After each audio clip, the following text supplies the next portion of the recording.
condone. The man down doing up, beating up the beat till it's blowing up, doing up. Look at me, look at how the machine tickle me, looking good. Got the remedy, in me, deep boss energy, complimentary. They can never be jealousy when they stare at me. They like legacy, gotta leave them one when I still make them look. Watch me, doing the taste, like what you see, coming to close. Send me low, I bet you won't, what you gon' do? I make it hot, blow the spot, ready or not. Watch me, watch me, watch me, watch me, watch me, watch me, watch me, watch me, get it, watch me do it, watch me slow. Make me feel it, take control, let me go. Won't you tell me, watch me with my buttons, if you whoa.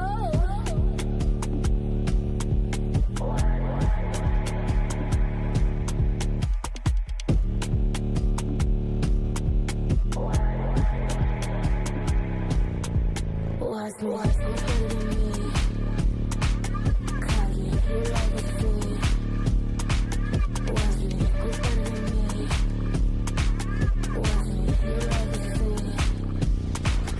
Watch me, doing the taste, like what you see, coming to close. Watch me, send it low, I bet you won't, what you gon' do? Watch me, I make it hot, blow the spot, ready or not. Watch me, watch me, watch me, watch me, watch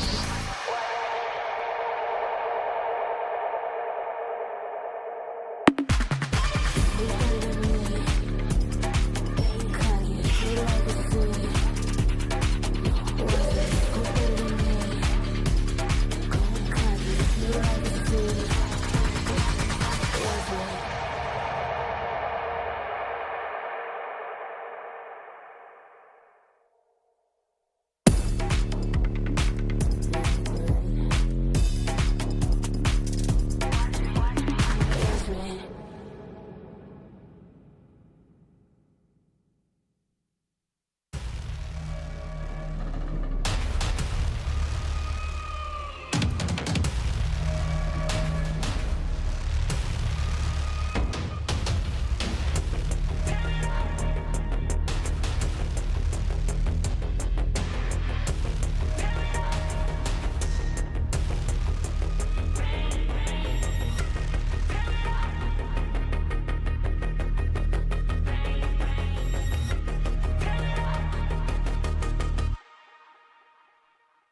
You get one night before the sun's up. Bang, bang, tear it up. One shot before your time's up.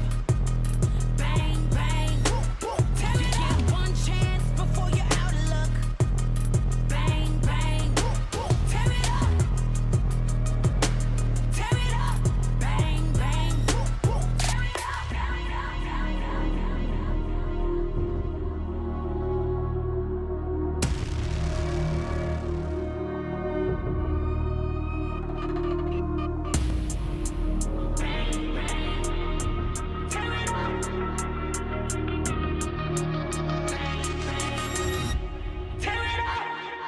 You get one night before the sun's up.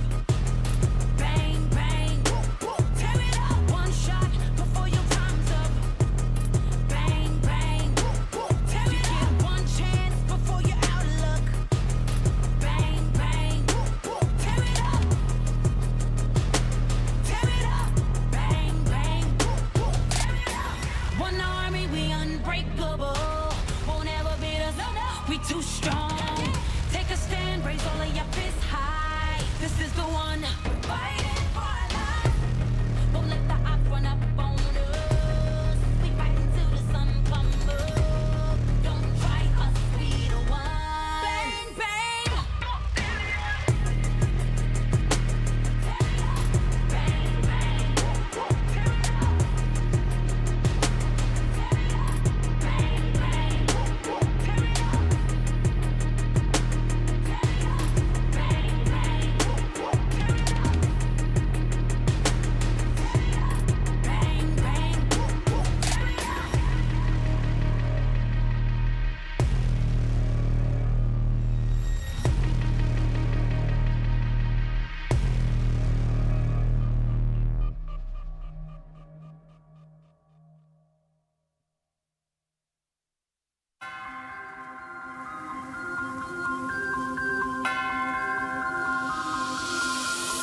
Yo, won't things for sure. You're gonna recognize me when I walk in the door. And I had to get the haters to give an applause. I can get an uncle without giving them more. But wait, I'm giving them more. Every 7 days I'm giving them 24. You can't make the cut if you ain't gonna bore. These ones don't know about war. I grew up cold, hungry and poor. I wasn't grateful, I wanted more. I wanted women, I wanted tours. So I grinded and grinded some more. Woke up depressed, I had to fight more. So I burnt out, I couldn't do more. I had to put ascension on pause. Now I'm back like I want no war.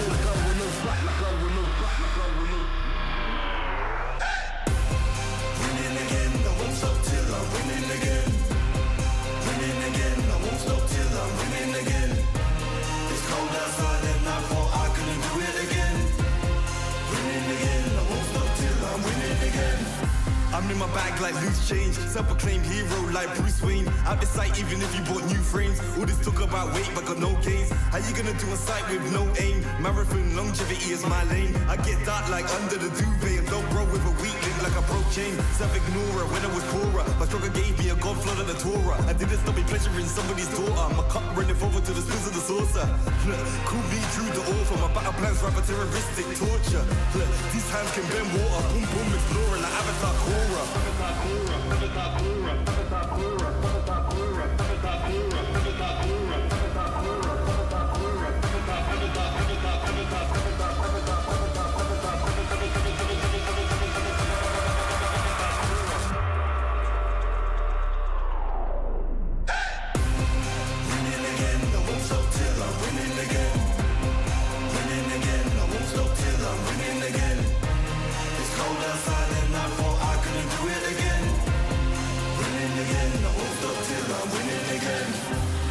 Rhyme like nursery, still my style, you will reimburse me. Plus 30, big hands and they're sturdy. I'm Drew the first, I'm back like anniversary.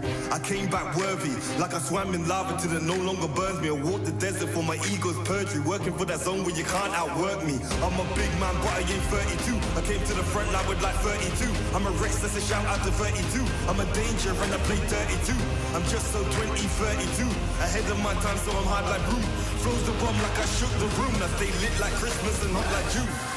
Winning again, I won't stop till I'm winning again.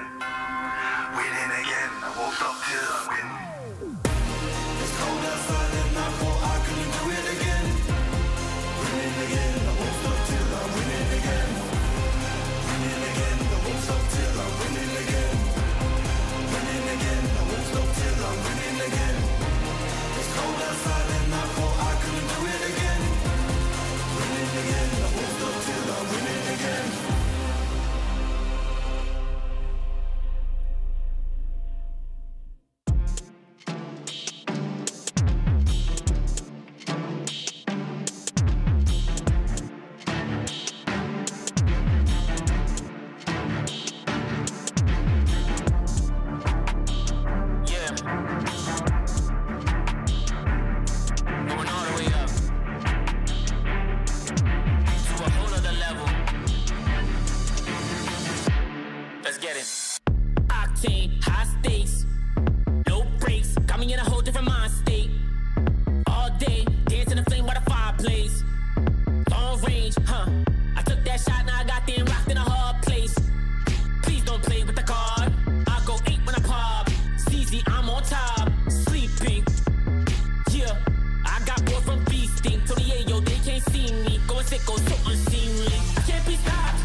stop, won't stop, can't stop. Leveling up and I won't stop, can't stop, won't stop. Leveling up and I can't.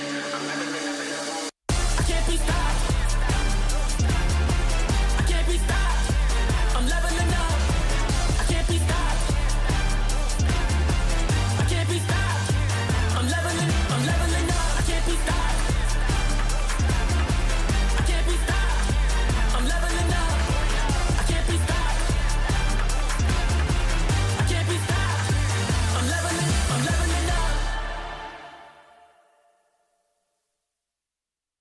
You don't have to guess who in the building. Born of the realest. Never catch me slacking. I was born, that's the illest. They call me a champion. I got the will to win. I'm around breed walking. I am one in a million. Guess who in the building? Born of the realest. Never catch me slacking. I was born, that's the illest. They call me a champion. I got the will to win. I'm around breed walking. I am one in a million.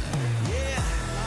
I am back in the place, don't have to guess who in the building, cause I'm back in your face. Ready for anybody coming, I am here on my toes. Never was settled for defeat, cause I'm raising the stakes, yeah. And I'm not coming to play, I got my game face on and I'm ready to shake. You see my name will be known everywhere in the world, cause I'm a king at a throne and I never will break. Hey, one of the chosen, going that's the illest, watch me kill it like a sposter. Never catch me slipping on my pippin', I'm the coldest. The best I ever do it, I'ma show you how I know it. Notice, I am on my way. I'm here to handle business, I ain't come here to play. I see they in their feelings, I don't care what they say. I am one in a million. You don't have to guess who in the building. Born of the realest. Never catch me slacking, I was born, that's the illest. They call me a champion, I got the will to win. I'm around breed walking, I am one in a million. Guess who in the building? Born of the realest. Never catch me slacking, I was born, that's the illest. They call me a champion, I got the will to win. I'm around breed walking, I am one in a million. I'm around breed walking, I am one in a million. I'm around breed walking, I am one in a million.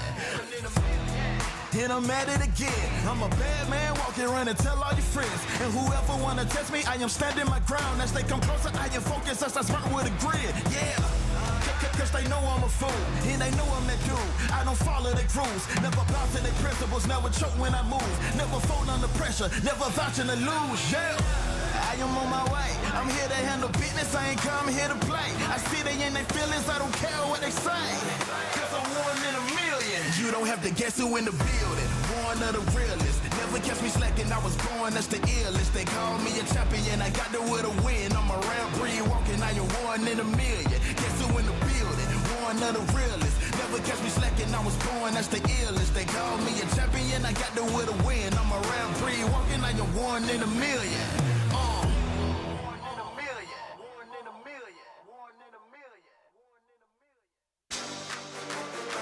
We on the way. We came to play. We on the way. Showtime. Let the games begin. You can't stop us.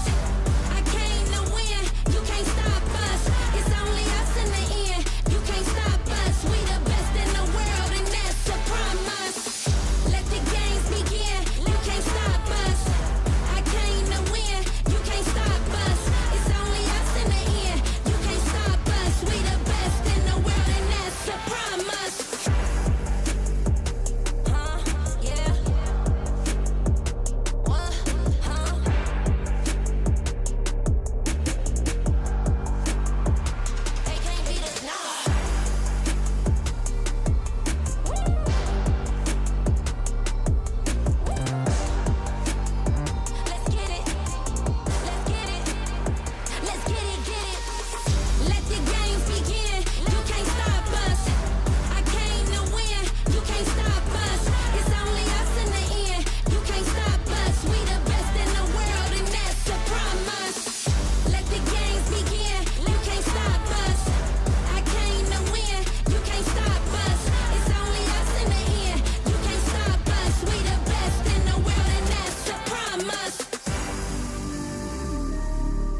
them know. Let them know. Shout it from the rooftops. They must know.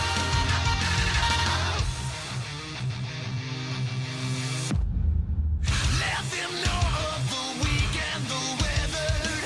Let them know. Let them flock to the flight of the feathered. Let them go. Let them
买就该，都能吃 chicken 买就该，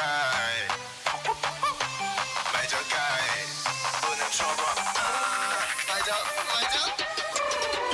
买就该，买就该，买就该，买就该，买就该，买就该，买就该，买就该，买就该，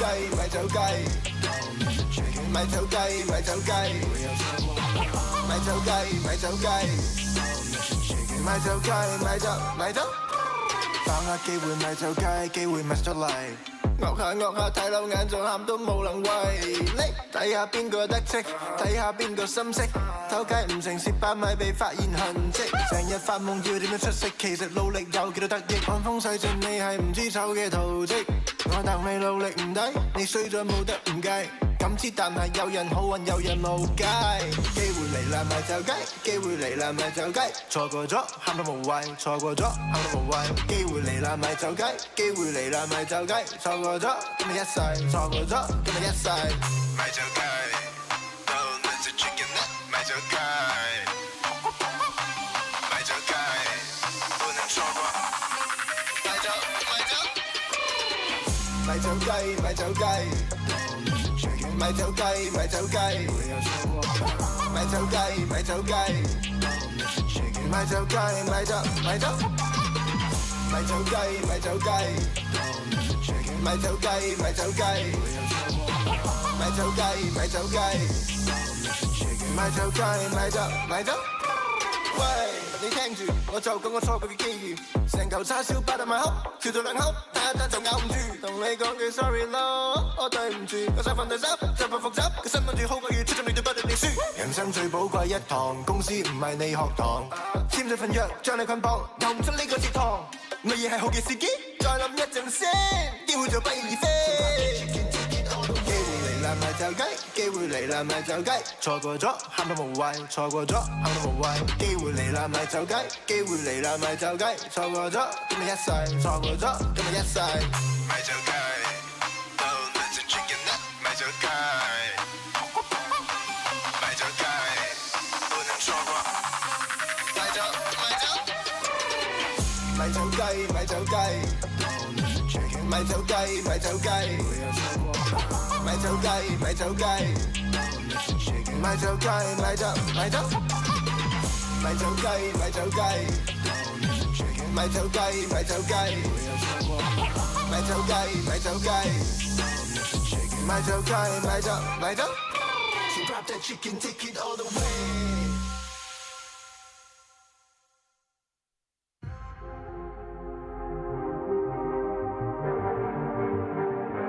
Yo. I don't think they're ready for it. On the loose, on the loose, on the loose, on the loose. With the beast, on the loose, say the truth, on the loose. Off the chain, it's all the gauge. Yeah, getting wild, shot me out the gate. It's getting wild out here. One by one, we watch them all falling. It's getting wild out here. But I'ma be the last one standing. You can't stop what's begun. You can't stop a revolution. Come in, come in. It's getting wild out here. Yeah, it's getting wild, it's getting wild. Eating them, beast, eating them, feast. Fire the most, tire the least. See them admitting defeat, and they so useless. I'm so ruthless. New phone, who this? Give no reply to excuses. Got no bite, man, a toothless. Living a lie and the truth is, got this power, bringing it. Play my anthem, singing it. Every mountain, ringing it high. I soar, I rise, reborn. Strapped, I'm back like never before. Taking my final form.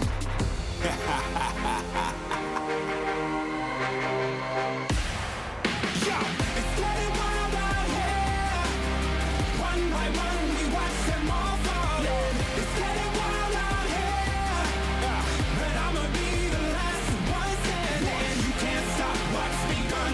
You can't stop a revolution. It's coming, coming. It's getting wild out here. Yeah, it's getting wild. It's getting wild. For the revolution. What? Waiting on an evolution. Yo. Coming, coming. Yeah. If you wanna come and get some, Yo. nothing we can't overcome. Running, running. Sure as we rise with the sun. We will arise and become stunning, stunning. Watch for the revolution. You can't stop what's begun. It's coming, coming.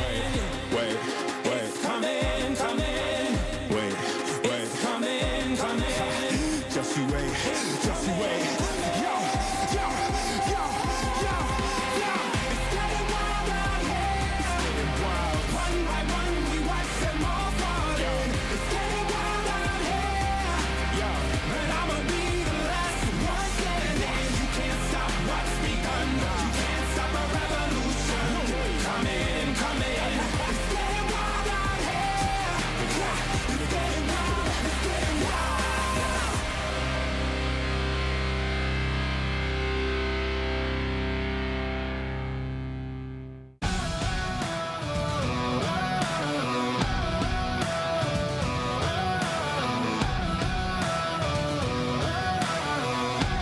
Soaking the fire under my feet. Soaking the fire under my feet.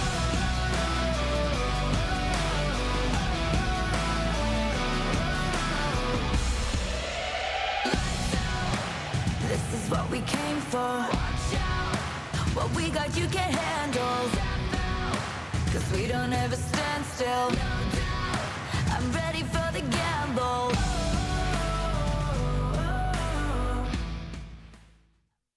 The Snapdragon Pro Series is brought to you by Snapdragon Elite Gaming and DHL.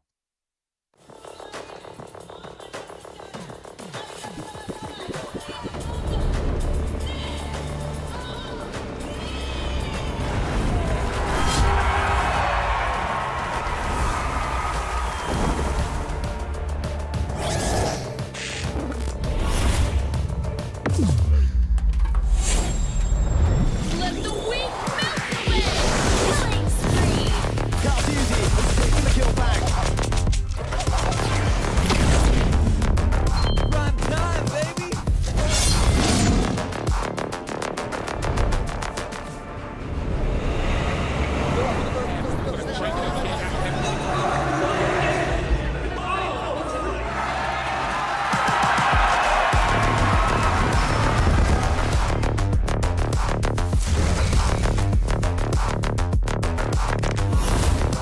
Looks like the players are ready. Here we go!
What is up, ladies and gentlemen? Good afternoon and welcome to the Snapdragon Pro Series Mobile Masters Group Stage Day number 2. You guys are tuning in to Stream C with me, Husky and Churros to start the day off. 3 amazing best of 3 is coming up and things are getting a little bit more heated because some teams are going to be fighting for their shot to stay alive for the qualifications to the playoff stage. And we're going to start it off with a bang. Papra SuperMassive taking on ONIC PH. Man, what can I say? This is going to be a really tough match, especially for Papra SuperMassive. ONIC PH already has 2 wins under their belt. They struggled a little bit with TLID, but this is against a Turkish team, and a lot of the teams are looking at PH as one of the creme de la creme, the top of the charts. And this win, if Papra SuperMassive is able to take 1 win away from ONIC PH, this is going to be huge and massive for them. Yeah, for sure, especially when they have, well, I mean, each group, there's 6 teams in each group, right? But it's a single round robin, so you only get to play 5 opponents. Papra SuperMassive have exhausted 2 of their best of 3s yesterday. They got a 2-0 over Influence Rage, and then they dropped 1-2 to YBG. Now they're playing against ONIC Philippines, but their day doesn't even end afterwards, right? Towards the end of the day, they are going to be facing off against Bigatron as well. So today is the most important day for Papra SuperMassive. They are kind of in the middle of the pack. There's still a chance to qualify, but they have to make use of every single game from this point onwards. Yeah, not to mention though, like they had a really shaky start, especially against the Brazilian team, Influence Rage. It was sort of like they pulled every strand of luck from the sky and just made a miraculous comeback from the games that we've seen yesterday. Today is a brand new day. It's a clean slate. It's time for a reset. So we'll just have to wait and see how they play things out, especially against one of the top teams, if I could say so myself. Yeah, and so far, I think the development of the group stage has been pretty interesting, across both groups. And that is also because the teams are vying for the prize pool. If you finish as a champions by the end of this weekend, you're walking away with $80,000. Second place gets half of that, and then we cut it by half again for third and fourth, all the way down to 11th and 12th. It's just $1,000. But point is, everyone gets a piece of the pie, but everyone wants the biggest slice. I think this is one of the biggest prize pools I've ever seen. I mean, it's in place of like the main stage global competitions, sort of like SPS is always bringing up these new kinds of like high stakes events coming into play, especially from a global standpoint where a lot of teams are fighting against each other and trying to get up on top. So we have a lot of great games today, like you said. Let's bring us through the schedule of today. Yeah, we are going to start it off with ONIC Philippines taking on Papra SuperMassive, and then later on at 5:30, second series, we have Aurora Turkey taking on Alpha 7, and finally we will close it out with Bigatron Esports taking on Papra SuperMassive again. So today is all about Papra SuperMassive, whether they can weather the storm, because we are going to find out if they have a chance of making it. Although I would say there is this very small glimmer of hope for Papra SuperMassive, in a sense that Bigatron isn't really doing too well either, currently sitting at a 0-2 series win, 1-4 game result, so 1 win 4 losses, and they are currently at the bottom, dead last on the leaderboard. So it is as important for Papra SuperMassive as it is for Bigatron. Yeah, dude, this came in as a shocker to me because Influence Rage, statistically speaking, lost to Papra SuperMassive. So if they play their cards right, Papra SuperMassive taking 1 game away from Bigatron Esports is going to be a huge upset, especially for the Indonesians in our chat. Yeah, I mean, Influence Rage taking a 2-0 off of Bigatron is already a big blow to the ID team. But for all of you guys out there, if you are interested in expanding your horizons, furthering your career, or even looking for opportunities with DHL, we have just the opportunity for you right here. You can check them out at esl.gg/fe-career. And DHL also has been vigorously implementing, future technologies such as AI into their career choices. So if you want to explore that dimension, this is the perfect chance for you as well. DHL has always been here for SPS, and we're glad to always have them. And at the same time, you can follow our social media for the latest updates on MLBB esports. If you're on X, it's ESL MLBB. Same for Instagram and Facebook. Well, to be honest though, I've never called it X. It's always, for me, it's like, it's still Twitter. Yeah, it's So, Twitter to the nevertheless- OGens, you know? Yeah. back in my day, ladies and gentlemen. Yeah, but to be honest though, we're always trying something new, something fun. So tell us what you want to see in the comment section down below. Just follow all our socials, and we will try our best to make it entertaining for you guys. Yeah, I would say that one of the entertaining things we've seen so far is the draft, right? At least on Stream C, we've seen some pretty interesting approach on some of these teams, usually from the Latam region. We've seen Benedetta Jungle, we've seen the Faramids being pulled out by Papra Supermassive a couple of times. We've seen Kalea having mixed results, right? Like in, I think, ONIC PH, when they play against YBG, Kalea got a dub for both games, but yesterday when we saw Kalea getting picked by BTR, they lost against Influence Rage, and I believe when Kalea was picked between, was it the second series, I think, of the day, between Falcons, Team Vena, Falcons? yeah, and that also resulted in a loss against Aurora, Turkey. So there are a couple of variations, I think, statistic-wise, is looking out of expectations, at least in that Rome role, right? Other roles, Yeah. I think we're still kind of on the board with, gold and mid.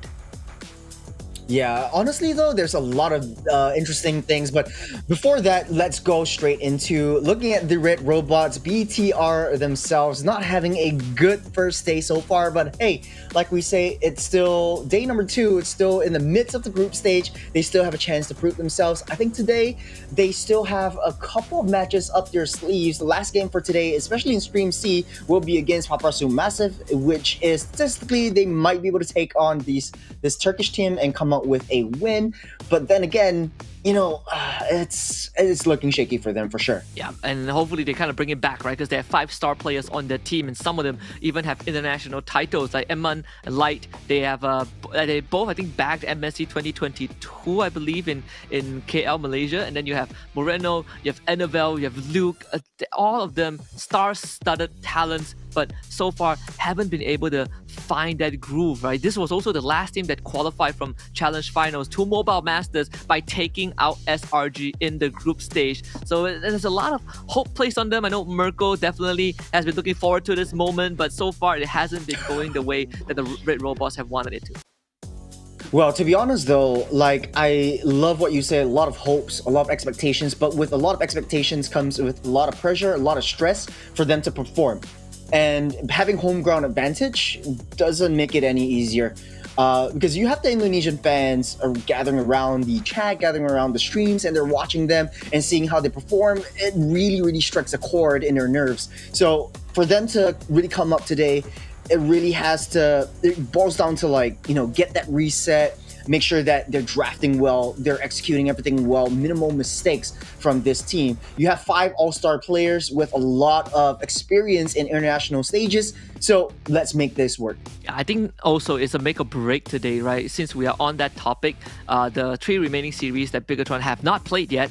The first one is against Papra Supermassive, which we will see towards the end of the day, and then they have YBG and then ONIC Philippines. So there is definitely a glimmer of hope there for Bigatron, but every game counts right now, right? Those 2-0s are going to be so important for Bigatron, and I think a lot of us coming into Mobile Masters, and now predictions alone, we predicted a full house for the full attendance for the ID teams, right? All of them are going to make it to playoffs and play in that stadium, but there is a possibility that we might not have Bigatron there, and it comes down to, again, the end of today.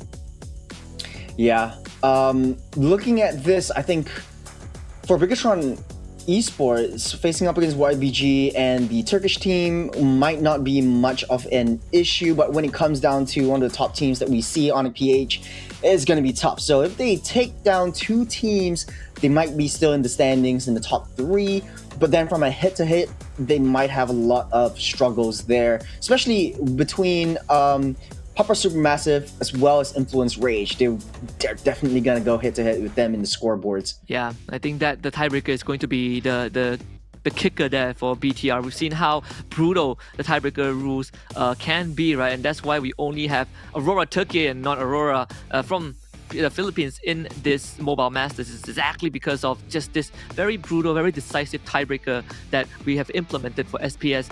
Either way, they have some time to gotta talk about Kalea, right? We did say that the statistics for Kalea, the data hasn't really been what we expected. She's been picked 11 times, banned 9 times, but the win rate is not even 50%, Shuros. Why is that? It is just super annoying to deal with. That's why it's always in a ban pool. But for teams to execute Kalea well, you have to have some sort of combo. I want to bring your attention back to Team Falcons versus Aurora Turkey, where Ogwin as well as Super Marco actually picked up the Kalea Beatrix combo, which has the Sulami Slam into the Bennett's Rage, which created so much opportunity, so much pickoff potential for Team Falcons. I think they played it beautifully. I just think that teams are still experimenting with this hero, which hero works and which hero sort of has like a better synergy with someone who has chain stunts, chain CCs. And you can see in a lot of these fights, it's sort of like I wouldn't say a Walmart Atlas with just carrying one hero, but it really redirects the attention, the skirmishes that they want to push or teams want to push. I think it's also fair to say that Kalea has some pretty wild chase potential, right? Like if she still has the tidal strikes, you could technically chase someone using the wall. If you have that empowered first auto attack, you could follow them and it just tracks them to the ends of the earth. There's these kind of mechanics to work with, but I do agree, right? We have seen examples of Kalea being taken out. I think Aurora Turkey against Falcons Mena was a very good example of how they use the jaw hit or jaw hit +1 to really make the life of Kalea pretty hard. You separate the battle lines, you make sure that Kalea doesn't get to contribute and contribute to the team, and then Kalea gets shut down. So I do feel a bit surprised that she was picked more than she was banned, but even more so, the fact that she hasn't even have a 50% win rate. Yeah, honestly though, I had a lot more expectations for Kalea coming into a professional global scene, especially when, teams like Turkey, teams like Latam and MENA, they're bringing in Kalea and bring in a lot of new different flavors. We've also seen, like, back to your point, the Benedetta in the jungle. We've also seen the Famous in the EXP lane. All of these heroes and all of these like unique hero picks actually bring a sort of like new dimension to how teams like to set up. But I think one of the fact is that Kalea has been so instrumental. It brings me back to the Minotaur era, where you have setup, you have a micro sustain in your passive. So I think this plays it very well. But then we have to look in the other side of the coin. Roam aside, this is the jungle, and Hanzo has been dominating the scene as well. A lot of teams are batting it out. Yeah, we've seen Hanzo played by Aurora Turkey, at least in one of the games yesterday, and that was a complete nightmare for Falcons Banner to deal with. Tianzi had a monstrous 14-1 game, but Hanzo, after the revamp, teams immediately jumped onto it. You could see it being picked in MPL ID and PH. People like, junglers like Kyrie, you name it, Kao TZ, they've all been a part of this Hanzo train. But what makes Hanzo strong, and how do you deal with it? I think the early game sort of like jungle clear is where it's at. You want to be able to get that level 4 fast. You want to be able to get into that backline without fear of death, and this is what makes Hanzo so particularly strong in that aspect. You're able to just dash out with your shadows and into the enemy backline without that fear, with that confidence, and slay your backline, slay that gold lane, slay your main damage dealer, and create a lot of space for the rest of the team to just play a front to back kind of composition. So then again, a lot of teams are still picking up that jaw hit Hilda combo just to prevent a lot of the strikes that are coming up from the assassin junglers. Yeah, we've even seen the Barats being picked up. I think Lunar did it yesterday too. Yeah. The Faramis has been a pretty hot pick, at least for Papra Supermassive, right? That is more of an acquired taste. But overall, even I think in the gold lane, which was one of the topics that we brought up yesterday, it's just Granger Harif, occasional Claude, Irithel, Moskov. Carry was also picked up in some of the games like ONIC Indonesia when they went up against Team Falcons Philippines. They had one game where they picked that carry as well. And we've also seen kind of Glue show up every once in a while, but at least for Stream C, it usually shows up on that ban list. Yeah, I actually do want to bring up one other hero, which is the Farsa and the Jusin. But a lot of teams are not having a lot of success with the Jusin. We've seen teams actually taking the juice in but not performing so well with it. And I think it might have been due to the nerf they're coming into the juice in, or the adjustment, so to speak. You have a little bit of higher damage in the early game, but that means that your crowd control ability and your mana usage will be a lot more. And I think a lot of teams are struggling to adapt to these changes with the new juicing patch. And for Farsa though, teams are finding a lot of success. This is more of a team fight kind of zoning potential that teams are bringing into the mix, especially in the Mobile Masters this time around. And also, like, I think zone control might be the name of the game. A lot of team fights going on in a lot of the matches that we seen yesterday. Yeah, I think we even had this, I'm not sure if you saw this somewhere on social media, but there was this edit that essentially says like Super Frizz pulling out the Nitro Farsa, right? Rapid boost, glowing one, blood wings, and then you just feel like no one can touch you. So that is a pretty interesting development. They did buff the wings by wings movement speed, which in of itself is quite absurd. But overall, I do agree, Juicin hasn't been finding much success. We talked about this briefly yesterday, where her lift right now, you can only lift once at level 1 instead of 2 times, and that does diminish a bit of the utility, which was what made her strong. Yeah, but it's still in the late game. I think things are thinking a lot about like the synergies that are bringing into the kind of, I wouldn't say new meta, but the adjusted meta. We don't see a lot of Hayabusas anymore, or Hayabusa has been having a lack of success coming in. But we have so much to talk about. You know, it's I want to jump straight into the game, man, Husky. Yeah, but before that, we're gonna go for a break just in a bit, and then when we come back, we're gonna get ready for Papra Supermassive against ONIC PH.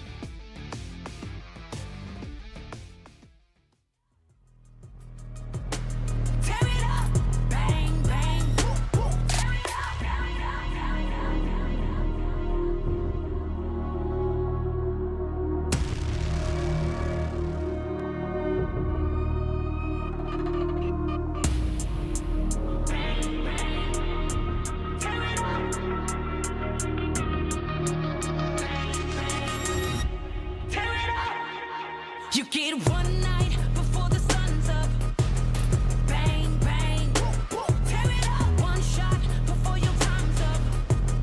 Bang, bang, tear it up. You get one chance before you're out of luck. Bang, bang, tear it up. Tear it up. Bang, bang, tear it up. One army, we unbreakable. Won't ever beat us, we too strong. Take a stand, raise all of your fists high. This is the one. Fighting for our lives. Won't let the odds run up on us. We fight until the sun comes up. Don't try us, we the one. Bang, bang. Bang, bang. Bang, bang.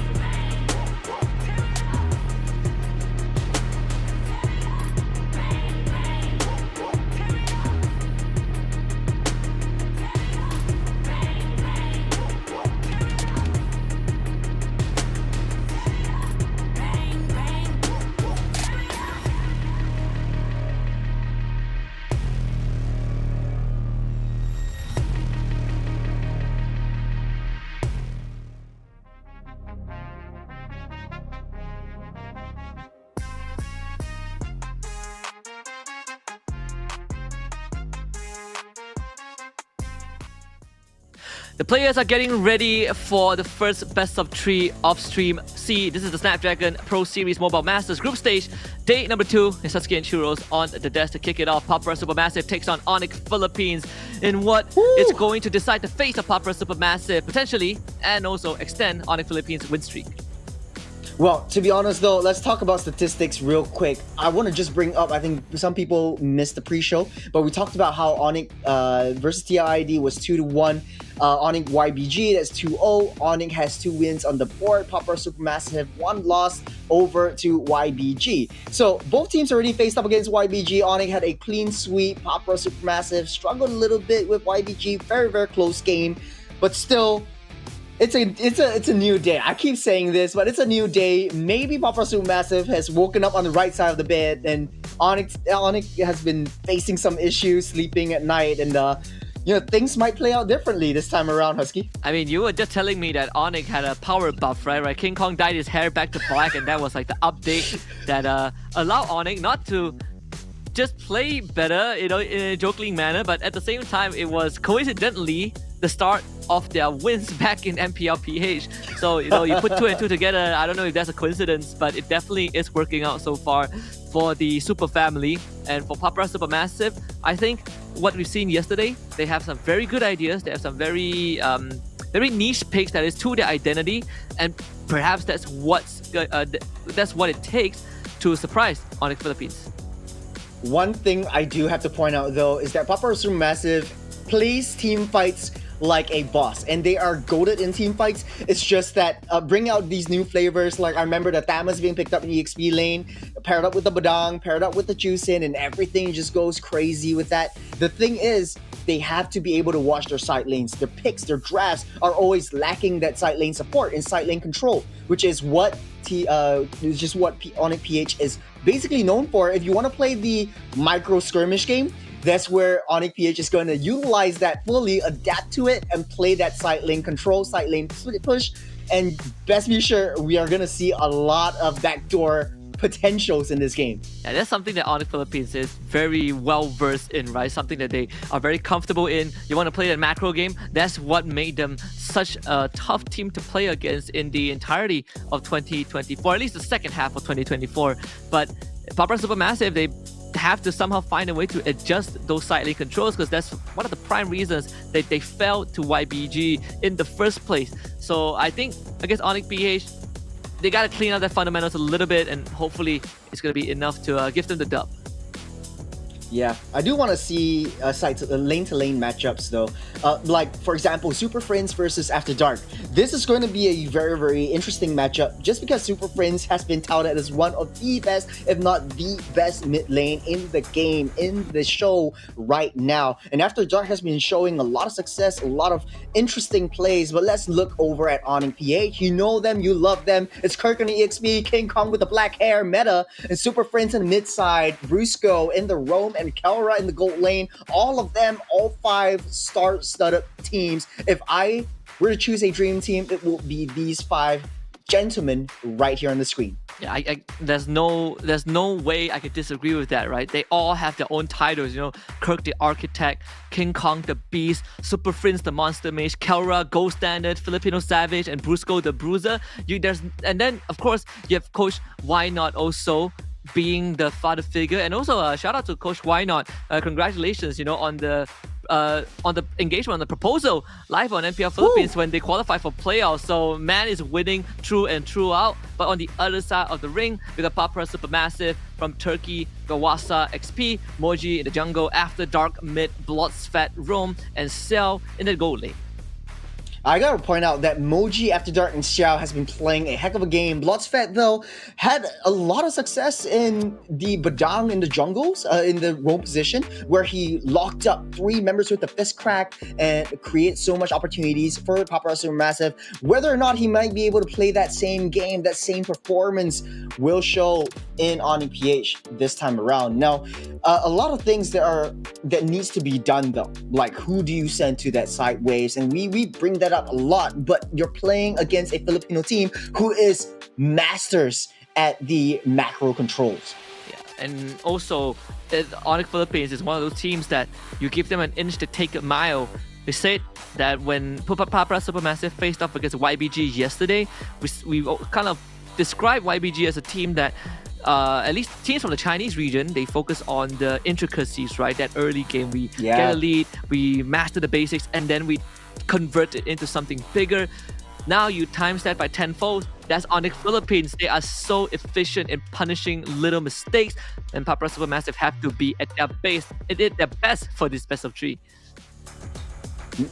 Now, we talk a lot about the players, but heroes now. A lot of things that are coming up. The Turkish team might bring in a little bit of a different synergy this time around, different meta, playing to their own comfort. But the Benedetta again, possibly, if they want to try something a little bit different or try it again since they failed yesterday, or play it into sort of like a safe meta?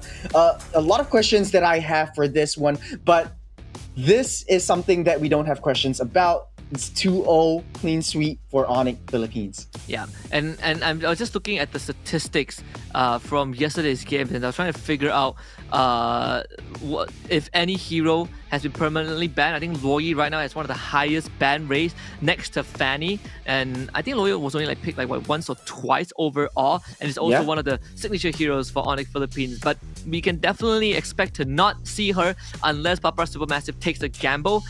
Although I am curious whether ONIC Philippines is going to let the Tusin through again, because yesterday they have found the solution to deal with her.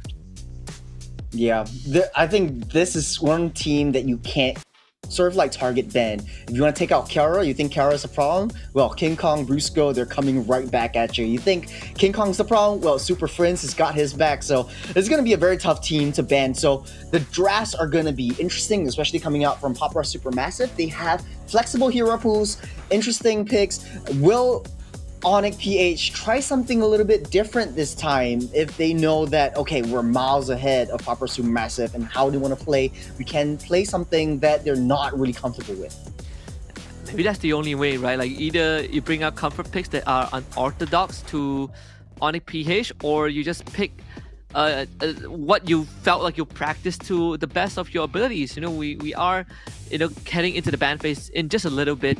But for this case, I do feel like one of the heroes that I want to see gone is the Harif, and thank goodness Harif is gone, because that hero is it should be an illegal hero to play. Like we shouldn't even it should be banned by default, right? Just so other heroes will have a chance. Moskov, Phobius, Matilda banned by ONIC PH, and Kalia, Harif, and Fanny banned by Papa Supermassive. So Tusin, Loyi both open, Suyo as well.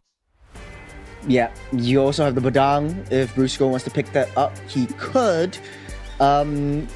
Well, Granger as well, actually, for Kiara. And what's the priority? I feel like you probably look at Suyo or Tusin. Tusin isn't... I think for ONIC PH, they probably won't be looking at Tusin as much because they willingly let it through. Yeah, against ONIC, against Liquid ID anyways. King Kong has been playing some mean Hanzo games, right? They are putting Kirk back on heroes like Gatot and Hilda. So yeah, Suyo, I think it makes a lot of sense, because now you put some pressure on the Papa Supermassive, right? You initiate a trade. Do you want to take that Tusin away? Because Loyi is also still up on the table. Well, to be honest though, I think for ONIC PH, picking up the Suyo, best choice. They know that Moji can't handle side lane split pushes, so now they're going to be picking up the Badang for themselves. And I think if they don't pick up the Loyi, Super Friends will snatch that up right off the bat. You also got the Lucas right open, and Kurt might be able to take that up as well. So they opt to go for the Granger Badang. Lucas, Loyi, that's going to be scary as heck for Papa Supermassive. Yeah, it's going to be... I feel like even in the first phase, ONIC PH are getting some power picks, but we did talk about comfort for Supermassive. This Badang, we've seen it in both Rome and XP. I personally felt like Bloodfest Badang has been pretty nasty, so it definitely wouldn't put it past him to be on that Badang again. Iratel Hilda for ONIC PH, and then a Joy for Papa Supermassive. And I think ONIC PH, they really have kind of the answers, at least in the direct matchup, right? Iratel on the Granger, and then you got the Hilda for Kirk, which is going to be a brick wall. I think what Papa Supermassive's game plan is sort of like, let's just hold the line. We don't need to play it too much around a particular player like Xiao. You don't want to wait for him to scale up a little bit too much. And they picked the Joy, it's sort of like not really a counter to King Kong, but it's sort of like, I want to catch up to his speed, especially when we're playing in the side waves and he's pushing it in. I need to bring someone over to maintain that line. They're also dealing so with... Loyi's still open though, Husky. It is still open. Papa Supermassive putting their attention onto Brusco's hero pool, so no Jawhead and Show for the pick-off and disruption onto, Moji and Xiao, which very understandable, right? Like 3 out of the 5 bans were directed at Brusco, but right now is the important choice. Loyi, Jusin, they are both insanely good picks, and now the trade is imminent. Like, you have to make the trade. I mean, if Brusco wants, he could always go back to the Matilda. You can never go wrong with that one. Matilda's That's gonna be the Gatot pick. Yeah. Yeah. Matilda's banned. Oh, yeah, sorry. It's banned Matilda's banned out. Yeah, but the Lucas is open as well. If he wants to swap it over to a Hilda Roam, might be possible. Unless you go for a CC for Kirk, which I can't see happening. I mean, there's still like what, Yeah, Khalid, CC. Khalid for Brusco. The Tig is always there, even though it's not the most popular pick right now, but it's definitely there. Loy definitely a really, really strong pick. Yep. Yep, so it's gonna be Loy for Super Friends. Yeah, Brusco though. Florin could go for the Enchanter this time. Yeah, actually you. So it's Yeah, the Tig for Tigro. Brusco. Very, very straightforward, right? Like you have great cross-map movements, high mobility, and you have some great setup with Brusco, right? So those combos are going to be deadly. So we get a Novaria instead for Papra Supermassive, which honestly, you know, in hindsight, I can see the applications, right? Your Astro Echo, yeah, you get the ping, and then it does make it easier for the rest of your abilities to hit, because a lot of them really needs to connect with the target to be effective. I think it's also sort of like a ult to counter the Loi. You use your Astro Echo, you're able to seek out the bushes, able to check that maps, but then again, in the late game, you are not as viable as other bursty kind of mages. It's not really an artillery, it's a sniper, so to speak. It feels like a slightly all-in-ish way of approaching this game too, right? Like you look at Badai and Gatot, they are all-in heroes, so we gotta see what Papra Supermassive have in store. I definitely do like the ingenuity, but whether it's enough to take on ONIC PH remains to be seen as we hop into game one. We're starting things off.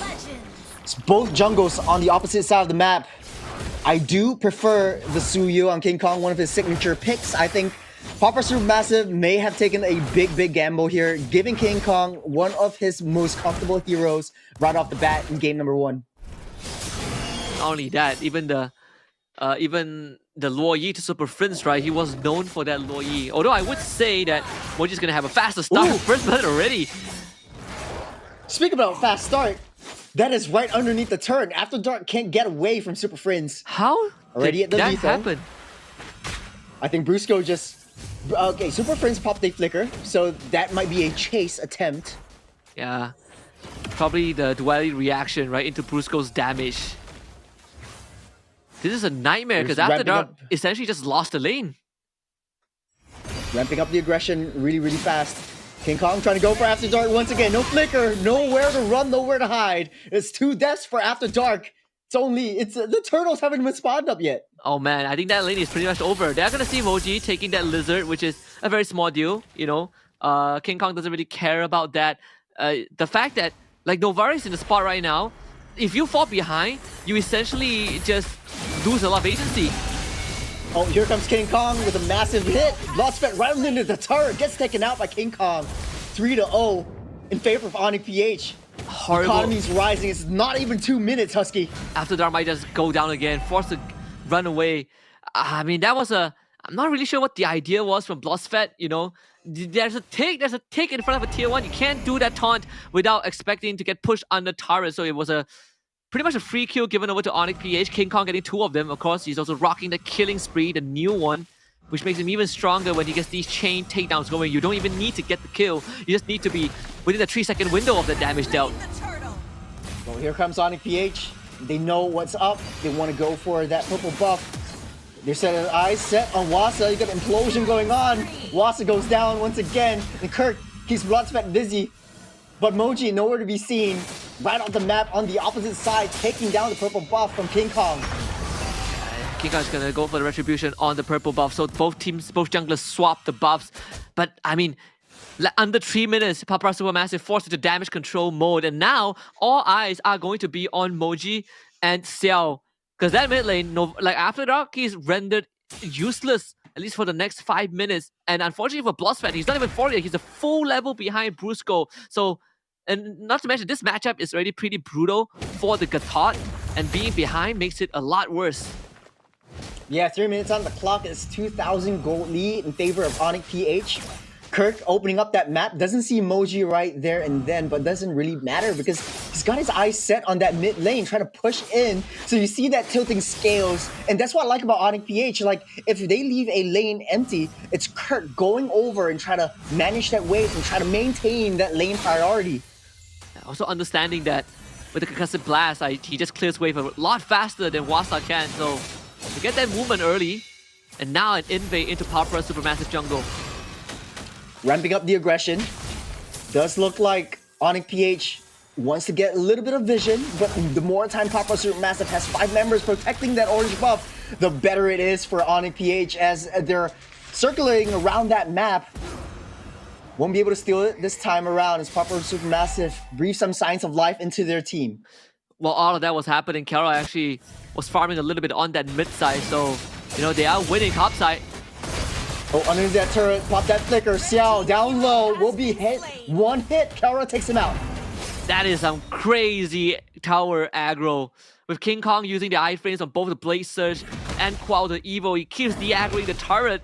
Meanwhile, Xiao is taking 3 damage because Kara is just, you know, stutter stepping in and out of turret range while hitting the shots with the heavy crossbow. So now, ONIC PH essentially won all 3 lanes, and now we even get another divergent attempt. Kirk sent to the top side of the map. Yeah, putting a lot of pressure onto Xiao. Doesn't want to give him time to farm or space underneath that turret once again. Here comes Kiara and Kirk taking out Xiao again, but here comes the backup. Kiara down low, taken out by Moji, forced to use that flicker to get out of the way. So they got Xiao. It's 0-2-1, but they lost Kiara in the end. So a bit of a minor shutdown. The kill going over to Moji is pretty important. That's the goal injection that he needs, right? He is going to be the pillar that holds his team together, at least for the next 3 to 5 minutes for before the rest of his team can catch up. But Xiao being delivered 2 deaths just like that is going to definitely hurt his chances. Now he can never fight Kara head on.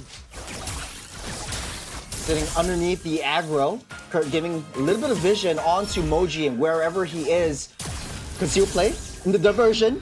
Misses the implosion though, but it's a free orange buff for King Kong. Yes, a bit of resources committed, but it really doesn't matter. Super Frizz even gets away. I'm not really sure what the idea was from Bloodsfat. And I gotta say, you know, you did highlight Moji, you know, playing pretty out of his mind yesterday despite losing some games. He is essentially doing his due diligence, changing his pathing according to where ONIC PH are, and that's how he's been able to barely keep up with King Kong. Speaking about keeping up, it's Papra Supermassive playing to ONIC PH's momentum. They can't keep up with ONIC PH. King Kong's everywhere, and Papra Supermassive hunkering down, just sitting underneath that turret, just praying that they play a defensive game, which is not what they want to do when they're facing up against a strong PH team like ONIC. Not to mention that Papra Supermassive don't really have a way to start a fight, right? You don't have the most reliable setup like Brusco's Tigreal. For you, it's up to Wasa and Blossom to make it happen. Mid-side, after dark. Oh, King Kong always hitting that quell, but not enough.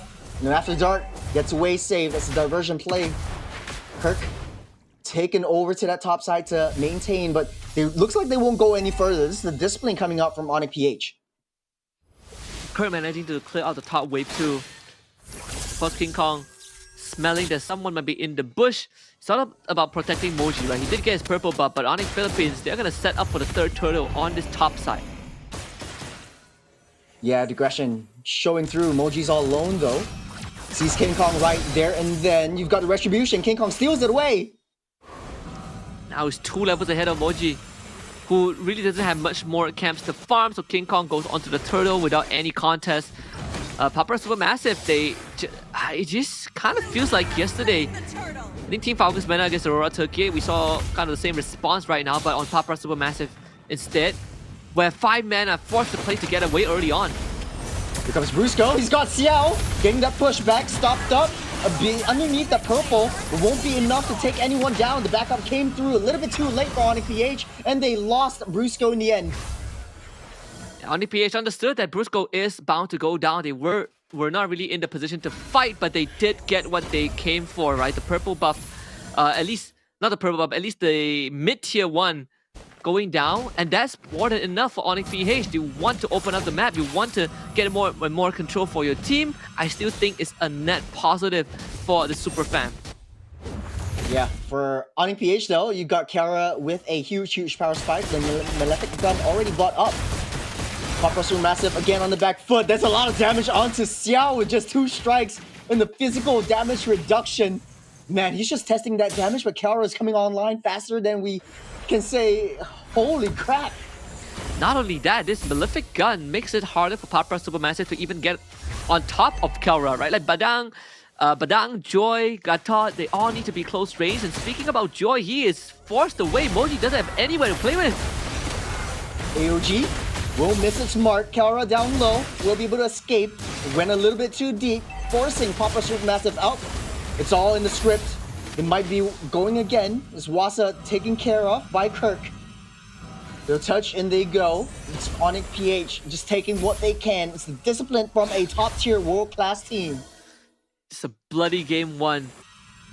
6 kills for ONIC PH, 2 for Papa Supermassive. It definitely felt more than that, but just look at the lead that ONIC has generated for themselves. Purple Buff jacked by King Kong.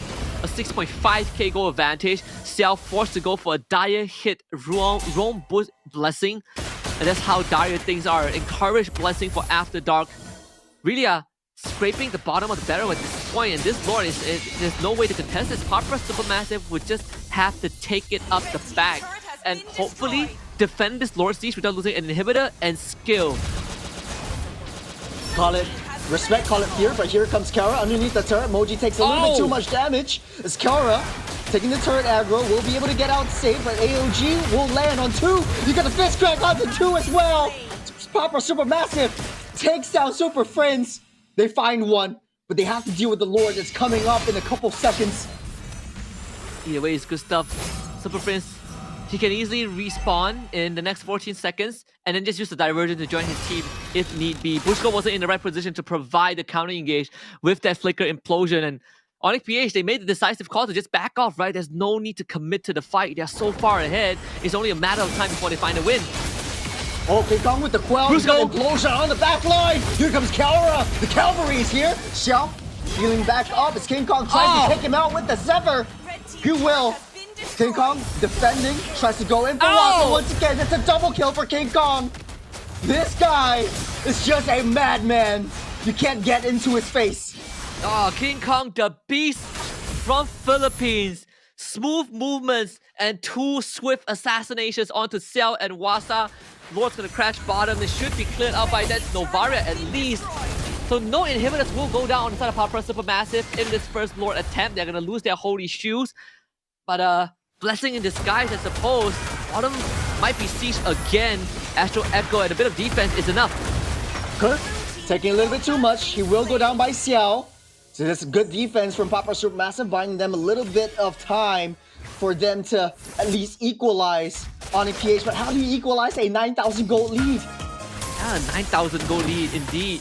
Moji tried to kind of touch King Kong a little bit, forced to back away. He actually did get his Holy Crystal, but we gotta look at the damage leaderboard because right now it's looking pretty grim for Papa Supermassive. King Kong leading with 40k, followed by Kelra with 27. You look at Papa Supermassive, their damage dealers are struggling to keep up, and it's gonna be damage control mode for the rest of the game. When you look at this replay, this is the one Brusco held on to that Flicker Implosion, finds the backline, Xiao and Moji forced out of the fight in an instant, and King Kong with the chase down just made it look flawless. That low cooldown that he has, Soul Sever assassination on both the targets. Yeah, on that backside though, I think in hindsight, Brusco actually made an incredible play, forcing Xiao to pop that flicker. He wanted to get over that wall, but he was a little bit too late. He got out safe, but the rest was, as they say, is history. Papa Supermassive unable to find any form of damage when it comes down to big skirmishes. A team that is so pronounced in team fights, unable to win out in these skirmishes. We just have to see how Papa Supermassive deals with this. This is the second Lord, and as much as they want to contest this, it's going to take a gargantuan effort, right? Kirk is going to set up this slow push on the bottom side, and now it's all about the macro, what Papa Supermassive have been struggling with. Oh, great implosion onto 2, but here comes ONIC PH trying to get more, takes down Wasa. Oh, King Kong! Diversion onto the back line. King Kong finds the angle, takes down 2. Xiao's nowhere to be seen. No more damage dealer. Kaora finishes Moji up. It's 2v4. As ONIC PH ditches that Lord and wants to go for the end. The bottom lane's already slow pushing in. Kirk flickers underneath. They take down King Kong though. Kirk goes down as well. It's a 2-on-2 as Kaora tries to take down that bottom lane turret. But they're ramping up the momentum. It's Bloodspet against the world. Watts is coming up in 3. They might be able to defend this one. It's Bloodspet taking a lot of damage from Kaora. He is gonna be hard to handle. The game is not going to end here, but Kirk even has a blade of Heptases. That's why he basically just 100-0 after Dark underneath the turret. They felt so strong. It was a minor 2k gold swing for Papra Supermassive, but it's not big enough. They still need more moments like that. Obviously, you have that stray diversion for Super Frizz to save his teammate and relocate King Kong in the fight to give them that victory. We see Rose Gold meter on Kaora right now. He is already untouchable, but right now, feels like he's near immortal. Yep, we're starting things off with the Lord Dance, the diversion play up on that top long bush. Xiao taking a little bit low. Moji tries to go for that steal. He gets that Lord. He gets the retribution though. Xiao takes down one. Kaora taking down, gunning everyone down. King Kong tries to chase, unable to jump through that wall as Kirk tries to push him back. No more Moji, no more Xiao. They got that Lord, but the Lord will be spawning up in 4 seconds. They're facing up against 4 members of ONIC PH. This might be it for Papa Supermassive as everyone is ramping up the tempo. Kaora once again. No one can stop the gold standard. Underneath the turret, taking out after dark. Another one to his name. Bloodspec goes down, and the rest, as they say, is history. ONIC PH with the win. Super Fam strikes hard, true, and fast in this game 1. And completely obliterates Papara Supermassive from the first minute. Given power picks and given such an early lead, it was only a matter of time before they find a victory. I mean, if you're Papara Supermassive, you know that from the get-go, this game has already spiraled out of control, and you just gotta go for that hard reset, right? Game 1 was over before we hit the 5-minute mark. Yeah, I think it was just after Dark's early 2 kills before the 30-second mark that caused Super Friends to snowball out of control and enabled King Kong to freely farm around their own jungle. Moji's buff was contested every single step of the way. You got 12 orange buffs and 9 purple buffs over the side of King Kong, and Supermassive unable to have any sort of like feed coming in from their jungle. So this has been such a dominant performance from ONIC Philippines. Yeah, the whole team of Papara Supermassive is playing damage control the entire game. You can see that Moji really trying his best to keep up, right? Like his jungle pathing actually was very well adjusted to the movements of ONIC Philippines, but the rest of his team just could not hold the line. We're gonna talk about MVP, of course, Kaora on this Iritel, and honorable mentions for King Kong and Super Friends. It is just it's just a beatdown, right? Kaora doing, what, 73,000 total damage by the end of the game. Yeah, I think it was one combo from the S1, S2 of Kaora. One basic attack, Xiao is more than half health down. He's only left like, what, 20%? He's just way too far behind of where Kaora is at that moment.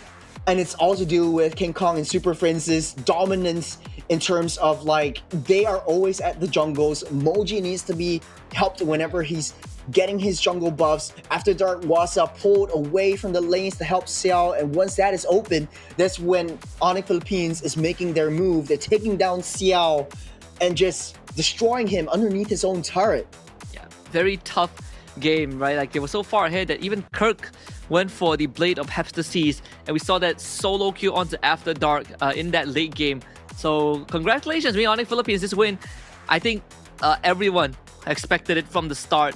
We get to see another just world standard performance from the likes of Kaora in this goal, in this Iritel. Really untouched, even going for the bargain hunter to hit his items as fast as possible. Yeah, I think that's pretty much the new meta for the gold lanes. You want to get that 5% discount whenever you get that items. And once he's online, he's just untouchable. He's gunning a lot of things down. There's nowhere that Wasa was able to find a nice fist crack and taking down Kiara, because he's always able to be very, very safely behind either Brusco or Kirk. And the back line for Popper Supermassive, you can see in this replay, it's always being hammered by King Kong. So every one of the members knows what to do. It's a tough game, like we said from the start. The fact that King Kong has been able to do all these, get these early lead, and not to mention Brusco getting the Tigreal, setting up all these fights, and just throwing Popper Supermassive into total confusion. So hard for the Turkish team to find an answer, right? They get pickoffs here and there, but the trade-off was never really in their favor. They still end up losing either way. Well, to be fair though, there are silver linings, like Wasa able to find fist cracks in crucial situations and trying to create opportunities, create space for Popper Supermassive to make a move. But it was just that last pick, Novaria, that doesn't have a lot of damage coming in. Look at this, Kaura freely hitting, freely killing off any one of the strays. Kudos to ONIC Philippines, man. They really showed off big time on this one. So one more game until they clean sweep and we'll get our predictions right. But I've got a question for you, Husky. What does Popper Supermassive need to do to be able to come back? Is it the draft? Is it the execution? Is it fear? Is it respect? Too much respect? I think if you're Popper Supermassive, you probably are looking at, like, just play to your comforts. I think that's kind of what we talked about at the start, right? You play to your comforts, but also you pick heroes that kind of benefit with the idea that you're going for. I think that Novaria definitely, you mentioned, was a kicker, right? That was the Achilles heel. It really provided nothing for the team, and it's way too complicated to pull it off. Pick a simple draft, a draft that can get you lane priority, a draft that can kind of hold the line. So I think that my only problem with game one was definitely the Novaria pick. Yeah, I do have to 100% agree with you. I think if they picked up a Farsa, it would have a little bit more early game rotational pressure, able to just run away. But the matter of fact is, I'm not going to sugarcoat it. The early 2 kills from Super Friends onto After Dark just really snowballed King Kong's aggression into their own jungles. And After Dark wasn't able to have that much damage, have that much impact in sort of like defending that situation. So they really need this reset. They really need this short little break. Yeah, especially when today is an important day for Popper Supermassive. But like Shiro said, it's not over just yet. The series will continue. After this short break, we'll be back with Game 2 between ONIC Philippines and Popper Supermassive.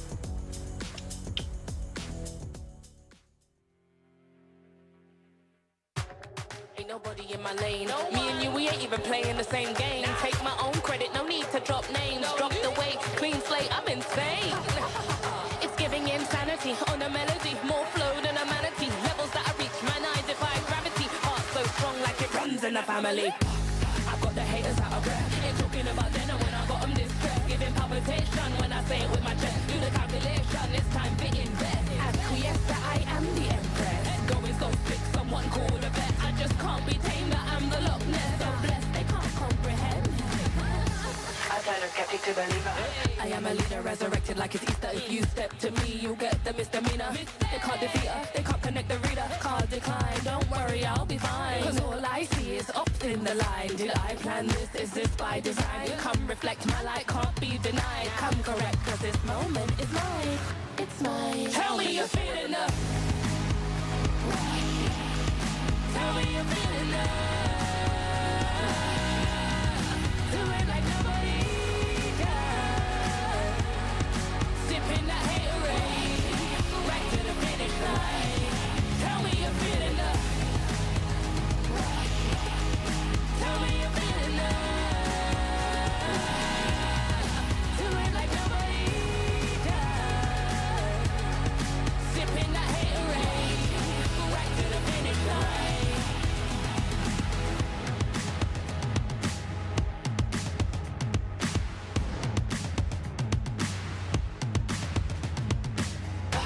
I got the haters out of breath. Ain't talking about then and when I got them distressed. Giving palpitation when I say it with my chest. Do the calculation, it's time to invest. Acquiesce that I am the empress. Going so sick, someone call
Papra Supermassive has just gotten a taste of what world standard feels like as they drop game 1 against ONIC Philippines in the Snapdragon Pro Series Mobile Masters.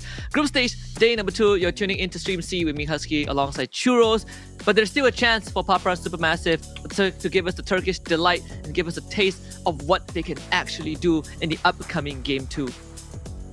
Well, I think it's all boiling down to that draft. I think ONIC Philippines just won that draft through and through. It was counter picks all the way, giving King Kong his signature hero, and then last picking a Novaria, a very for now, a very situational type of hero that you really want to use if you have full control, you really have a lot of magic damage that you want to portray. And yes, as much as After Dark wants to go for a little bit more utility build, that early game burst, especially coming up and facing Super Friends, will be a huge hurdle to cross. Yeah, it's going to be quite a challenge, right? I think sometimes when you are up against an opponent that is clearly way stronger than you are, you can't let it get to your head, right? I think, at the end of the day, it's the nature of competition. Let's look at game 2, because the bans are going to come right up. Once again, ONIC Philippines with the Phobias, Matilda ban, no Harif, no Kalea. Papra Supermassive will take that out. In game 1, we did see Luoyi, Suyo, Jusin get let through, and in fact, Jusin wasn't even touch the entire draft. So I wonder if this is going to be any different. So Granger, Moscow ban, so Suyo still open for ONIC Philippines.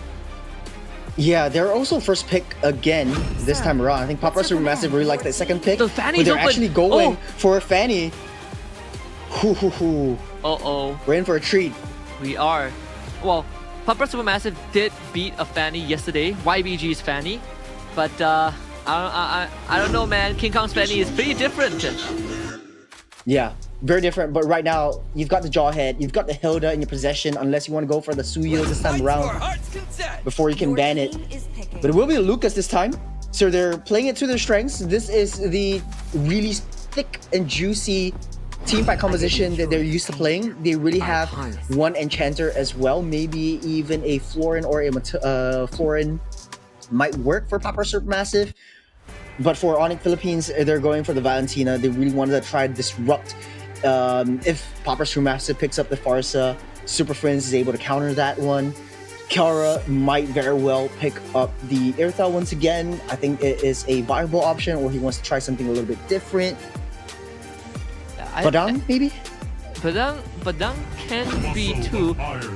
Gatot Kacha, that's one of the ways to do so. I mean, Valentina, if you steal the Unleash the Beast, the Lucas ult, you not only turn into Lucas, but man, you do some crazy damage with it. So now you got 2 Lucases in the game, right? Which is pretty insane, like what Valentina can do, one of the most versatile mages in the entire game. And now you have a Faramis. Wow, Papra Supermassive. This reminds me of yesterday where we saw them play.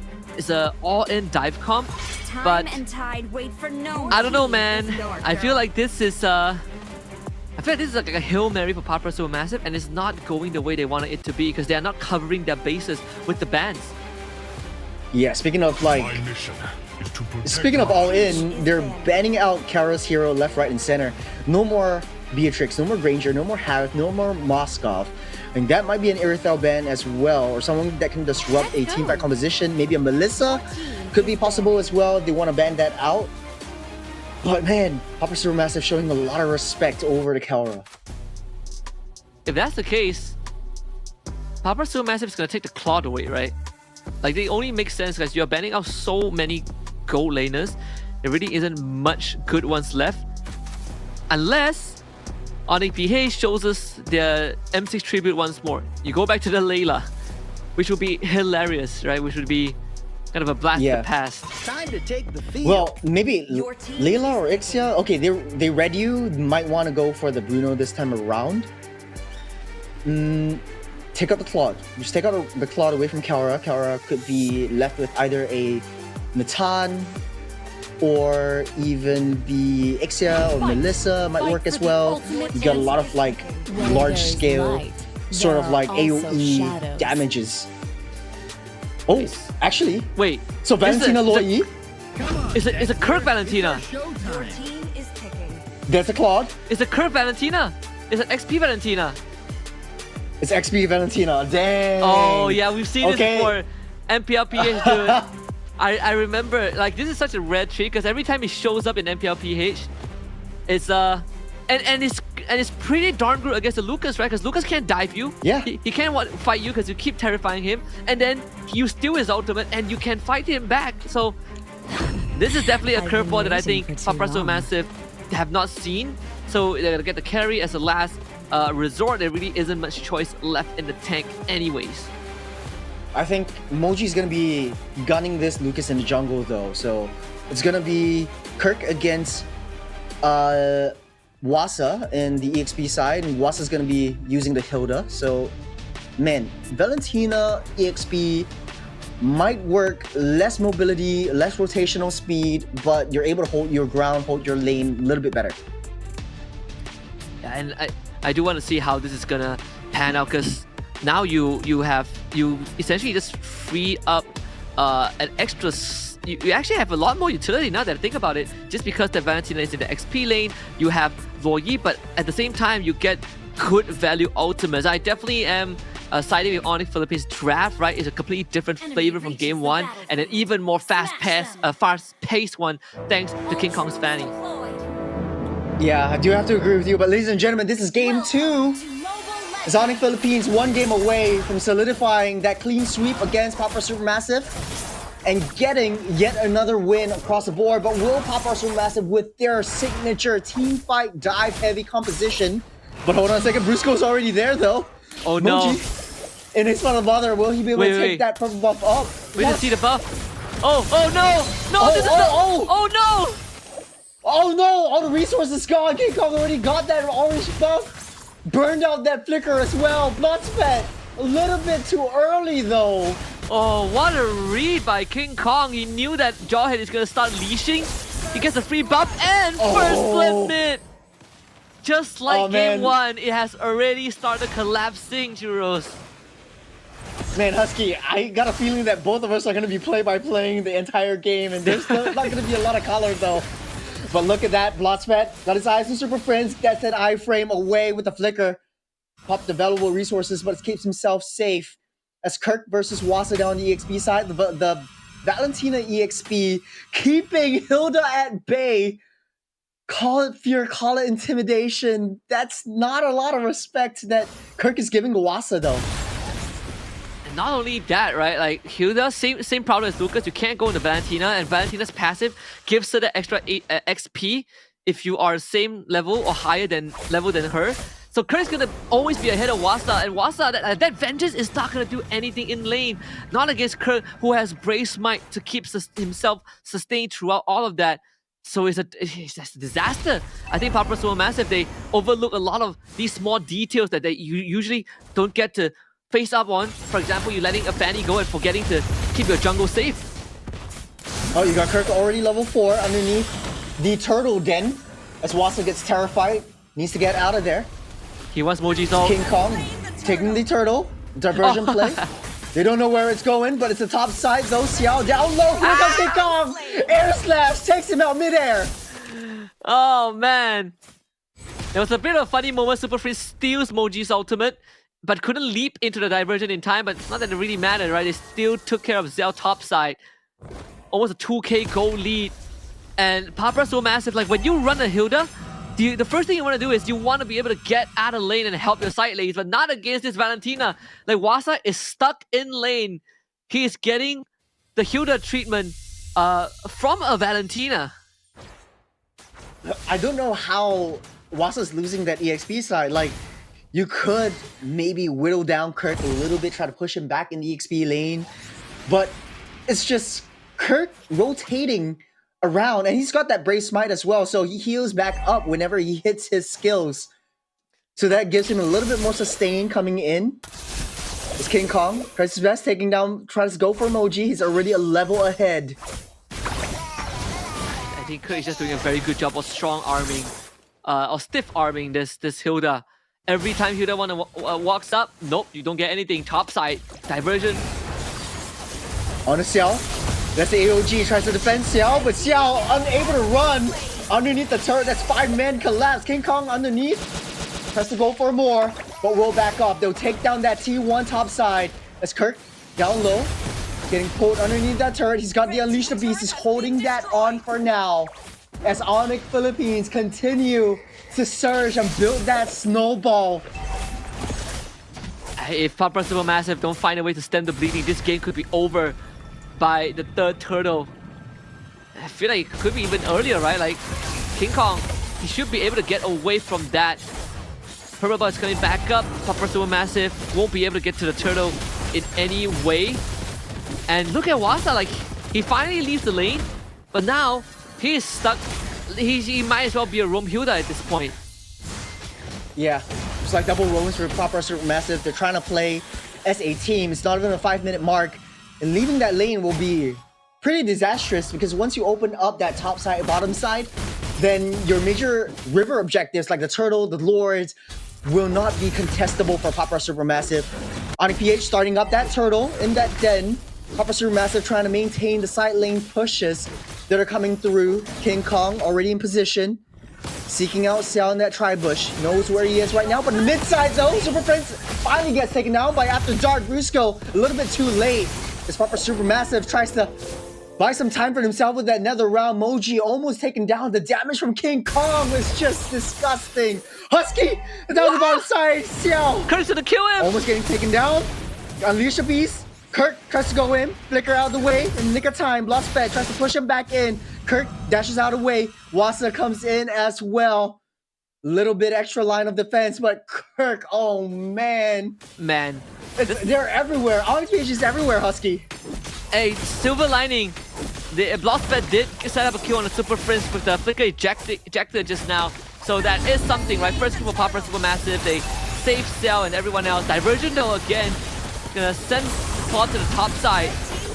Brusco down low. We'll be able to survive though with a revitalized. Wasa the back line tries to find an angle, but in the front line though, it's Kirk against the world. And with the Unleash the Beast on their own, he falls, but not before taking out Bloodspat. And After Dark, here comes King Kong trying to clean it up.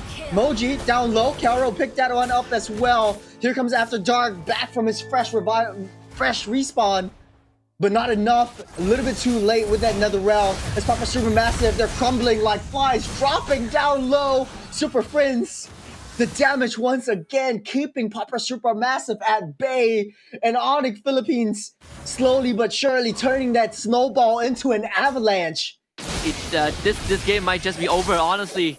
I don't know how to say it better, Churros. This game might have just been signed, sealed, and delivered by ONIC Philippines. You look at all the cross-map movements, right? Facilitated by Super Prince's Diversion. You got Kaura, who has had a fantastic game so far on this Claude. He's 3-0-2, and he's even running the sprint. He doesn't even care about Purify because he doesn't need it this game. About to get that golden staff in the next 2 minutes. Papa SuperMassive, there's just nothing that they could do. Kirk over the wall, able to keep himself safe for now. Bottom side, Kaura takes care of the T1. Is Papa SuperMassive losing objectives, losing their towers, and losing control of this game? Not sure how they're going to come back from this. King Kong is 1.6k go ahead of Moji, who only has a Hunter Strike at this point. Not even a completed boots. He's desperately trying to get to his War Axe. Might be too little too late. Kirk escapes Bloodspat again, but look at where King Kong is, right? He's taxing resources. They are setting up for a dive. Yep. In the purple buff though, Moji starts things up, tries to keep it away. But ONIC PH, they have better objectives to go for. There's underneath the turret, Brusco falls down low, AOG out of the way. And King Kong almost finding an angle down on that orange buff side. But they will pick up that turtle and stay a little bit more disciplined. Let's wait for the next Lord and let's clear out this game. Man, if they didn't reduce the cable damages of fanning a few patches ago, that would have been an instant kill onto After Dark with how fast King Kong's fingers were in that bush. But still, almost a 6k goal advantage, 8 minutes in. Bloodspat forced to run away. Oh, that flicker miss! Oh, they missed the throw! Bloodspat caught in the middle though! What? Kaura, good reaction time. That's conceal play. Going for Cell next. Pop that flicker, but Kaura underneath that turret tries to take him down. Kurt with the Unleash the Beast. Got that boom under control. Wasa falls down next. After Dark tries to save it. Wasa actually walks out of the nether realm.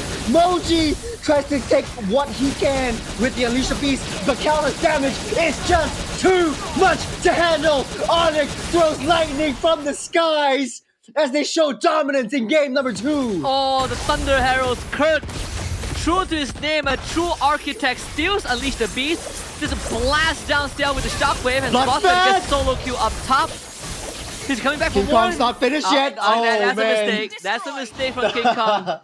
But I gotta say, Yeah, he thought he could do it. yeah, Wasa didn't walk out the nether realm. Kirk pushed him out of it in the Unleash the Beast form, and now they're gonna go for more.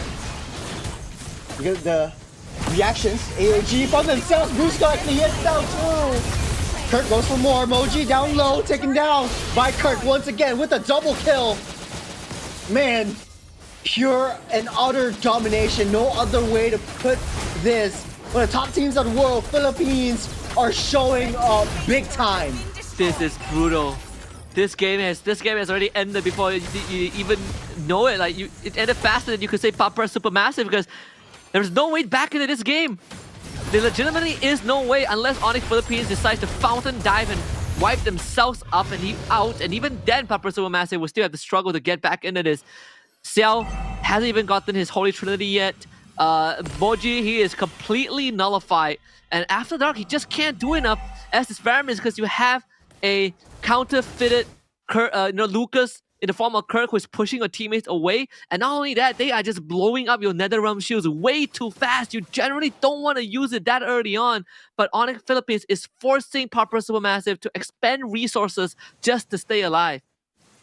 And even if you have the Netherrealm, once King Kong goes in with the cables, that's your Netherrealm already popped up. But hold on a second, diversion play. They know where they're going. They got their eyes set on Wasa. They seek out. Oh my gosh. After dark, we'll have his nights out as well. That's ONIC Philippines. Pick up the strays. Wait, someone didn't communicate that, right? Because clearly, I feel like Wasa saw the diversion, or maybe after that was just too far out, but that cash, luckily it's on the Faramir. He's gonna come back pretty fast. Vengeance pop ready, King Kong. King Kong will be able to get out safe. The light wheels will follow him, but he's out there now. T3 already popped up. Lord's already marching down the top side. Kara dealing a lot of damage. You got diversion and the reaction times coming in from Super Prince to keep everyone at bay. The roll is going in for that reset. Wasa can't even get close to Kara. Lord's already in. Briscoe tries to find an angle. Netherrealm already popped up. No more Netherrealm for Papra Supermassive. ONIC PH might very well end this. Here comes King Kong with the in and out. It's over for now. It's ONIC Philippines. Throws down the thunder from the skies and clears it out. A clean sweep for ONIC Philippines. Turkey stands no chance. ONIC PH smiting the unbelievers with lightning and thunder. The full wrath of the Super family descends onto Papra Supermassive. This win preordained from the start until the end. The third series win for ONIC Philippines as they continue their win streak in the group stage, and Papra Supermassive suffering a crushing defeat.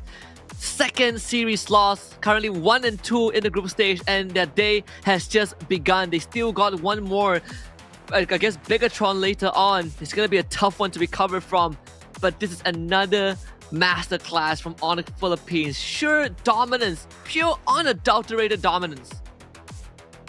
Yeah, and honestly though, stats aside, it's so hard to choose the MVP because all of the 5 members of ONIC Philippines played their hats out. It's crazy. Kirk keeping Wasa at bay, making Wasa practically useless the entirety of the game.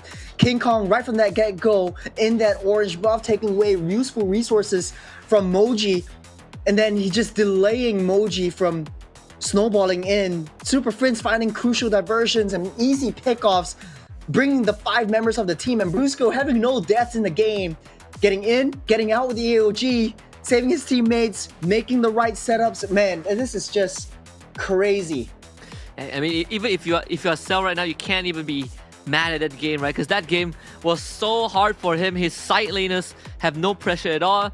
The jungler fell behind at minute 1, and then you have a Fanny and a Loyi, and it's just hard diving you in your lane, and there's no way that anyone else from Papra Supermassive could have even provided any assistance.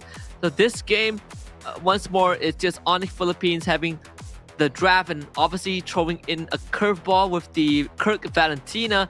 But more importantly, Papra Supermassive, like this Faramis pick felt pretty forced and they were punished in an instant. Yeah, no easy way to put it. Every single one of the 5 members, look how close their damage is. 19 kills to 4. Papra Supermassive, right from the early game, it was just havoc. They couldn't find any control anywhere in their map, anywhere in their jungles, anywhere in their lanes. Every single lane was crumbling. Moji couldn't get his farm. There wasn't any team fights because for ONIC Philippines, it was just pickoffs after pickoffs after pickoffs that they couldn't even fight as 5 members. It's really a tough game, I think. You know, Papra Supermassive admittedly got completely outclassed, and there's no better way to put it. Right, King Kong's the MVP. You got Bruce Goldkirk as the honorable mention, but overall, I think it's just, you know, ONIC Philippines showing us why they are the current world champions, and it's very hard to find a team that remains consistent after all this time, and ONIC Philippines right now is the prime example of that. Yeah, I got a controversial question to ask you, and I think I've seen Gani and Mirko doing this in the stream, but do you think that ONIC Philippines may be one of the most goated teams ever to play MLBB? What's the most goated team? I mean, I think, here's my take. I think right now they are definitely the most goated, but if we want to say one of the most, we gotta see their 2025 run. I think if ONIC Philippines can, you know, win a local title and maybe MSC, or the icing on the cake, complete a golden run, they would be the most goated team. But even then, I think if you can win your local league back-to-back on MPL Philippines and then convert that to an MSC win, that is really good enough. Because I don't recall a team that is this dominant, this consistent for so long. I think close seconds, probably Blacklist International. That is a good example, you know, TLPH, Team Falcons. But to this degree, probably not much yet. But that's just how I see it, right? Because of how dominant ONIC PH is, despite some of the down times that they had in the earlier seasons this year. You see how fast they bounce back. Yeah, I do have to agree with you. I think Supermassive playing this game, it was just they were sitting ducks. They pretty much looked like they just booted up a game and just left. Taking a look at the highlights, every single highlight was a kill montage. The reaction times from these players and dodging out of Lotsvets' throw was just immaculate. Every single one of the way. The alley-oops coming in from Kirk into Kelra was just crazy. Yeah, this was the push out of the Nether Realm. After Dark couldn't do anything about it. Yeah, like, let's say it really was just, you know, an outplay, right? It's a mechanical outplay. Obviously, this one King Kong did give his life up. You know, Xiao did scale up at one point, and a bit of a mechanical error, I think, from King Kong. Kind of misjudged the damage. But we did say at the very start that ONIC PH, you give them an inch, they would take a mile. Like, if Papra Supermassive experienced what it feels like to get snowballed on by YBG yesterday, this was that at maximum capacity, because ONIC Philippines, they stepped on the gas and they did not stop for the rest of the game. Yeah, and looking at all of this, they couldn't even try to defend. The Nether Realm was already popped way before when Fanny or when King Kong first glided in. It just triggered After Dark to be like, okay, I need to put the Nether Realm because he could potentially just one-shot all of us. And once that was wasted, the Lord already marching in and crashing down that turret, it was all over from that point. Yeah, a rough game of Papra Supermassive, but you know, they at least they have some time to recompose themselves before they have to play later today. Yes, sir. But I think, regardless, congratulations to ONIC Philippines for that victory. It was very well deserved. It's good to see them back on form, and I think with that win, they almost certainly guaranteed themselves a slot in the playoffs. Now it's all about, you know, seeing if they can get that perfect group stage run like they did. Actually, I want to say like they did in Challenge Finals, but actually it was TLID that got the perfect run. So now ONIC Philippines have a chance to do that. Yeah, take a look at the standings really quickly. I think this really solidifies them as the top team because they're only playing 5 games over 3 days. They've already done 3. They've won an overall 5 games out of all of that, with 1 game lost to TLID. So that puts them at the top of the charts with, let's see how many points. 8 points. 8 points, yeah. 8 points and then a 6-1 game score. So with that being said, we're gonna bring out our boy King Kong, who is waiting in the interview booth up on the broadcast to talk to him. What's up, King Kong? Hello, King Kong. Hello. What's up? We let's skip the introduction. This win was pretty much expected. When you guys come into this, I want to start it off by asking something that I don't think anyone's asked before, right? Why did you dye your hair back to black? I'm just lazy doing the retouch for the red hair. No other reasons. Did it fade? I just feel Did it lazy. fade to a different color? Not that much, but I just wanna dye it back to black so I can see my hair black, then my bangs short with my hair black.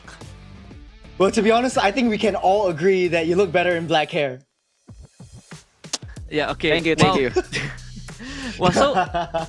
I mean, yesterday you guys played like YBG and TLID, and obviously that was a win. And right now, this is your 3rd win. In the group stage, you got 2 more to go, right? You got Bigatron and Infamous Rage left. You think you're feeling good about getting that clean group stage? 5-0 and qualifying for playoffs. Feeling good, but not in a way that we could be complacent. I think we still need to improve a lot in terms of the game and our decision makings. But yeah, I'm happy. Yeah. I've got a really interesting question for you because I think ONIC Philippines is one of the best teams in the world right now. You guys are very, you done well in MPL PH. Yes, you had a shaky first start to the season, and then coming in, you're making it off to the MPL PH playoffs and coming into the Snapdragon Pro Mobile Masters. Let's look ahead. You're in the playoffs. What is the team that you fear the most?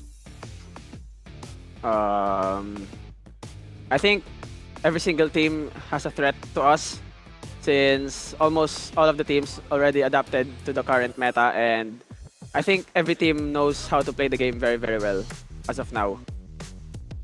Right, I want to follow with that. How did you guys kind of adapt to this, right? Like Churus did brought up, you had a slightly shaky start to the local league, but how do you guys kind of adjust to it? Like, what was the biggest adjustment you guys made to get back onto that winning ways? I think the biggest is forget about our lose streak, then move on in improving and making better plays in the game. Is this better fun, like for you as a jungler? Because we are seeing like almost the same heroes. Right? What do you feel about the current meta so far? I just feel good. I think I'm fine with the current jungle heroes. Yeah, Just that's awesome. Okay, yeah. Any words for the fans back home and anything, and then For all the fans around the world, thank you so much for supporting ONIC Philippines. We'll always do our best and have fun watching. I'm pretty sure we had a lot of fun watching you and the rest of the super fan. Thank you very much, King Kong. All the best for the rest of the games. Oh man, He's a natural dude. man, He's a oh natural. man, He yeah. gets more and more fun to talk to with every passing interview. I would say that I agree. He looks better in black hair. I know who was it? I think Kirk Kirk rated it like 0 out of 10 or something at one point. But still, ONIC Philippines back to their winning ways. There's nothing much to say. They're just that good. At least from this series, they look perfect. Yeah, but still, it's a team that has just arrived in Indonesia. We haven't seen Turkey much in their own local leagues. So I think, it's what to be expected. But with a lot of expectations, and I say before, comes a lot of pressure.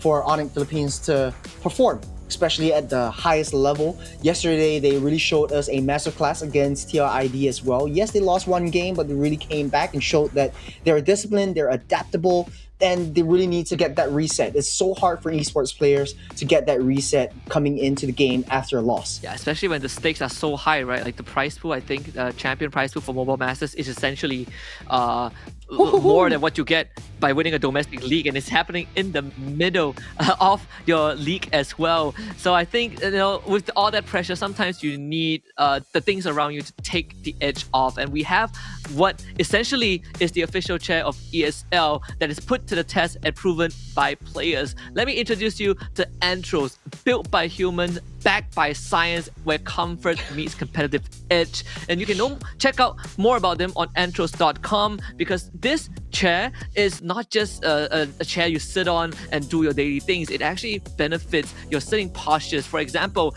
it has true ergonomic innovations, and it is proven by data as the first and only chair so far that is FDA registered for better postures. So if you have problems with that like I do, I think Antros is the chair for you. You know what's interesting is that ESL actually collaborated with Antros, and they have the ESL branded chairs that the players are sitting in. And not only the players can sit on them, you guys can sit on them too. So go on down to antros.com and get your own Antros chair picked by the pros for comfort and performance right now. With that, man, Husky, it's been a heck of a series. It's a 2-0, like we all predicted. I mean, we got the prediction right. But hey, for a proper Supermassive, time to get that reset. Another big game at the end of the day.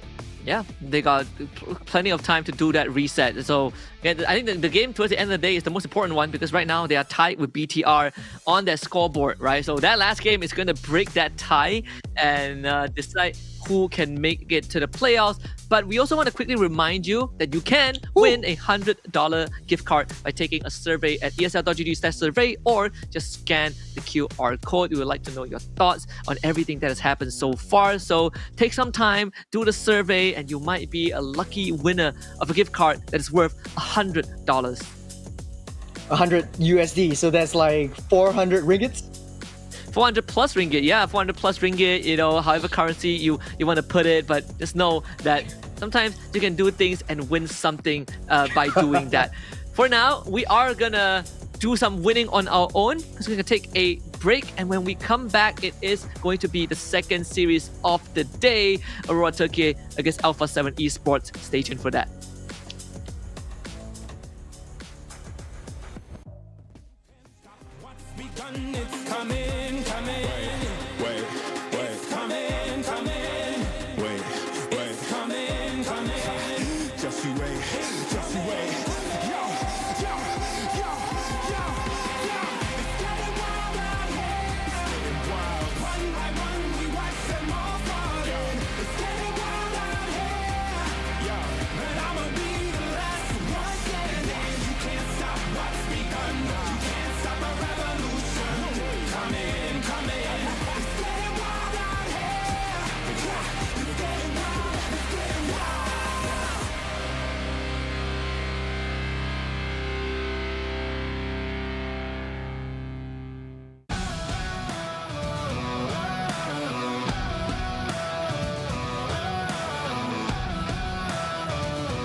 What we got you can't handle, 'cause we don't ever stand still. I'm ready for the gamble. I'm ready for the gamble. Ready for the gamble. Keep feeding the flame, chasing the fame. This world will never be enough for me. I feel it run through my veins. I sharpen my aim, soaking the fire under my feet.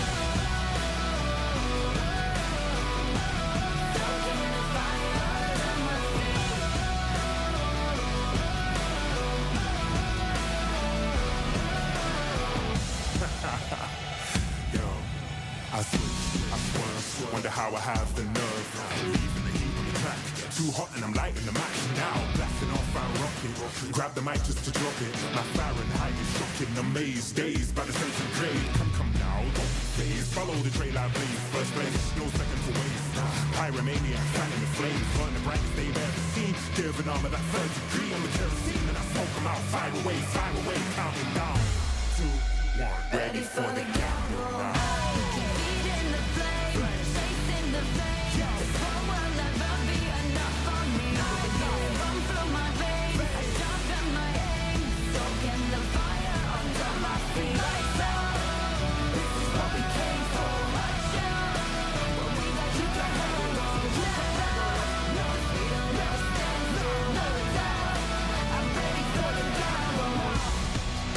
I'm ready for the gamble now. Ready for the gamble. Reach out, top out, lights out, lights out.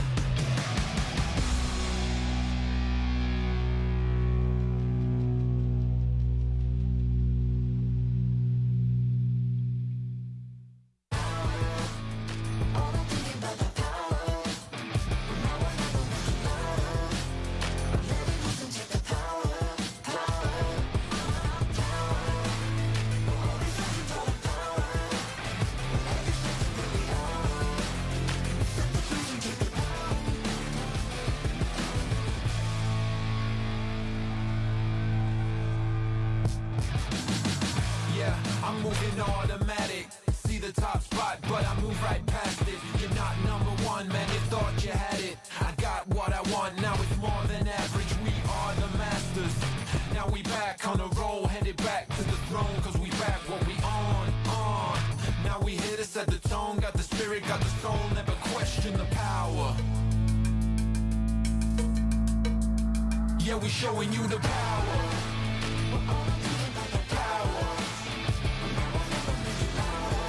Make it loud. Power.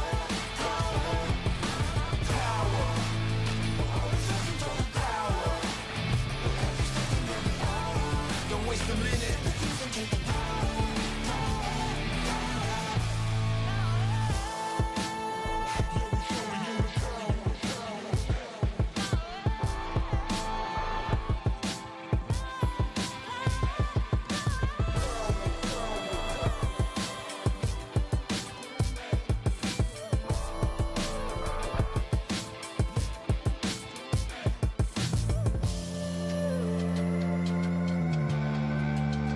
Yeah, we showing you the power.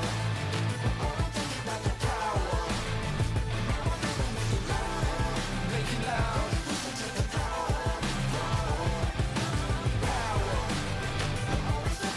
Power. Don't waste a minute. Yeah, I'm moving automatic. See the top spot, but I move right past it. You're not number one, man, you thought you had it. I got what I want, now it's more than average. We are the masters. Now we back on the roll, headed back to the throne, cause we back what we on. Now we here to set the tone, got the spirit, got the soul, never question the power.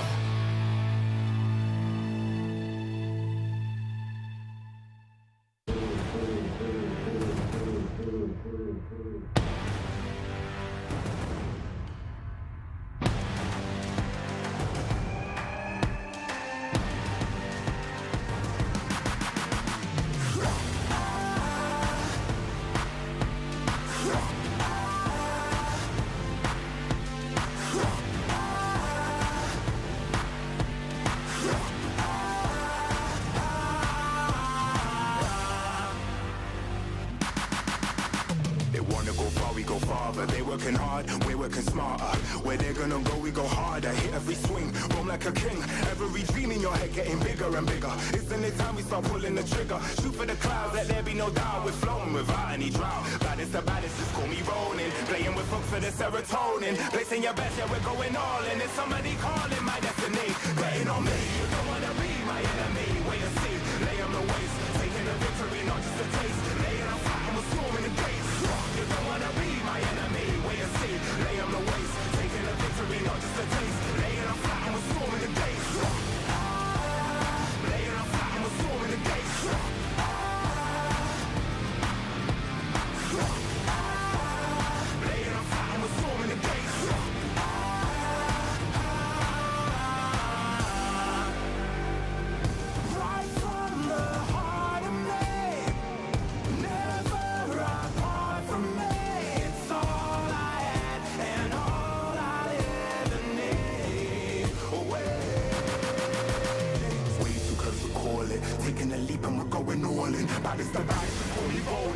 rocking with both of the serotonin, and I'm betting on me. You don't wanna be my enemy, wait and see.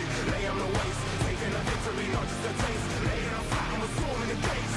You don't wanna be my enemy, wait and see. Lay on the waist, taking a victory, not just a taste. Laying on flat and we're storming the gates.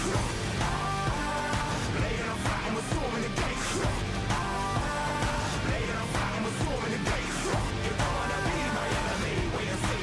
Lay on the waist, taking a victory, not just a taste. Laying on flat and we're storming the gates.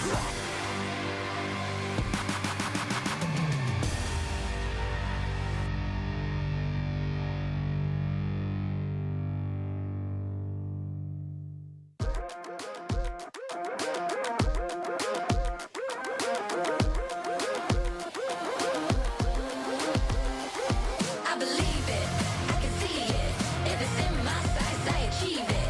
Ain't no leaving, no defeating. Show up, complete and repeat it. Every day, rule that game. I always go 100%. Start to end, to the end, out or in. No between, you gotta go 100%. Blink to win every single moment. Caught up in the motion, got no use for caution. Hope you're ready for a fight. I believe it, I can see it. If it's in my sights, I achieve it. Ain't no leaving, no defeating. Show up, complete and repeat it. I believe it, I can see it. If it's in my sights, I achieve it. Ain't no leaving, no defeating. Show up, complete and repeat it. Every day, rule that game. I always go 100%. Start to end. Every single moment, caught up in the motion, got no use for caution. Are you ready? Are you ready? Are you ready? Are you ready?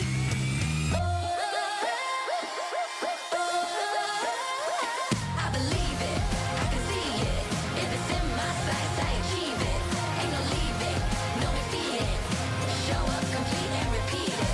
I believe it, I can see it. If it's in my sights, I achieve it. Ain't no leaving, no defeating. Show up, complete and repeat it.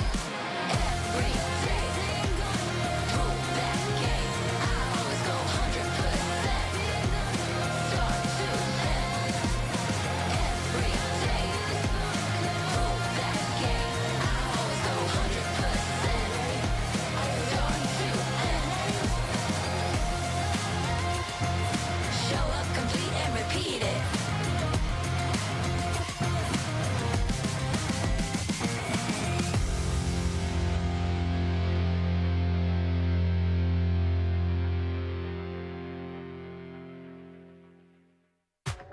Ain't nobody in my lane. Me and you, we ain't even playing the same game. Take my own credit, no need to drop names. Drop the weight, clean slate, I'm insane.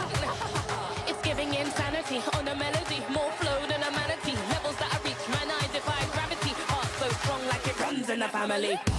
I've got the haters out of breath. Ain't talking about then and when I got them distressed. Giving palpitation when I say it with my chest. Do the calculation, it's time to invest. Acquiesce that I am the empress. Go is go pick someone called a vet. I just can't be tamed, that I'm the Loch Ness. So blessed they can't comprehend. I turn a skeptic to believer.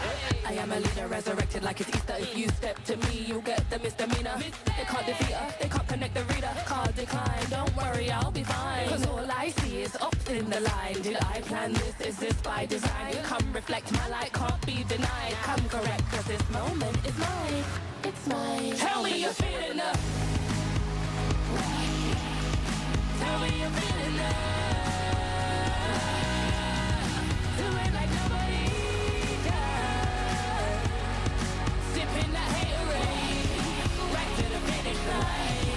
Tell me you're feeling the. Tell me you're feeling the. Do it like nobody does. Sipping that haterade, right to the finish line.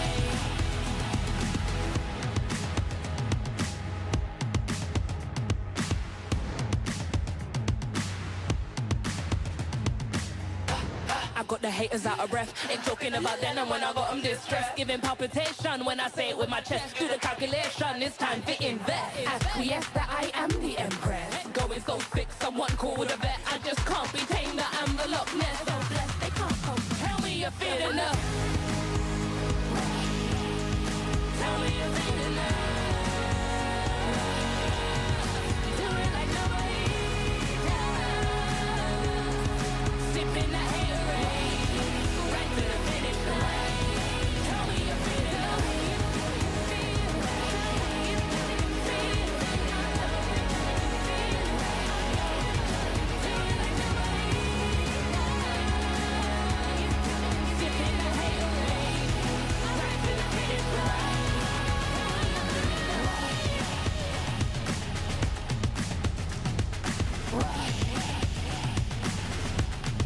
Tell me you're feeling love.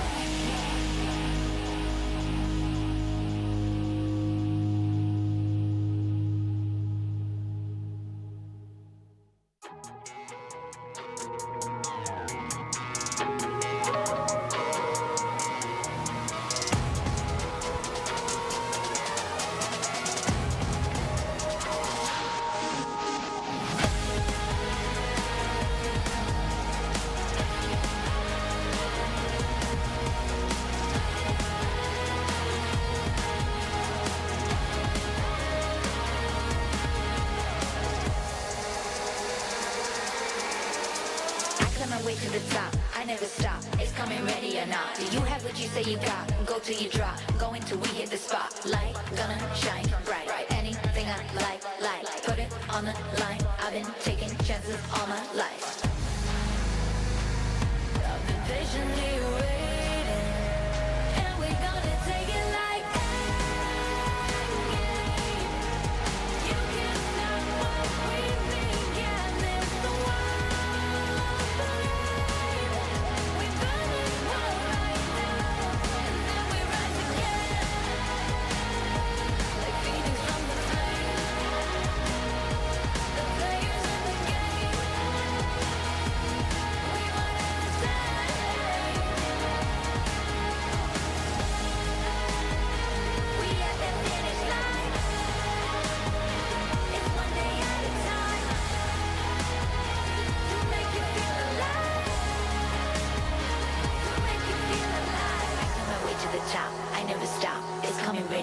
Do you have what you say you got? Go till you drop. Go until we in the spot. I climb my way to the top. I never stop. It's coming ready and now. Do you have what you say you got? Go till you drop. Go until we in the spot. Yeah, we running the same.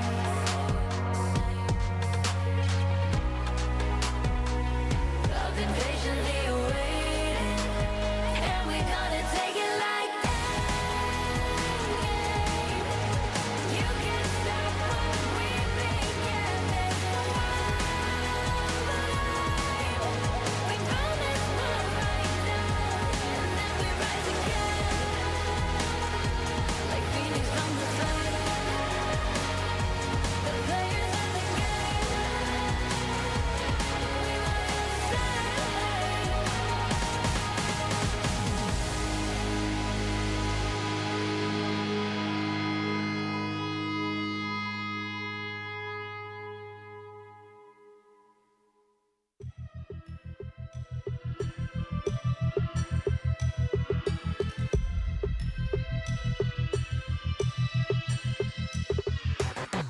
It's a madhouse, it's a madhouse. Had a lot of people showing me some mad doubts. It's a madhouse, it's a madhouse. I got love for the game, I don't cash out. It's a madhouse, it's a madhouse. Everybody with their hands up in the air like whoa. It's a madhouse, it's a madhouse. Shaking all the city, this is how I like my show. I got love for the sweat that I put in. Door with a foot in, proofs in the pudding. Things I did, all them said that I couldn't. Superhero bouncing like a villain. All y'all rooting, you the fan now. Yeah, you understand now what it took to be the champion that I am now. Head in the sky, it's about the time you land now. And let's see who of us has got the better plan now. Who has got the better plan now? Who has got the better plan? Who has got the better plan now? I'm just trying to understand. Who has got the better plan now?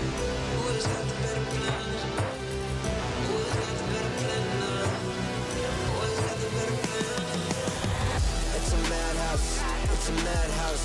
Had a lot of people showing me some mad doubts. It's a madhouse, it's a madhouse. I got love for the game, I don't cash out. It's a madhouse, it's a madhouse. Everybody with their hands up in the air like whoa. It's a madhouse, it's a madhouse. Shaking all the city, this is how I like my show. How I like my show. Hey. This is how I like my show. Hey. It's a madhouse. Hey. It's a madhouse, it's a madhouse. Had a lot of people showing me some mad doubts. It's a madhouse, it's a madhouse. I got love for the game, I don't cash out. It's a madhouse, it's a madhouse. Everybody with their hands up in the air like whoa. It's a madhouse, it's a madhouse. Shaking all the city, this is how I like my show.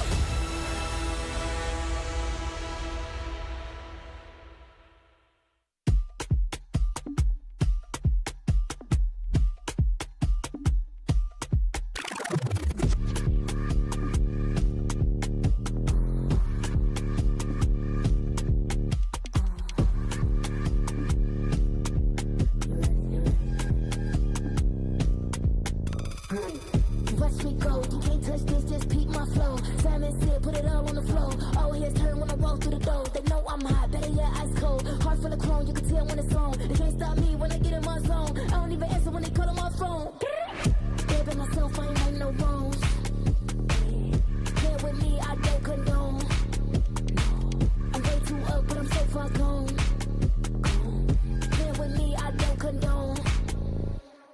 The man down doing up, beating up the beat till it's going up, doing up. Look at me, look at how I'm moving, tickle me, wiggle me, looking good, got the remedy, in me, deep pulse energy, complimentary, they can never be jealousy, when they stare at me, they like legacy, gotta leave a mark when I feel like I'm no watch me. You wanna tell me, love what you see, come get close, watch me, tell me low, I bet you won't, what you gon' do, watch me, I make it hot, blow up the spot, ready or not, watch me, watch me, watch me, watch me, watch me, watch me, watch me, watch me, pretty, watch me do it, watch me slow, watch me, let me feel it, take control, let me go, won't you tell me, watch me, with my buttons, if you roll.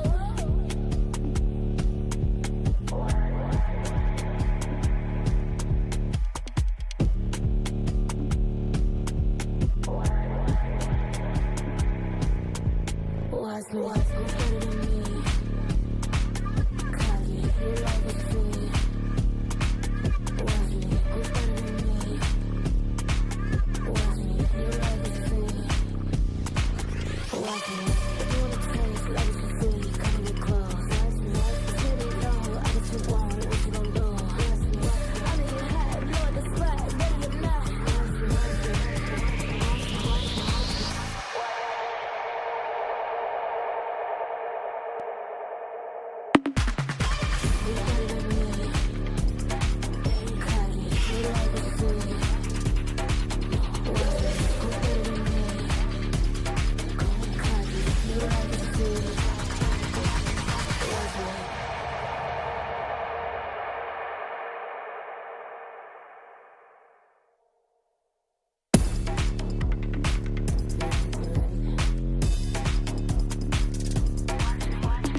watch me.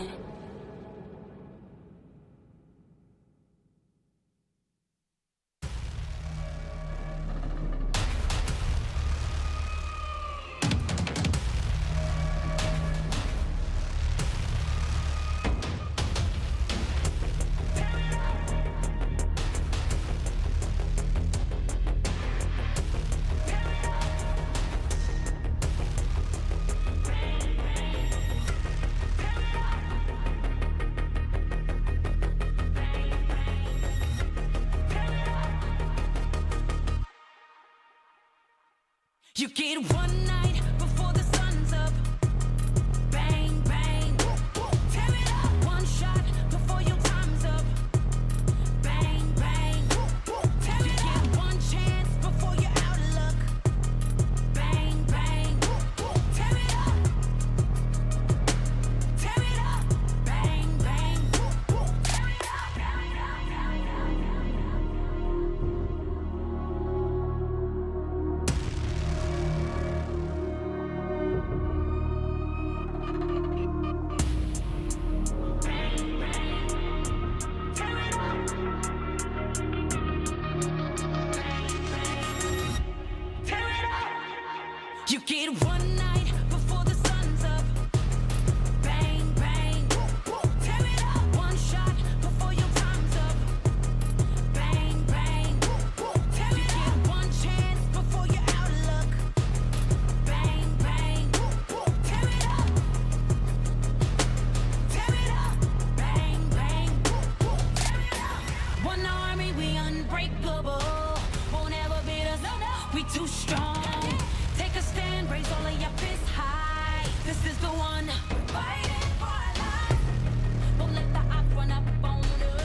Yo.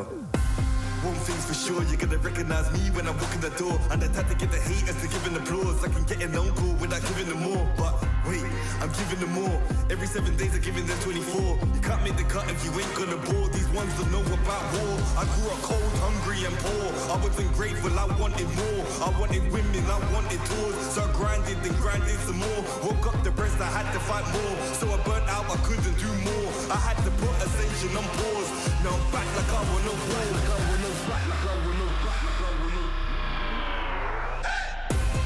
Winning again, I won't stop till I'm winning again. Winning again, I won't stop till I'm winning again. It's cold outside and I thought I couldn't do it again. Winning again, I won't stop till I'm winning again. I'm in my bag like loose change, self-proclaimed hero like Bruce Wayne. Out the sight even if you bought new frames. All this talk about weight but got no gains. How you gonna do a sight with no aim? Marathon longevity is my lane. I get dark like under the duvet and don't roll with a weak link like a broke chain. Self-ignorer when I was poorer. My struggle gave me a god flood of the Torah. I didn't stop me pleasuring somebody's daughter. My cup running forward to the spills of the saucer. Call me true to author. My battle plans rapper terroristic torture. These hands can bend water. Boom boom exploring like Avatar Korra.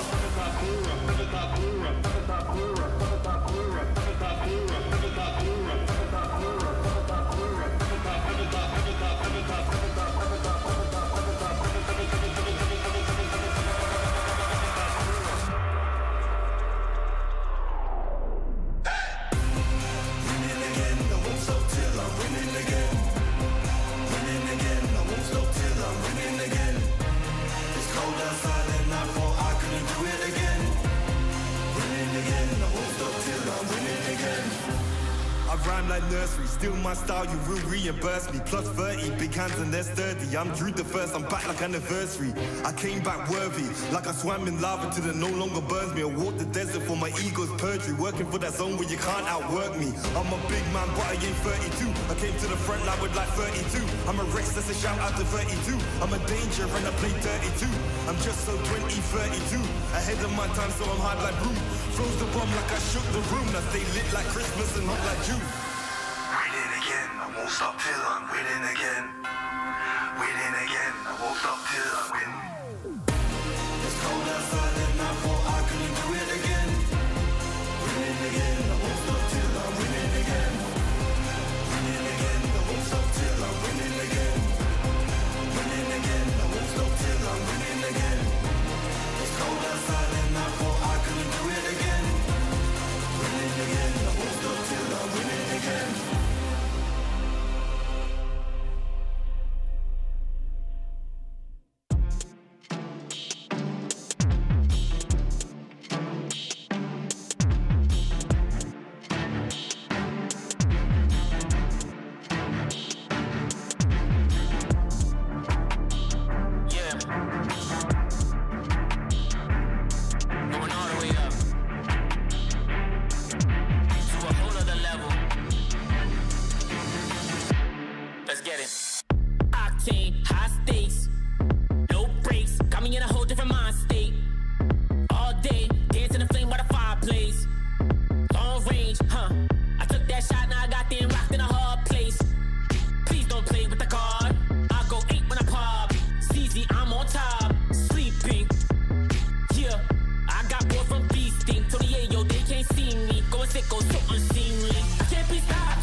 Can't be stopped.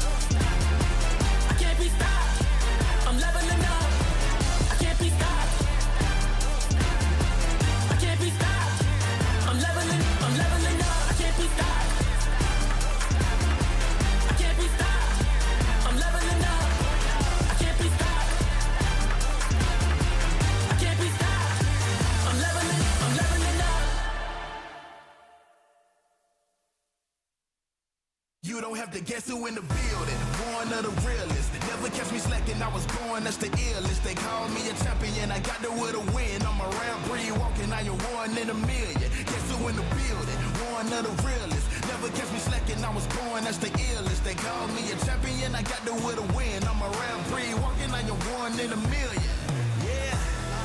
I am back in the place, don't have to guess who in the building, cause I'm back in your face. Ready for anybody coming, I am here on my toes. Never was settled for defeat, cause I'm raising the stakes, yeah. And I'm not coming to play, I got my game face on and I'm ready to shake. You see my name will be known everywhere in the world, cause I'm a king, get it strong and I never will break. Hey, one of the chosen, going that's the illest, watch me kill it like a supposed to. Never catch me slipping on my pippin', I'm the coldest. The best to ever do it, I'ma show you how I know it. Notice, I am on my way, I'm here to handle business, I ain't come here to play. I see they in their feelings, I don't care what they say.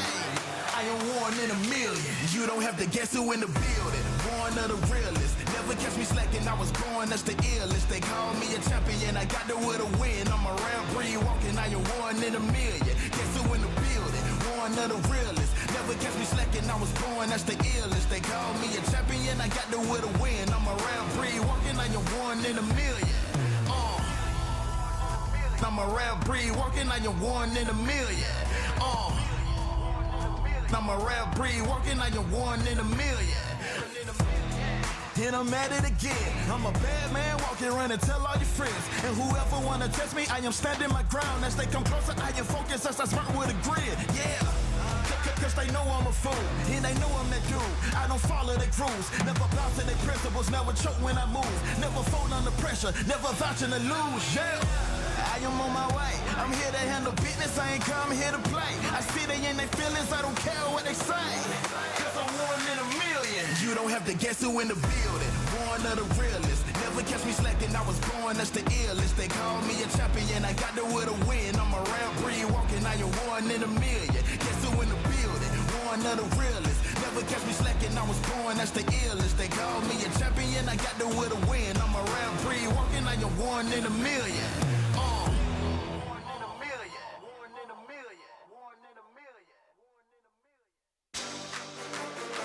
We on the way.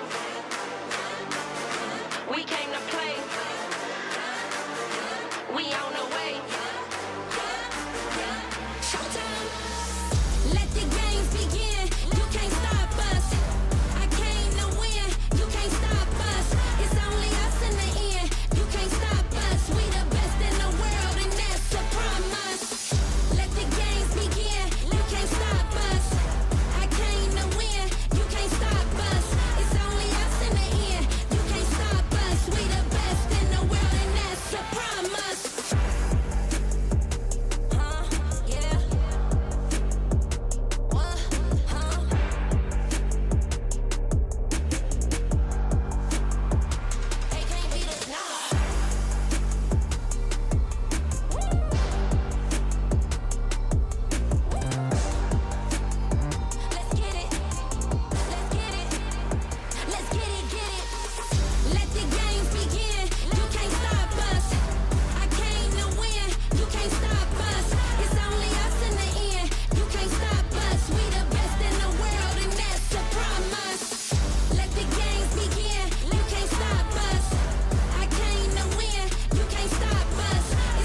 Halo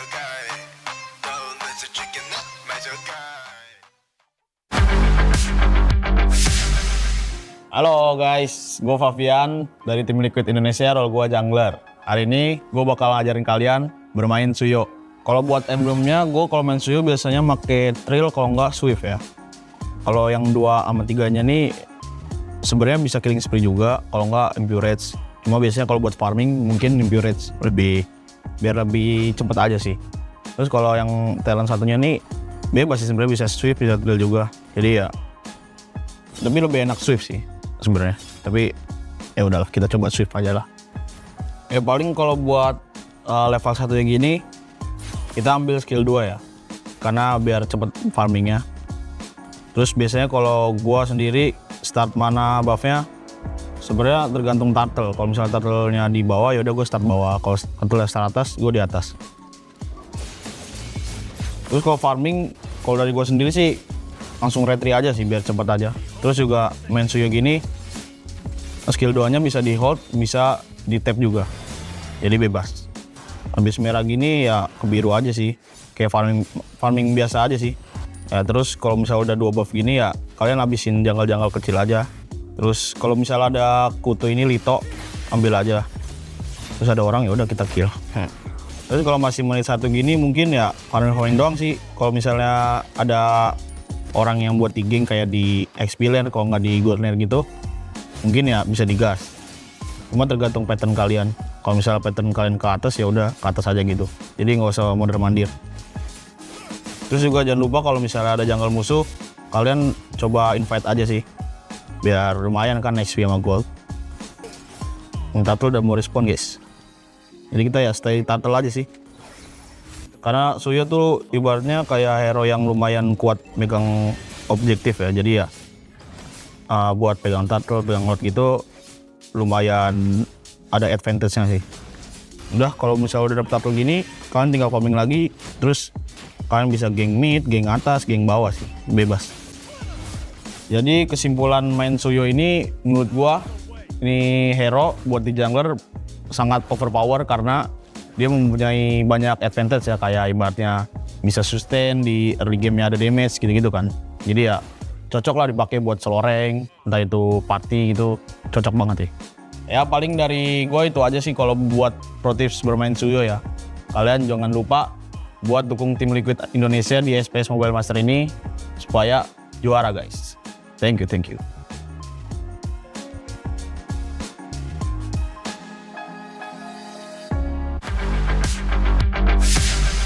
Halo guys, gue Sutsujin dari Araki Hoshi sebagai jungler. Gue sekarang bakalan bagi tips ke kalian cara main Hayabusa. Oke guys, sekarang kalian bisa nentuin startnya dari mana, itu lihat turtle-nya guys. Kalau turtle-nya di atas, biasanya gue start atas biar nanti bisa turtle-nya gampang. Kalian start biru pun kalian bisa rotasi ke gold lane juga nantinya, biar bisa bantu gold kalian. Nah pas start jungle gini kalian bisa suruh roamer kalian buat bantuin jungle biar lebih cepat rotasi. Kalau enggak midnya kalian bisa suruh freeze hero di mid kalau nggak mau bantu jungle. Pokoknya Haya harus 2 buff dulu guys biar bisa biar bisa ganking enak, nyari level 4 biar bisa ada ulti ya. Nah kayak gini guys, kalian bisa suruh tim kalian kayak aduin aja, terus nanti kalian datang geng. Sambil scroll map juga kalian bisa lihat limit. Kalau posisinya kemajuan gini bisa kalian bunuh guys. Jangan lupa skill 2 nya harus kena ya guys, biar makin sakit. Di menit 2 turtle ya guys.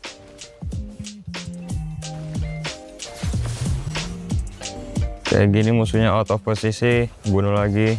Kalau udah snowball kayak gini kalian udah gampang, kalian tinggal masukin buffnya, masukin jungle-nya, jangan main di jungle kita terus. Ya pokoknya kalian kalau main Hayabusa kalian rotasinya harus bareng trio mid kalian.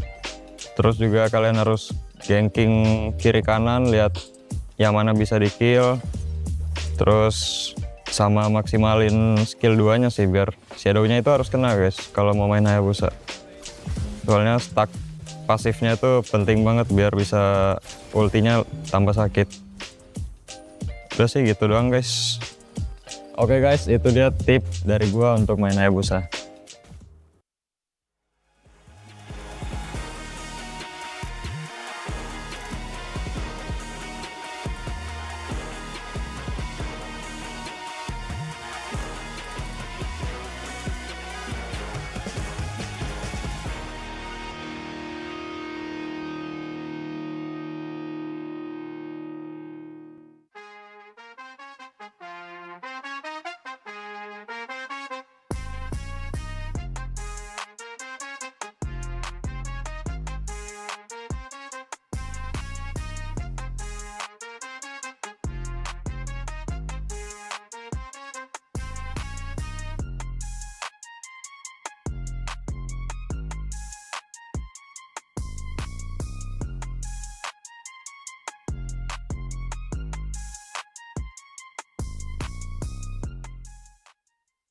The Snapdragon Pro Series is brought to you by Snapdragon Elite Gaming and DHL.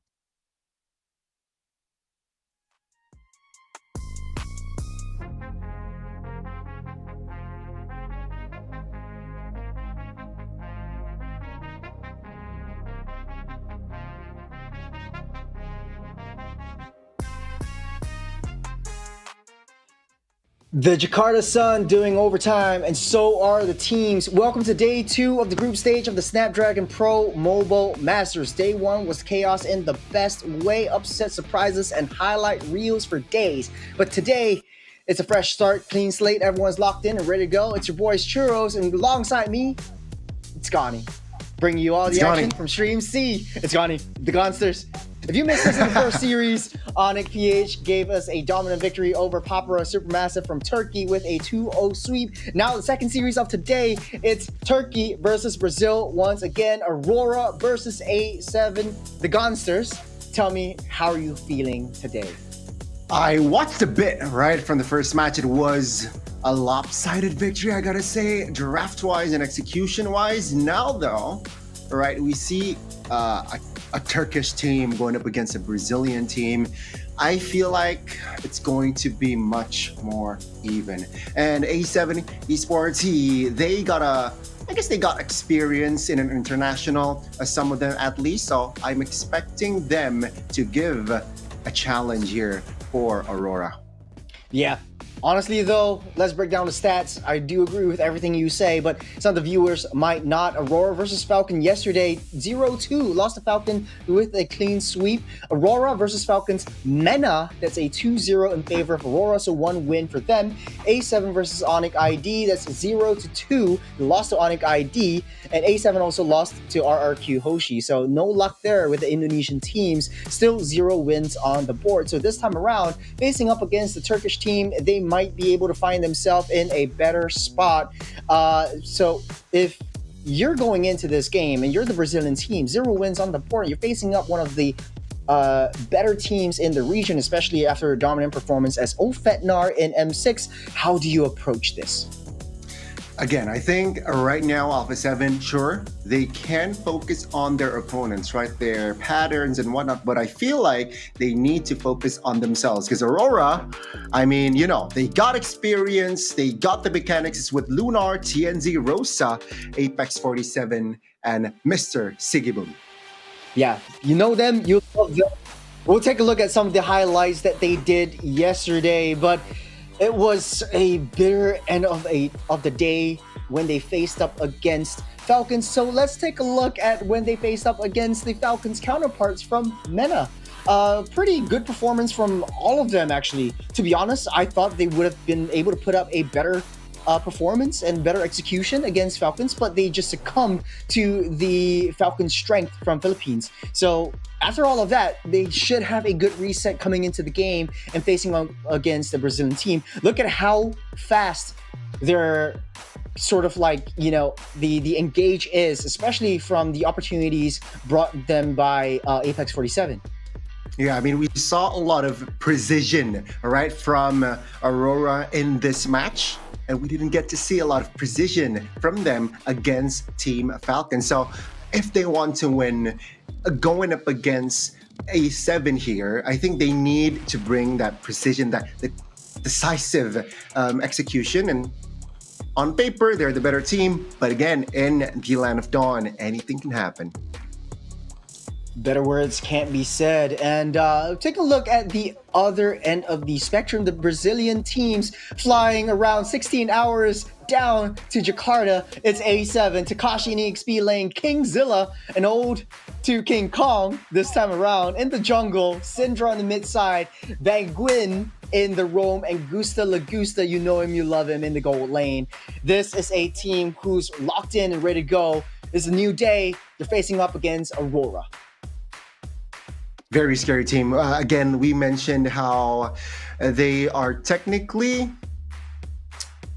our experience. Some of them at least, right? We saw the performance of Gusta Lagusta a couple of times already. And yeah, if this team can overcome their own demons, I think they can have a fresh start here day 2. Let's see though, because Gusta Lagusta, he needs to be better at his positioning. Yeah, from a lane to lane though, Gusta and Sigaboom definitely has to get the ball rolling. The first gold laner who hits the power spikes, who get that better rotations, will definitely and ultimately win out in that game. I do remember their performance though in M3 when Gusta Lagusta was still in RRQ in the Brazilian team. So that was quite a shocker. They're actually really well performing. Yeah, definitely. And let's see here. How has not just Gusta Lagusta, but this team evolved, right? After a very shaky day 1, I suppose, can they reset? It's not, I don't think they're in good shape, but going up against a Turkish team, I think it's more personal, and I do want to see more passion in this series.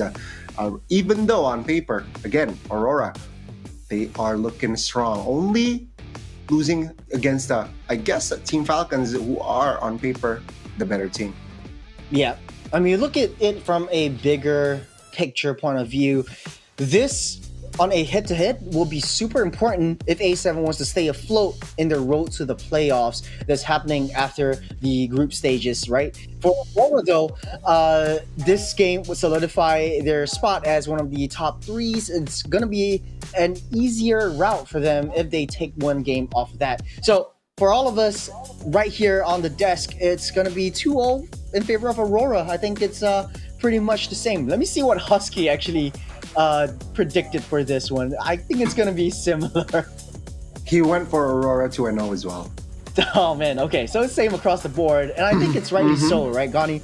I think for the fact that like their performance back in the M6 series, I know it's under a different name, but they're still the same team, coming together, showing off, and having sort of like this avenging spirit that they had yesterday against Falcons PH. Yeah, that game I feel like was more experimental, right, from their side, and on paper, again, they're the weaker team, so let's experiment, you know, and I like that idea. At least they bring something new, they tried it out, doesn't work, doesn't matter. I'm sure they can hit that reset button no matter what.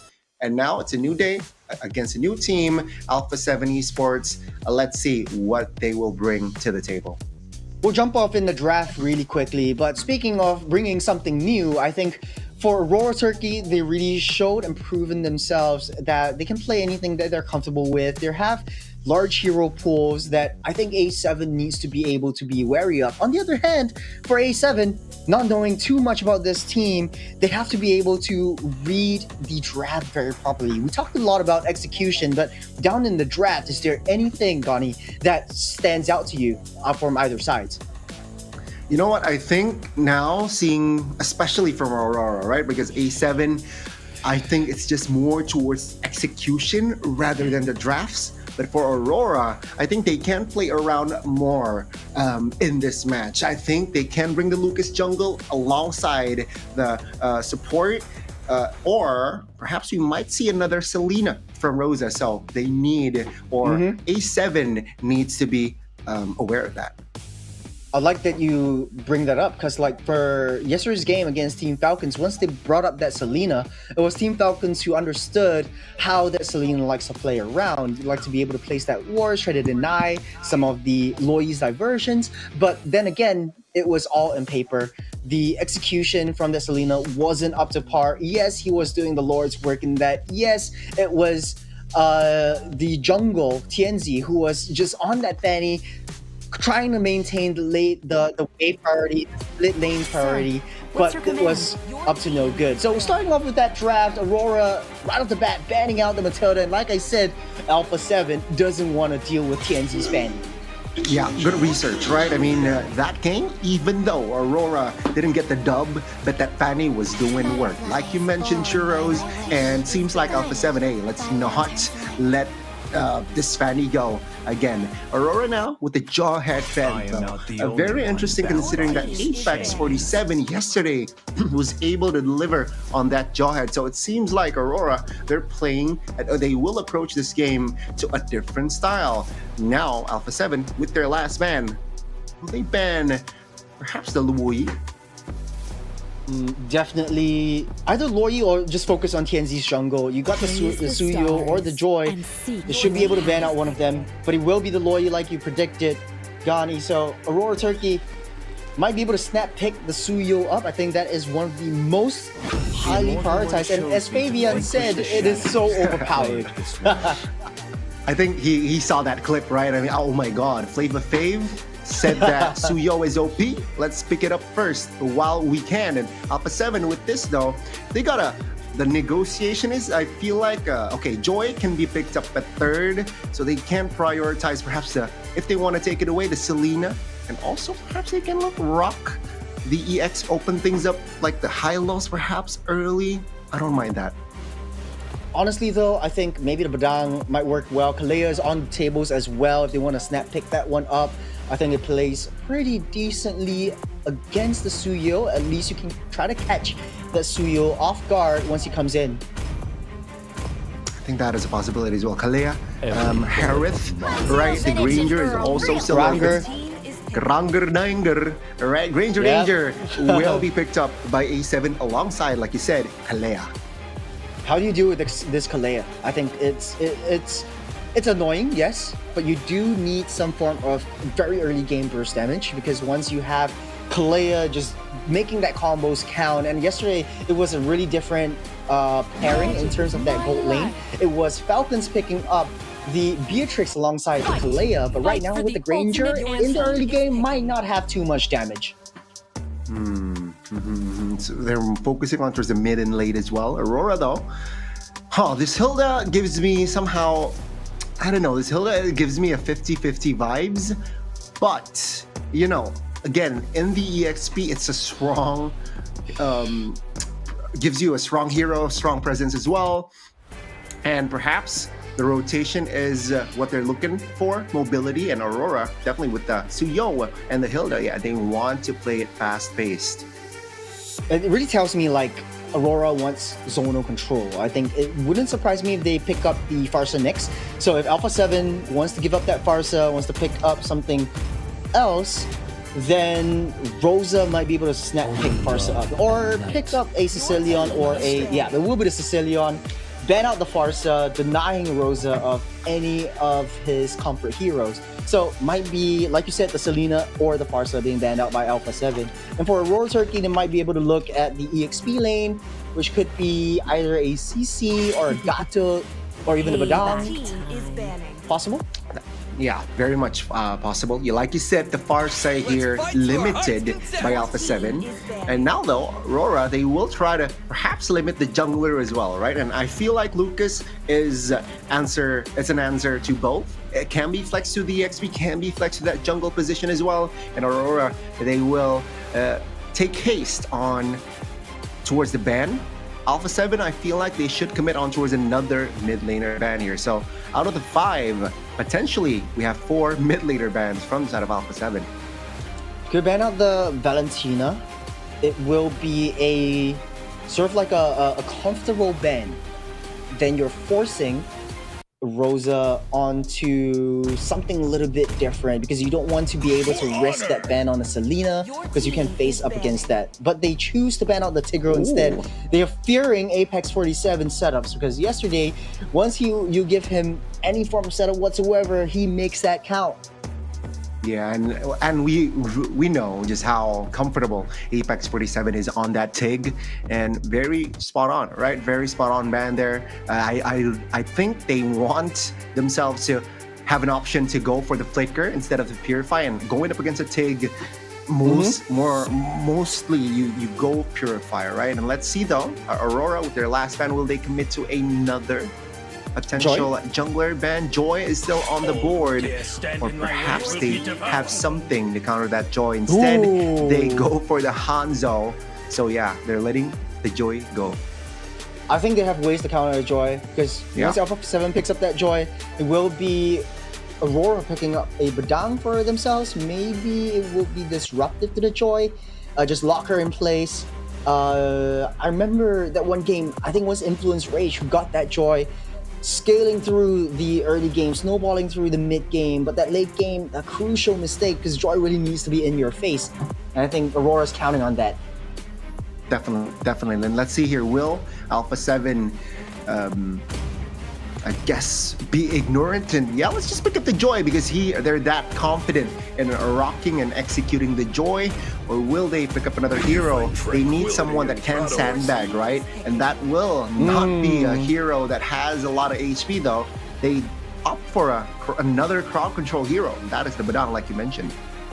Yeah, I think if they open up this Joy right now, I think Rosa could, for all respects and intents, could go for either a Vexana or even a Xavier, just to deny the mobility that Joy has. A little bit less of a rotational factor, but it still works in big heavy team fights that Alpha 7 likes to play around. Now, for Alpha 7, there is not a lot of backline divers, so right now they want to go for the Eve. Yeah, a lot of zonal control at this point. And also to somehow counter the range, right? You got the Granger, you got somehow the Sicilian who has an okay range, and with Eve, it really somehow deny the presence, the range presence. And with the Gatot, I like it, right? Some sort of a dive hero as well that can go to the Sicilian, the Granger perhaps, using the AOG. You want to go for a Hayabusa in the last pick? Might be possible, but very risky because there's not much that you can assassinate. It's only the Eve, unless you want to go for the Alpha and play it safe, but then you don't really have anyone to go into the split side waves. But the combo that they have, the CC combo from Badang as well as the Kalea, will come through very, very strongly in the mid to late game, and I can foresee that once Takashi moves over into the heavy rotations, you can leave Kingzilla, who picked up that Joy, on that side wave. So I think for both teams, Gani, which one do you prefer? You know, I really like what Alpha 7 is bringing to the table, but now comes to the execution, and I feel like Rosa and friends, they're comfortable using this composition, so I'm still gambling. If I were to put my money, I give it to the side of Aurora. Fair point. But you know, hey, for Alpha 7, easier to execute, lots of crowd control. You just have to find a way to maintain the side lanes, and that's going to be a huge problem if you're facing up against a Tianzi Suyo who's always going to be hammering you on that jungle. But right now, it's time to dive into the Land of Dawn, locked in and loaded. Let's freaking get it. Let's go. Let's go. Let's see here, right? Already we saw Harith natural spell using the Purify, a lot of crowd control as well, but I think look at Apex, very annoying already on the Gatot Kacha, but still Kingzilla is able to get his purple. And now let's see here, 4 flickers from the side of Alpha 7, knowing that, hey, it's just the AOG who can flicker out, not a lot of crowd control from the side of Aurora, so they can use that flicker as an outplay potential when engaging or an outplay for defending as well. Yeah, I like how you said it, but in the mid side, Tianzi comes in and assassinates Syndra. That's first blood going off to him. It's only a minute on the clock, and Aurora Turkey really showing up with that momentum that they want to bring to the table. But take a look at the emblems. Anything that speaks out to you, Gani? Weapon Master here, of course. It's a standard build if I have to skim. But yeah, the Granger wants some kills, right? Killing spree for that emblem as well. It's going to be tough. And let's see here. Coming in, Kenzie with a surge. Takes on Kakashi. Knocks him out by that wall. Kingzilla, Rhythm of Joy, try to split up that team fight. Apex 47 taking a little bit too much damage. They'll touch and they go. And Aurora Turkey has that discipline to stay afloat. Yeah, that forces Lunar to force to use that flicker as well. So perhaps we might see an even turtle fight later on, knowing that Syndra, his spell is also on cooldown. So let's see here, right? Apex still has his revitalized, not yet level 4. Seems like they will take their time. It's going to be bloody, I feel like, unless Kingzilla concedes the turtle. It does seem like rotation-wise, he doesn't want to contest. Baguin already in position, but Tianzi wants to find out where the rest of the members are. It looks like Alpha 7 doesn't want to contest for this turtle. Takashi, low on health. Luna tries to keep him at bay for now, getting healed up by the passive from Bagwin. Taking down that turtle, and they're rotating around. They don't want to commit into any big skirmishes as of yet. Only a kill here for the first 3 minutes. And turtle take goes, not really bloody, no casualties whatsoever apart from the turtle, but it seems like they want to engage. Ooh, here comes Baguin, living on a sliver, gets taken out by Rosa. AOG locks up 2, the fist crack comes in as well. Apex is opposite side of the wall. But Aurora Turkey takes down 2 as we speak. Alpha 7 just able to take down Luna for now. Impressive engage there. Lunar got taken down, but Aurora they got 2. So that's a very good trade. Knowing that Alpha 7 there, they weren't ready. They were not ready for a fight, but Aurora finds the angle there to fight. Ooh. Good flicker prediction there from Rosa. Good read. But right now, it's 6 seconds to the next turtle spawns up. Alpha 7 esports playing a pretty high performance game. Yes, they're on the back foot. Yes, they're playing defensively, but maybe that's all according to plan. Aurora Turkey is being super aggressive, but Alpha 7, as long as they hold the line and hold things out, Syndra might be able to deal some damage in the late game. And I mean, Gusto Lagusta has not been touched as well, so that's a good sign for Alpha 7 Esports, right? Both of their main damage dealers later on in the mid or in the late is still A-okay. Sure, Syndra was taken down, but now it seems like Aurora, they want business. They're out for blood. Tsunami Slam into the fray. Tianzi gets out safe. AOG locks up Syndra, able to flicker out to safety for now, but the orange buff actually goes in the hands of Tianzi in the end. They want more. Kicking things off. Baguin stuck in between a rock and a hard place. Will get taken out by Sigaboom as Takashi and Gusta Lagusta scramble, try to find any defense for that top plated gold turret. On the bottom side though, as the turtle is being settled by Tianzi. Kingzilla in a spot of bother, getting chased by Lunar. All will be fine and dandy for now though. Aurora Turkey getting a lot of the objectives and are 2,000 gold ahead of the board. Yeah, the lead is very evident in the Land of Dawn here. 2,000 gold already in hand. Alpha 7 catching strays still, right? No objectives on the board. Sure, they got to kill the top lane. Oh, Sigaboom, that's a solo kill. Apex 47 just there, just to get some turret aggro, but here comes the Goon Squad. Apex 47 getting chased down by Takashi. The fist crack will not land as he got the AOG, but on the opposite side of the map, on the purple buff, Kingzilla gets taken down. This utter dominance in the early game for Aurora, but it's still Alpha 7 has that late game Sicilian on hand, so they might play their cards right and get to that late game. Baguin gets a slam down into the Sanguine Claws. Wolves are forced to use a flicker back as Baguin unable to chase down Rosa for now.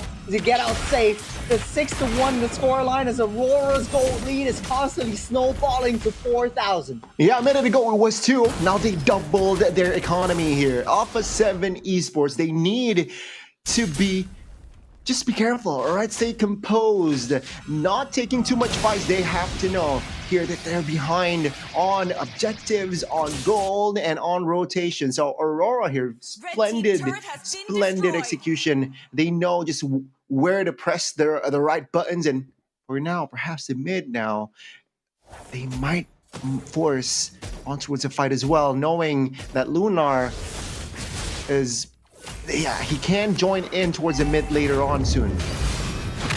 Tsunami Slam into the fist crack, lands down on 2, but RWN actually pops up just to defend them. There's too much damage coming in from Tianzi, bursting 2 members down. They haven't lost anyone yet, but look at where Syndra is, getting chased down by Lunar, just keeping everyone at bay away from that jungle. There's a lot of valuable real estate that's taken away by Aurora.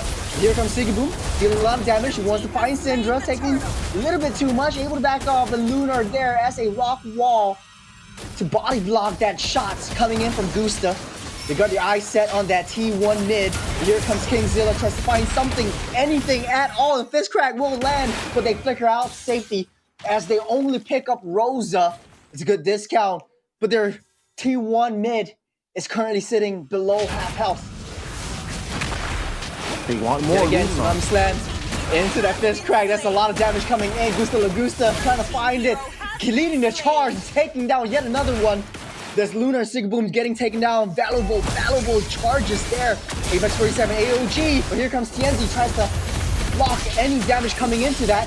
Try to save themselves, but Guin finally goes down, and Tianzi goes crazy as well. Underneath that turret, Sanguine Claws won't connect onto Tianzi, able to get out safe for now.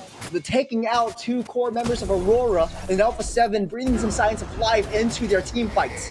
Yeah, good execution there. Though Veguin needs to hold his horses, right? He really likes to engage, and yeah, he went out for the 4th time earlier. Then again, they got an important shutdown earlier on Rosa, and also another kill on Lunar. So on Siggy, so that's what they need to do.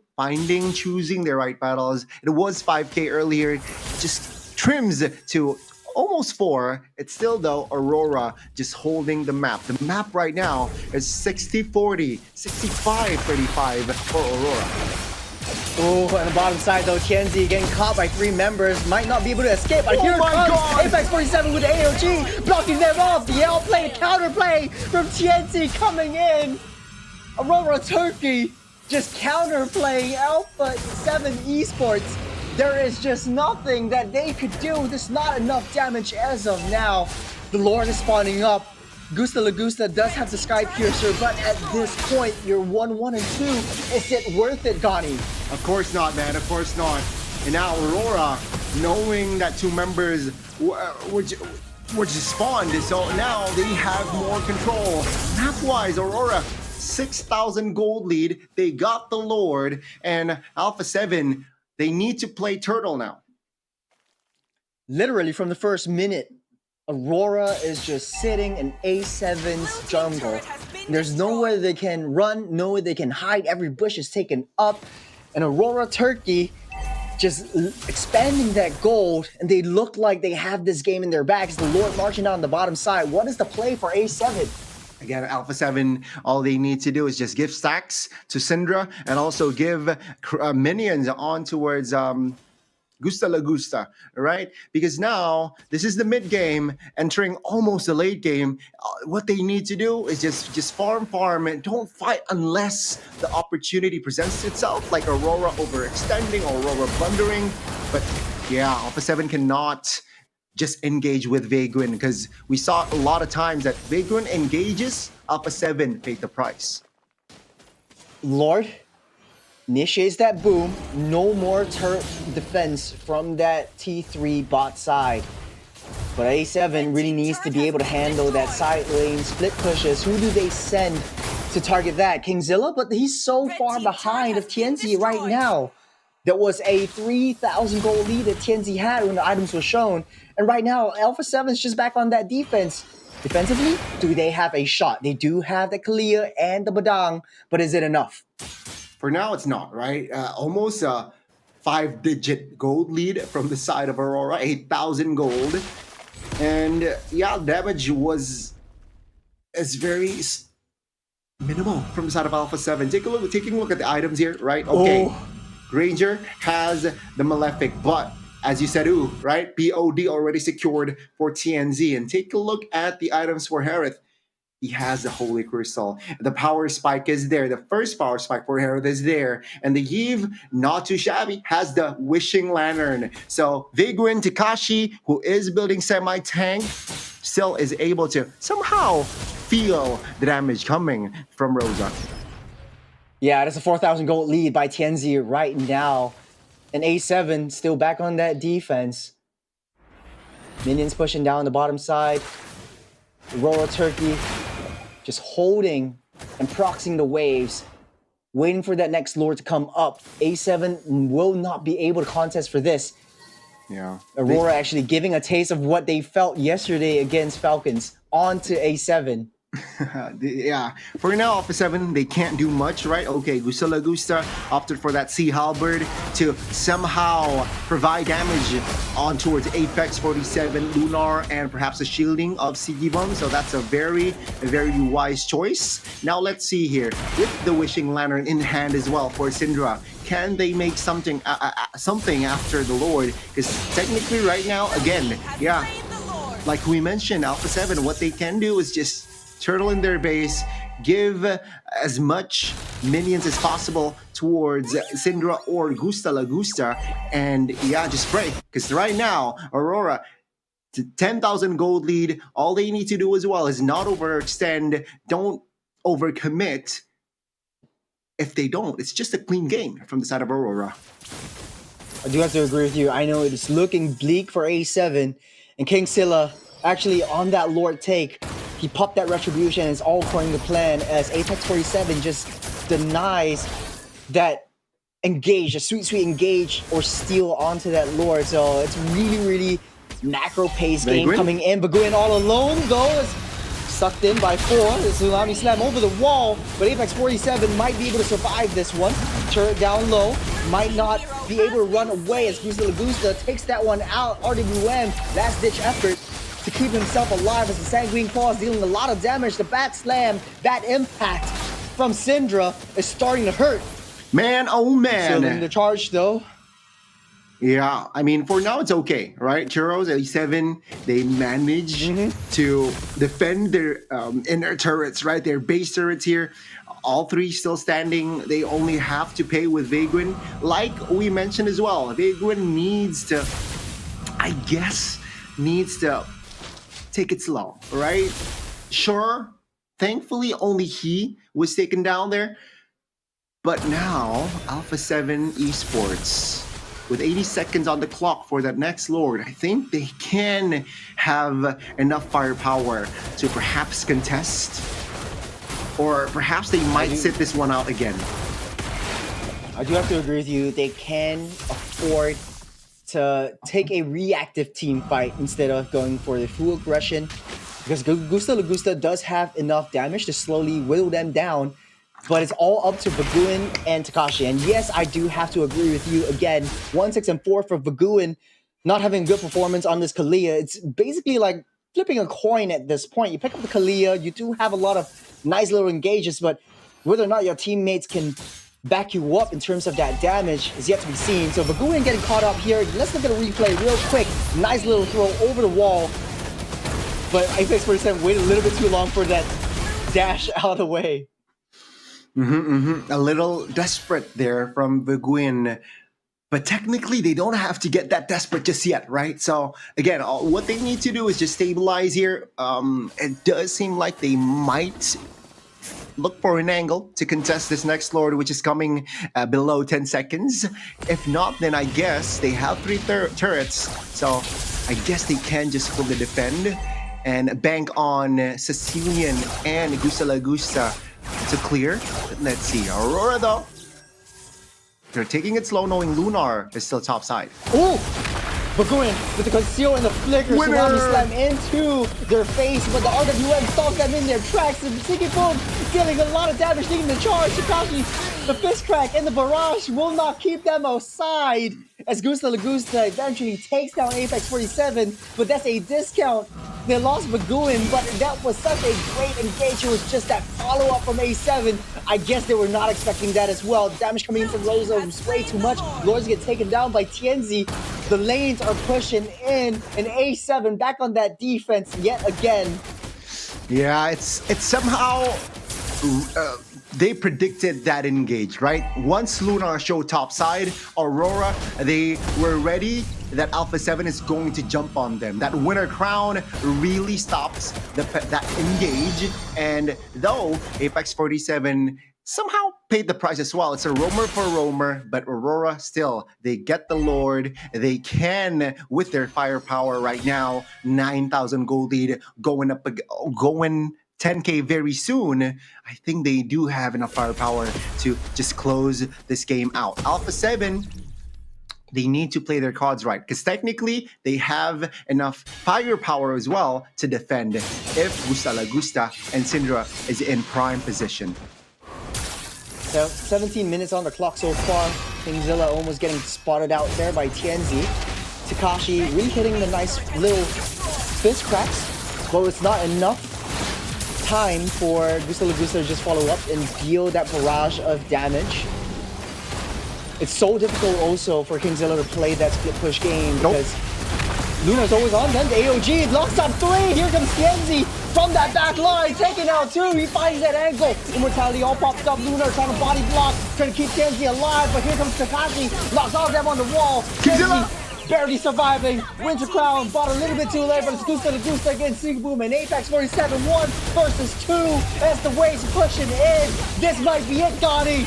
This will be it. Sigaboom will take down the throne and bring us to the next game. It's 1-0 for Aurora. Well, another Turkish delight performance from Aurora. And Alpha 7, they will suffer yet another game defeat. Aurora, what a convincing start of the series, right? They got the control of the early, was able to translate their lead towards that mid game as well. And then the late game, they managed to stay patient, knows when to just commit on towards a fight, and they managed to get the dub, no problem. Yeah. Honestly though, great performance from Aurora. It just shows how dominant they are, especially for the first seed in the EU MENA region. Facing up against the Brazilian team, the LATAM region. Oh man, it's just a bummer because A7 was just, they played everything to their cards. Just Syndra couldn't get that scaling in time. Yes, you've got a lot of damage in the late game, but it was not enough as Tienzi almost 4,000 gold lead ahead of Kingzilla, just reducing them to shreds. Definitely. It was a tough game. Faguin, multiple times, he somehow forced a fight for E7 when the time wasn't right. The timing isn't right? And you saw how they struggle to provide the damage. Gusta Lagusta, though, I think his positioning is already all right? Okay, he got caught twice, once in the end as well, but the others, man, right? Like Takashi, like Faguin, didn't really provide an opening that Gusta Lagusta wants. Props to I do have to agree with you. Yeah, I mean, Rosa, Tienzi, Sigiboom, they played out of their minds here in this game. Yeah. To be honest though, Rosa played a heck of a game on that Yves. A lot of people understate the power that Yves brings as a utility. Once you build up the RWM, you combo it with the Zeman Force. It allows Sigiboom to just really do his thing without fear or repercussions of death. And I think this created a lot of opportunities for Tienzi as well to find that back line and created that opportunity to find the flank, destroy that back line so that Sigiboom could just whittle them down front to back. So props to Rosa once again, 5-2 and 8, 622 GPM, 72% kill participation all across the board. And to be honest though, I kind of feel bad because I said that with the Eve, your rotation is going to be a bit slower, but no, this actually was a heck of a game from Rosa. Yeah, I think he again, he just knows where to go, right? Giving out the right, dishing out the right damage as well. And overall, just a solid performance, not just from Rosa, but from Lunar, from TNZ.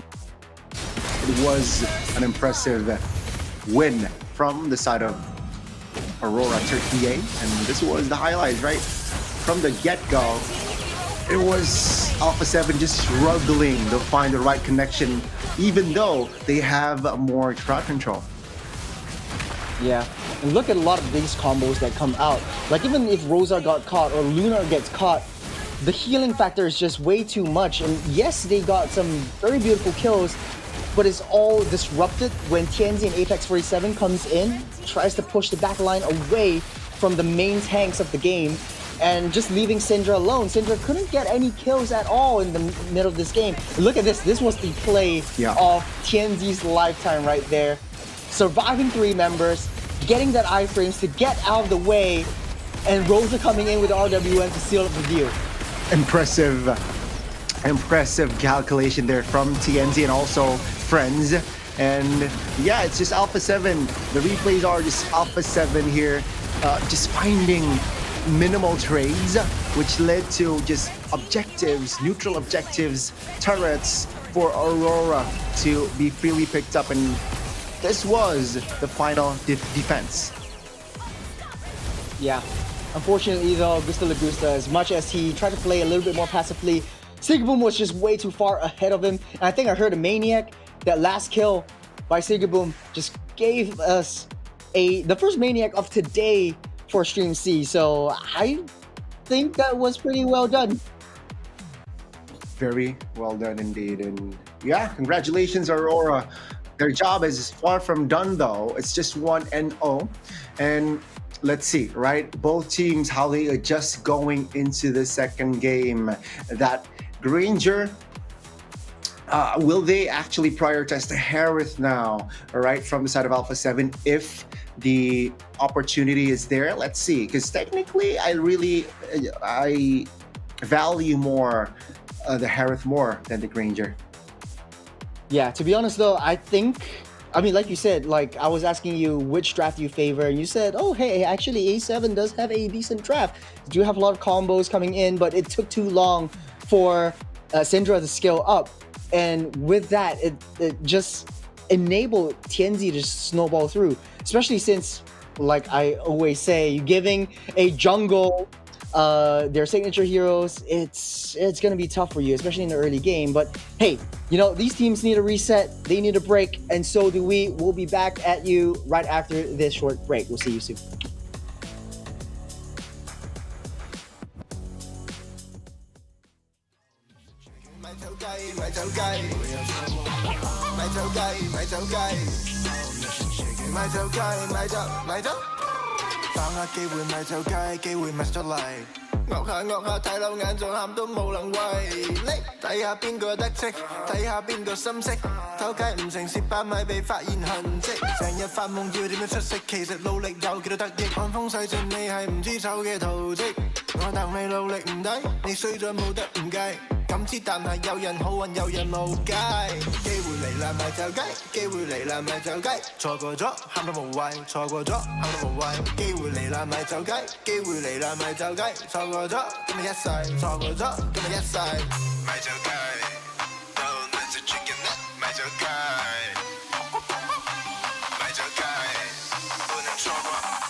sorry 咯，我對唔住，我想瞓地濕，就份複雜，個身份住好過要出盡力就不斷地輸。人生最寶貴一堂，公司唔係你學堂，簽咗份約將你捆綁，又唔出呢個節堂。 너의 해혹의 시기 쩔럼 약점 센 깨우쳐 빨리 세 깨울래라 말자가이 깨울래라 말자가이 적어줘 한 번만 와요 적어줘 한 번만 와요 깨울래라 말자가이 깨울래라 말자가이 적어줘 Give me that sign 적어줘 Give me that sign 말자가이 Don't let the chicken nut 말자가이 말자가이 오늘 적어 말자가이 말자가이 말자가이 말자가이 말자가이 말자가이 말자가이 말자가이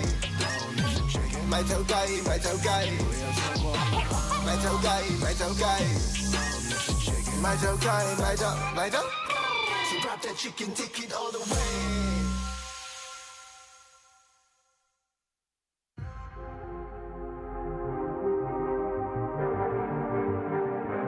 Yo. I don't think they're ready for it. On the loose, on the loose, on the loose, on the loose. With the beast, on the loose, say the truth, on the loose. Off the chain, it's all the gauge. Yeah, getting wild, shot me out the cage. It's getting wild out here. One by one, we watch them all falling. It's getting wild out here. But I'ma be the last one standing. You can't stop what's begun. You can't stop a revolution. Coming, coming. It's getting wild out here. It's getting wild. It's getting wild. Eating them, beast. Eating them, feast. Fire the most, tire the least. See them admitting defeat, and they so useless. I'm so ruthless. New phone, who this? Give no reply to excuses. Got no bite, man, I'm toothless. Living a lie and the truth is, got this power, bringing it. Play my anthem, singing it. Every mountain, ringing it high. I soar, I rise, reborn. Strapped, I'm back like never before. Taking my final form. The sun setting over Jakarta and also in the land of dawn, because in the first game, Turkey, Aurora, is taking down A7 by storm in a dominant fashion. Scoreline's 1-0. We're in the second game right now. Will Brazil be able to make it out alive and at least secure one game off of Aurora, Turkey? We'll be able to wait and see. My name is Churros, alongside me, the Gonster, Gani. Bring you all the action only at Stream C. Now, Gani, before the break, we talked a lot about the draft that was wrong, but honestly though, when Rosa pulled out the Eve and having that utility Eve, it brought so much more dimensions to how Aurora likes to play around the team fights and navigate it in the late game around the objective takes. So what do you think is going to happen, and what do you think A7 needs to do? I think A7, again, they need to be in sync. It shows, well, at least what they displayed in the first game. It's just like they're not on the same page, with Vaguin engaging with no clear follow-up, and I don't see the connection from the side of Alpha 7 Esports on that first game. If they can make things work, or they're more in sync in the second game, definitely they can force a game 3. So going to the draft, pretty much the same. And like you said, they need to be able to play like a unit. It does look like A7, Vaguin wants to do one thing, Takashi wants to do another. But now in the draft, they identified that Tienzi's Suyo is one of the main factors that they do not want to deal with, giving up the Kalea. So right now, Apex 47 has that hero on his hand. What will Alpha 7 do to counter this? You could pick up the Harith or the Granger again, maybe secure yourself a Juicin if you want to. Juicin was banned out in the previous game as well. I think they need to secure a jungler early though this time around, right? With the Suyo banned out. If the Joy is open, or if they're ballsy, they can pick up the Hanzo early here, right? It was banned out in the second phase from side of Aurora.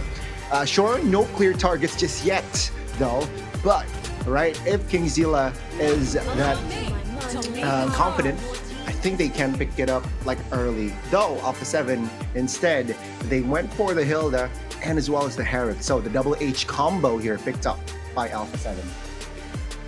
I do like the fact that the Hilda having a lot of rotational speed in the early game would enable Kingzilla to have a more effective farming phase. But then again, giving up quite a bit of options over to Aurora. So if Rosa wants to pick up the Farsa right now, he can.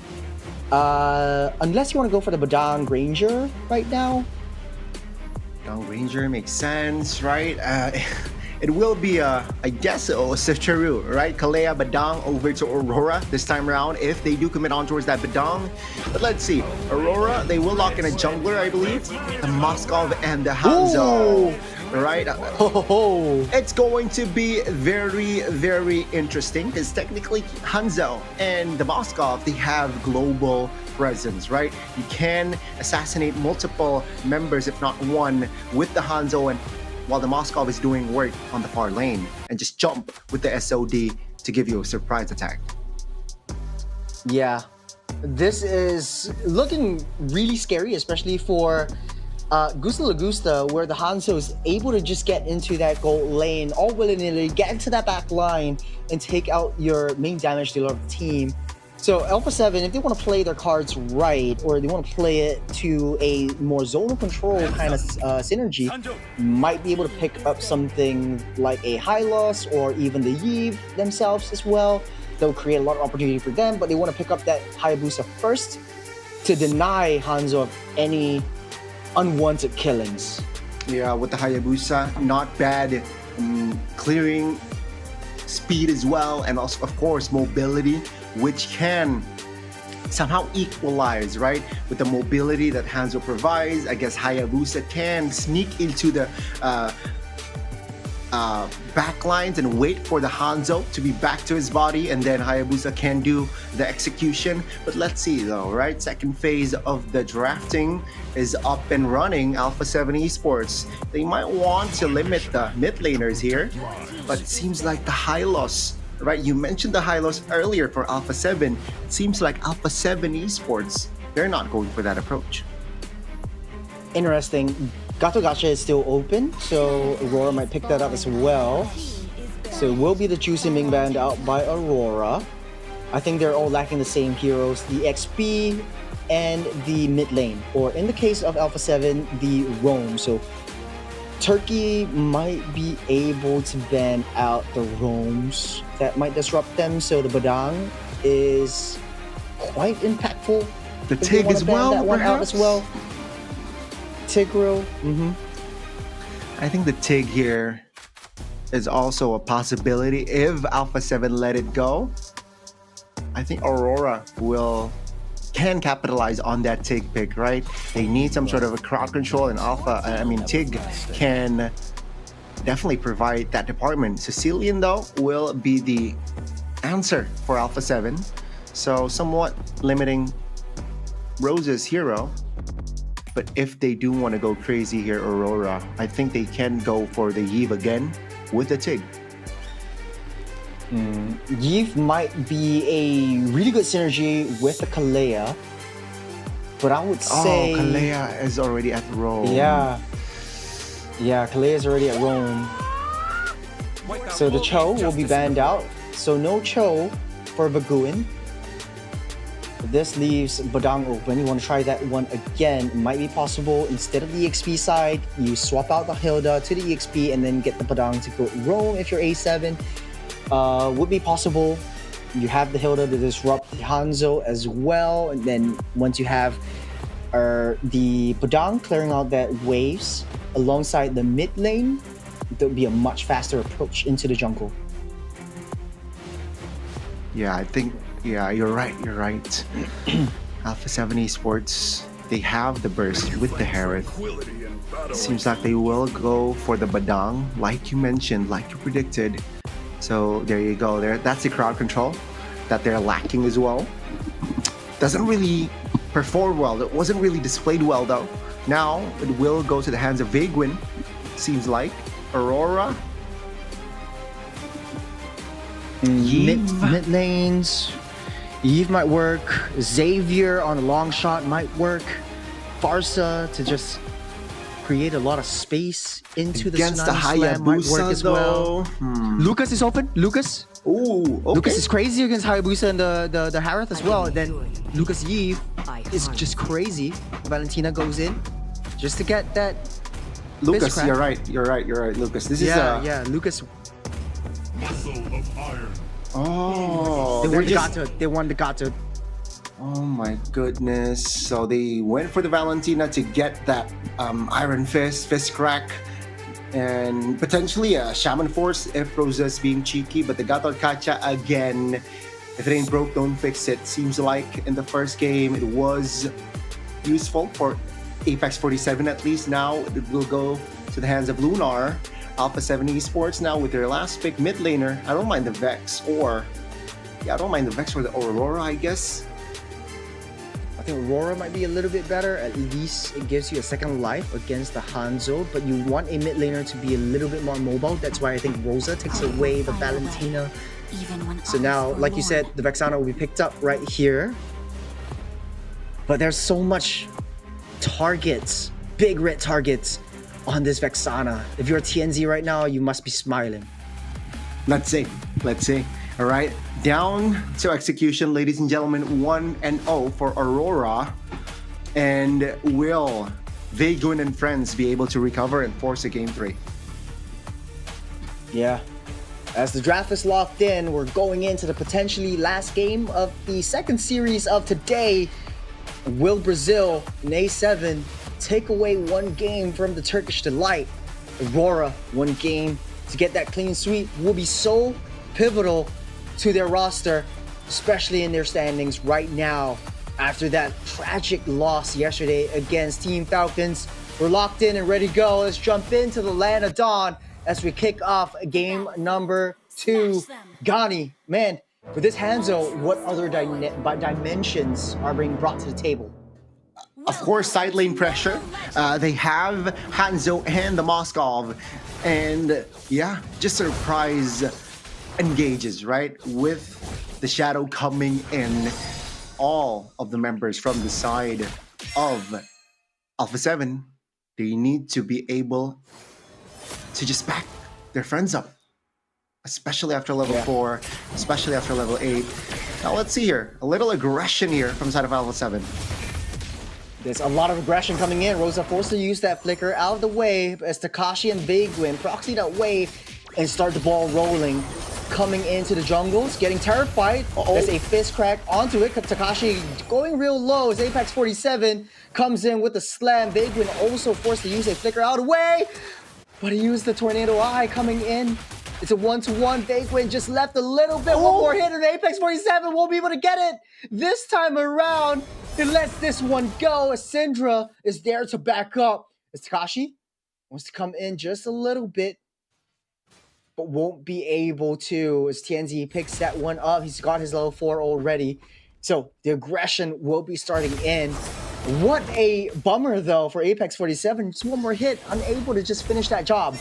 Yeah, it was so unfortunate there for Apex 47, but 3 Inspires are locked in, and as well as 3 Wilderness Blessing from the side of A7. So they want to play around the river, they want to play it fast as well, have more control, perhaps also just to disengage, right, with the potential threat from TNZ. Speaking of threat, you've got Vaguin now using the Badang, able to get that early game rotations, learning from game number 1. Don't want to be a little bit too aggressive. It looks like Kingzilla will have an easy turtle with the retribution over to him. Now for 7, back on that defense. Apex 47, not as aggressive anymore, but you want that Hanzo. Look where he is, on the opposite side of the map. Oh, cheeky positioning, right? Aurora now, will they commit on towards a fight? Just wants to get that purple buff, takes it away. Tsunami slam into the Eternal Guard, but it's not enough, no use. Takashi tries to block off the entrance as Tianzi keeps himself safe. Will be able to get out of there alive as Apex 47 jumps over the wall. And Takashi out for blood alongside the Guin. Gusta Lagusta coming in with the Zaman Force. First blood goes over to Gusta. Man, Sigiboon finds himself in a wrong position. So unfortunate there for the side of Aurora. They went a little bit too aggressive, Apex. Oh, slam. but able to flicker out to safety. Calm me Syndra down. already in position. And speaking of calm, you don't know where Vaguin is. Sigiboom kind of understands where he is. He doesn't want to risk it though. He walks a little bit too close. Vaguin might be able to use that fist crack combo on the top side though. You got Tianzi trying to whittle them down. The bottom side, Sigiboom gets caught yet again. He got one more. It's looking like a really high aggressive playstyle from Alpha 7 Esports. 1,500 gold lead is the biggest lead of the 2 games we've seen so far in this series. Definitely, and this is the start that Alpha 7 wanted. Execution down to a T, right? They give the 2 kills towards Gusta Lagusta, who has the Sarlium Scythe, right? So that is already damage there. Early damage for that Herrick TNZ. Ooh. The longer they delay Sigiboom, but in the meantime, Tianzi able to use that shadow, just get out of the way, turn to a demon and fly by. Vaguin caught in the middle between a rock and a hard place, won't be able to escape as Rosa steals their turtle guard and slams it on himself and picks up that kill onto Vaguin. A little too hasty there, over committing, overextending without clear backup, and that will be Aurora equalizing on the turtle take. Now they know that Sigiboom's in danger, so Aurora making a beeline haste towards that bottom side. SOD unable to land though, but here comes Vaguin. Here, there for backup, Tsunami Slam into the wall. Trapped up, but the Eternal God stops them into place. They do take down one, but it's all they get as the Shadow Kill comes in, takes down one more. And Aurora Turkey taking a little bit too much damage. Sigiboom runs for his life, won't be able to connect. The EOG hits and lands onto Gusta Lagusta. He gets shut down by Rosa. But that's all they wrote for now as Apex 47 gets traded for their gold laner. As Aurora Turkey coming back on the board. Scoreline equalized. Tianzi down the mid side. Won't be able to hit up much longer though. He's got that one kill. Gets back to safety. Vaguin misses the fist crack though. Gets himself safe for now. Impressive engage there in the bottom side, right? Lunar with the calculations, AOG. He knows that he has the AOG. That's why he still is hovering, looking for an angle, finds the right timing. Gusta Lagusta wasn't able to get out with Rosa flickering and giving the damage. TNZ though, almost there, just being that constant threat. But Gusta Lagusta, overall, an okay farm. He is now level 8. And as well as has almost his second item. Oh, that's an AOG there. Oh, slam in. Vaguin forced to use the fist crack dash out of the way, but here comes Kingzilla trying to take down Tianzi, but not until he takes down Vaguin for himself, able to get out safe for now. They take down one and they leave. Nice AOG trying to stop the approach that Gusta Lagusta might be able to support Vaguin when secure that kill. And Lunar knows that Gusta Lagusta earlier doesn't have the Bottom side purify. though. Ooh.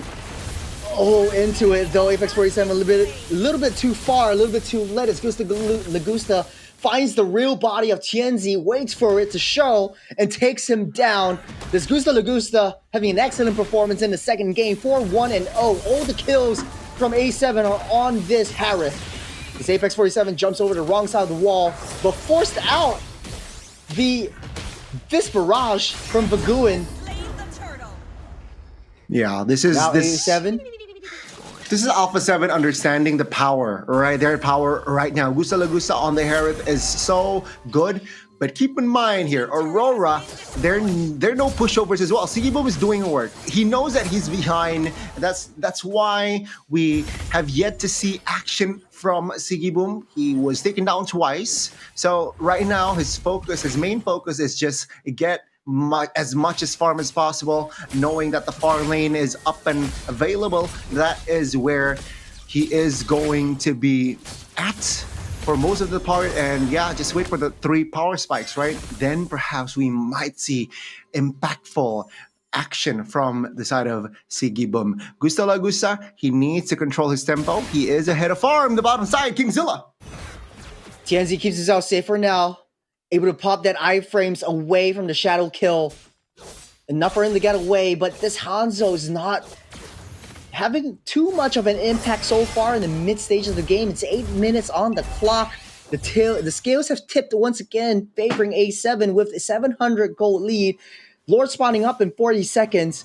What's the game plan for either teams, Gani? You know, I think right now Sigiboom needs to focus on towards controlling that far lane, and if there's an opening and that SOD lands on towards that Lord on an Alpha 7 member, that's where Aurora can turn the thing around. Baguin finds two, gets locked them off, takes down Rosa. Lunar pops the AOG, got away to safety, but the damage is done. A lot of key resources away from Aurora Turkey. They're handling that split waves. They know that Sigiboom is still a threat, even though his 0-2 and 1 down. As long as he maintains the pressure on the side waves, A7 is still heavily under threat. Apex 47 in the spot of Father will be able to prance away this time. As the Lord spawning up, A7 looks like they're in a better position to contest. Sigiboom. Oh, they know. Sigiboom against Kingzilla misses the shadow. Sigiboom's all alone this time around, but no, Kingzilla taking down one. Is he able to dash away? Spin down on that wall. Here comes Apex 47 here for a backup. Sigiboom finally takes it down. They read that like an open book. Tienzi, nowhere to be seen, nowhere to be found. Taking them out. The Lord gets stolen by Gusta Lagusta. Baguin caught in the middle, gets taken out as well. Tienzi wants to be able to find something else for himself and his team. But the Lord getting stolen by Gusta Lagusta. But taking down Kingzilla. That was a huge master play. It's still the first Lord, so there's still a lot of time to breathe for Aurora. Yeah, I mean, that was a crazy exchange, right? Oh, they want to fight more. Zaman Force already put down. Tienzi getting gunned down by Takashi. Chased down. Executed. It's Gusta Lagusta. Damage is showing strong.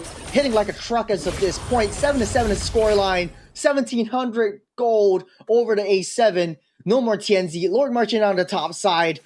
They're back on that defense. Aurora Turkey having a dominant performance, but the Tsunami Slam into Takashi won't amount up to anything. Yet again, Aurora Turkey back on that back foot. Definitely, man. They need to take care of this Lord, which I think Moscow, right? Sigiboom is on that. Wow, Alpha 7 taking as many as turrets as possible here. And Aurora, they need to slow down their tempo, man, because with the Badong, anything can happen. Tienzi immediately annihilated in the midst of battle. Gusta Lagusta is just too much to handle. How do they reach up to this Harith? He's just unkillable. He's just dashing all around the place. This is why the Harith is so OP, folks. Eternal Guard already laid down. Baguin caught in the middle. Might be able to get taken down. But Gusta Lagusta doing the Lord's work. Dashing, prancing, bobbing, waving around in the Zaman Force. Making a lot of damage count. Rosa gets taken down as A7 still breathing. Happy at this position they are. As Tienzi finding or trying to find and picking up that scraps that A7 left behind.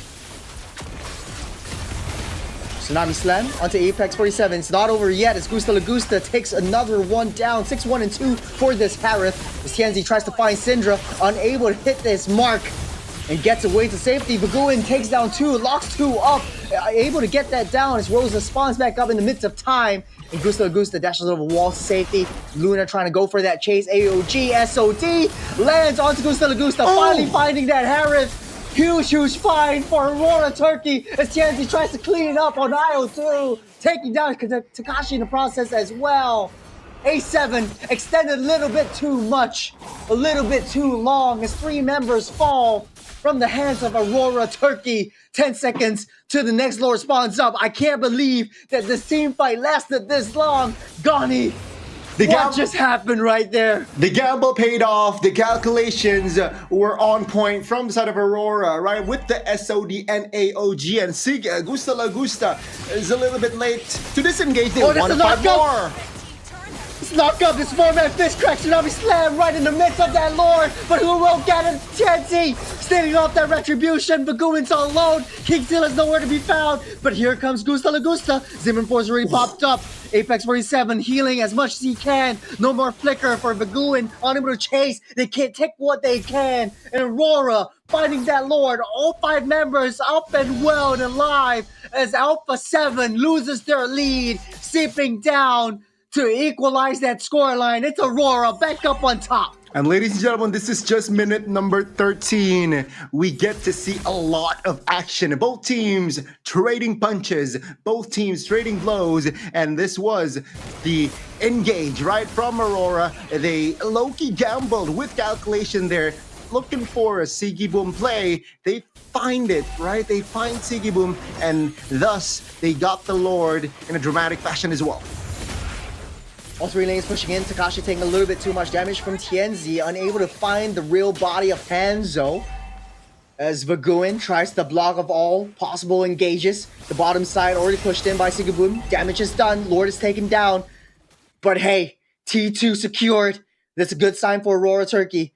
That's some signs of life for them. As long as they are able to find Gusta Lagusta, they might be able to win all of these team fights. Apex 47 jumps over the wall, scares me a little bit, and then backs off. This discipline coming in from Aurora is showing strong. They have that lead right now. All they got to do is maintain it.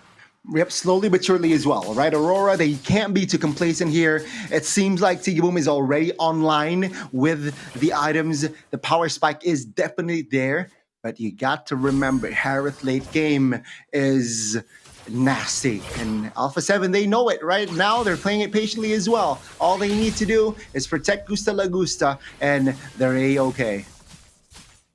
Speaking of A-okay, Aurora Turkey doesn't want to make a sound, doesn't want to make a move.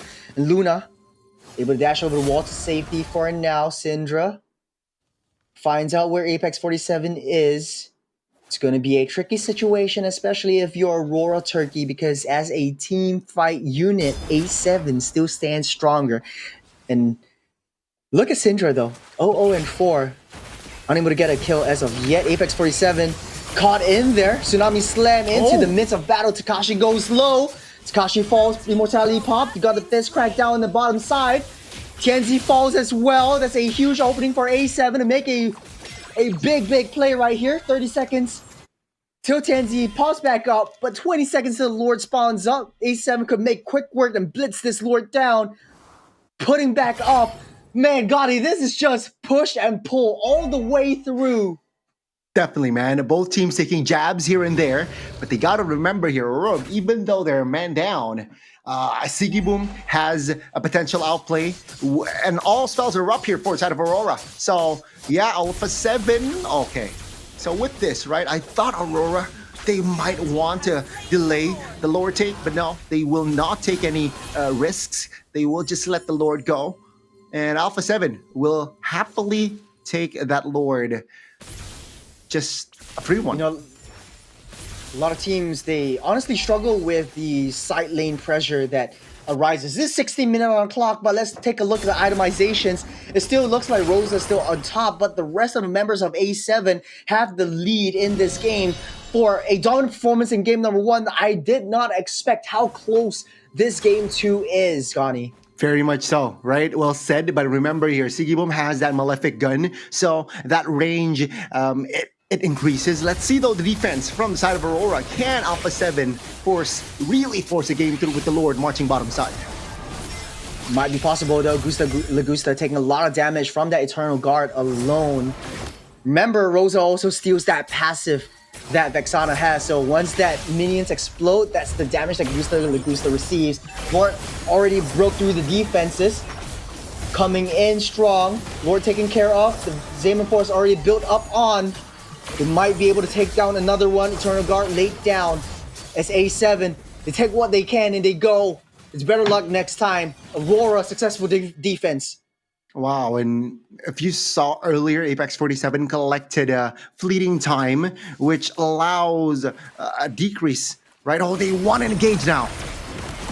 Oh, There's a Tsunami Slam into the AOG, locks up 2 from the backline though. Sigaboom's in a spot of trouble right there. Shadow Kill won't find its mark, trying to heal back as much as they can as Alpha 7 leads the charge. They touch and they go once again. It's like a boxing match. Everyone's fighting, no one's dying. Yeah, and clutch wit of nature there to nullify the Shadow Kill from Kingzilla, which allows Sigiboom to beat base. He's got his Aiming Force already locked up. Apex 47 already down. Baguin trying to find an angle down low. At least they clear the setup before that next Lord take. But it will be a long haul for Aurora to come back into this game. The Hanzo needs to be able to maintain that side pressure, especially on that long lane away from that Lord. But this is where Alpha 7 identifies where they want or where they think Aurora is going to go. So it's going to be a tall order, especially for Sigiboom, always getting caught out by Baguin. It's a reset. Alpha 7, they understand that they have the map, and that's why they are on the Lord first. Takashi, Vaguin sent to just zone the Lord. Lunar looking for an angle. Will they force this one? I don't got think his so. AOG on hand. It's going in. Kingzilla actually got that retribution. All hell breaks loose. Kingzilla steals that Lord. Baguin finds out Sigiboom, able to get that Rose Gold meter to pop in time. Gets that shield. And a little bit of a lease of life for him is Baguin trapped in the middle. No more Kingzilla, no more Takashi. They got that Lord in hand. But look at the backline though. Rosa going in strong with the Rinser Crown. Wants to take out Gusta Lagusta. One more hit. He's got his immortality all popped up. Here comes Tienzi. One more hit as well. His Gusta Lagusta will finally go down. That's the win of opportunity. All hell breaks loose and Alpha 7 loses their life. 40 seconds on the clock for every single one of the members. Kingzilla coming up in 15 seconds. They need to make quick work of this Lord. They need to be able to extend this one. They were able to push it in all the way through. What just happened, Gani? It was just a disaster for A7. A7, they got the Lord, but at what cost? Now Kingzilla, they are recalling, they're respawning. Aurora, they have enough time. Takashi, Kingzilla are all up. They're trying to take away the minions, but one cannon minion is all they need. One cannon minion will secure them that clean sweep. This was way too close, and you can see it on their faces. They wanted to try something new with that Hanzo. It didn't work out in the early game, but in the late game, though, the crucial find, a crucial angle from Tienzi onto Gusta Lagusta and securing them the game in the battle of Turkey versus Brazil. Once again, Turkey stands up on top. A little too close for comfort, but Aurora Turkey, they managed to squeak in the win in a dramatic fashion, ladies and gentlemen. First game, it was 17 minutes. Second game, it was longer, 20 minutes now, and it's still Aurora coming out on top.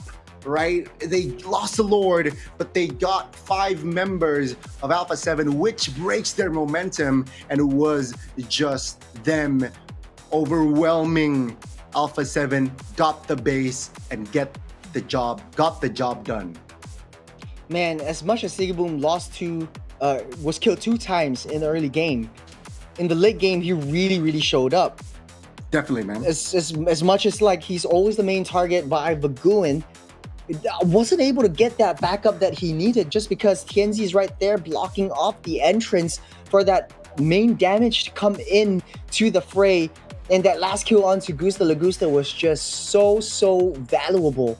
That created so much opportunity for them to just push the wave in, cycle their heroes, cycle their players, and it was just way too much for A7 to handle. MVP goes over to Sigiboom. Huge respect, but I gotta give props to Rosa and Tienzi, man. That last fight, Gani, you saw that, didn't you? The Rosa Tienzi combo was just too much for Gusta Lagusta to handle. Couldn't even get close. No, man, no. Unfortunately for side of Alpha 7, despite their efforts, right, their early lead, their control in that mid, their late game pressure, they weren't able to close this one out, right? Despite them defending here and there as well, taking some punches, but it seems like Gusta Lagusta, his early lead did not translate to a win. It was Aurora still on top. Boom played a fantastic late game as well as TNZ, and yeah, well-deserved win for Aurora here, 2-0, but a little too close for comfort there for the Turkish team. Yeah, if they want to make it through in the playoffs, or if they make it into the playoffs, they really need to change some of their synergies and strategies.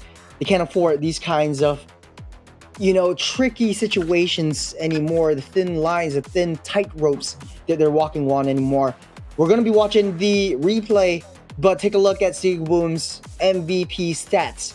You've got 3-2-6, 2 early kills, no kills anymore after that. And he's brought himself up. Honestly though, very hard to come back if you're a Moskov. Always finding open areas to farm up, getting those loose farms, picking up those scraps, and taking a look at all of these replays. Man, they were just really feeding Gusta Lagusta. 120,000 damage dealt just by this Harith. And this was the turning point for the side of Aurora, where they got Sigi Boom, Alpha 7. They were at a 3,000 goal now. The sequence was they got Sigi Boom and they got the Lord here, and then Alpha 7 Esports kind of lose out on momentum, which Aurora, they will take that opportunity, they exploit that mistake, and yeah, they got the Lord here, but it would cost Churros. Yeah, I think this was that last fight. Yeah, this was definitely that last fight. So you got the AOG onto that back line, but look at where Rosa is. We're always focusing on Baguin, but Rosa understands that, okay, my boys got Baguin. I'm just going to go for Gusta Lagusta. Waiting underneath that bush. He thought that Syndra was able to take him out as well. He's got immortality and the Winter Crown popping in that moment. And the rest of the members just come in. Okay, the next target, Gusta Lagusta. Actually, he came back. If he were to just dash away instead of facing Rosa face on, I think it would have been a much different story this time around.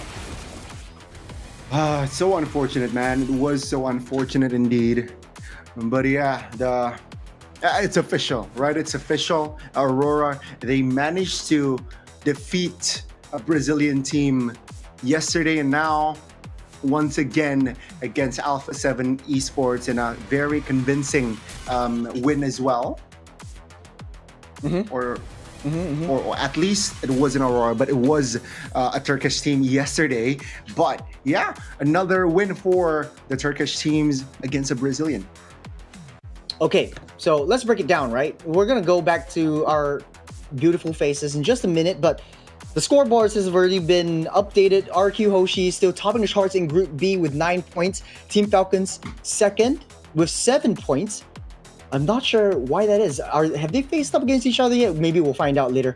But Aurora actually in the top 3 in Group B with 6 points, only beating ONIC by 1 point. So ONIC ID has 5 points. So from a head-to-head, I think Aurora is still up on top this time around. Yeah, I think Aurora is definitely up there, right? So it is going to be very interesting to see what is going to happen later on. But we are having a call. We're going to have a call. Yeah, we're going into the interview with coach of Aurora Turkey. Hello. Becca. Hello. How are you? Thank you. What about you guys? I'm doing good, honestly. Goni is actually in Jakarta right now. But speaking of Jakarta, how is it like in Southeast Asia coming back again? It feels good because with new team we are where we started from, like with new rosters. So it feels like I'm in the deja vu. So I'm glad that I'm back to here with the new roster. Wow, impressive. One more question for me first before we head on to Gani is, after yesterday's game against Team Falcons, were you trying something different? Were you trying something unique that caused you to fail? And how do you get that reset coming into today? We planned to. We were planned to make like a list comp on the second map because we worked that before. But I'm sad that we couldn't make it together. But in future we will try to improve that and show it more often on the playoffs if we can qualify. Okay, but things are looking good though, right? I mean, you just suffered a loss once, right? And it was against Team Falcons, but you guys managed to get 2 wins. By the way, congratulations for you and your team. What's the next step here? What's your mindset going in? Are you guys confident that you're going to qualify, or are you guys not expecting anything just yet? We will try our best, do our best to qualify. Of course, we want to qualify. Like, we didn't came here to like have vacation, so we will do our best. Awesome. You know, aside from the competitions and all that, coming into Indonesia, you're playing ranked games on the Indonesian server. How does this server compare to the one that you have back home in Turkey? It's really better, I can say, because like it's more suitable for the meta. I mean, it feels like everyone on their own rank. Like, it doesn't feel like epics are playing on the mythical glory or something like that. So it feels really good to play solo queue in the Indonesian server. Really? Okay. I think Gani might disagree. But yeah, okay, I get it, okay? I get it. But perhaps any messages for your fans, your family, or anyone who supports your team? You can do it in your own language. I mean, I can say it in English. Like, thanks for my family for supporting me, and thanks for our fans for keep supporting us, keep following us. Thank you. Yeah, awesome. So thank you very much for having this short interview with us, and good luck for tomorrow. It's 2 games for tomorrow, so hopefully all goes well for you. Thanks, Bagel. Thank you. Take care. Bye-bye. Congratulations once again. Wow. I can't believe he said Indonesian server is easy for solo kill, Gani. I mean, okay, yeah, I can see why, but they're pro players. It's a coach as well, right? So definitely mechanics is definitely up there as well.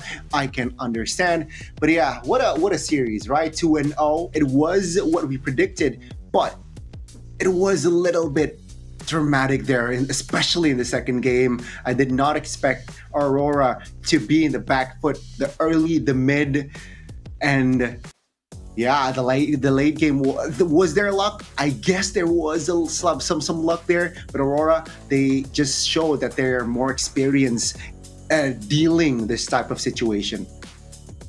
Yeah, I do have to agree with you on that. But on the other side of the coin, though, we also have A7, who played a heck of a game in game number 2. Yes, they lost by so much in a dominant fashion against Aurora in game 1, but they really stepped up their game, and it might have to do with how comfortable they are on the Anthros chair, designed by human, tested and improved by players, and they just love the Anthros chair, and they have it in the SPS Mobile Masters event. So if you take a look at all the chairs that you see that the players are sitting on, they are Anthros chairs. They also help with a lot of your back posture, back support. It's just all around comfortable, and you can get your very own ESL branded chair at the Anthros website. So come on down to anthros.com, picked by the pros for comfort and performance. Yeah, ladies and gentlemen, check it out. All right, if you're looking for a new chair, not just a gaming chair, right? Work, office chair, or yeah, it's so dynamic, it's so multidimensional. Check it out, so comfortable. Let's go. Okay, so Gani, for us, it's also a reset. Coming in. We have to go into a break, but when we come back, it's gonna be game number 3 from Stream B, Bigatron Esports versus Papra SuperMassive. Don't go anywhere. We'll be right back.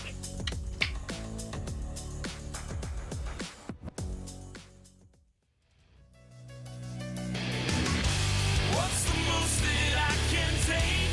What's the limit once I stay?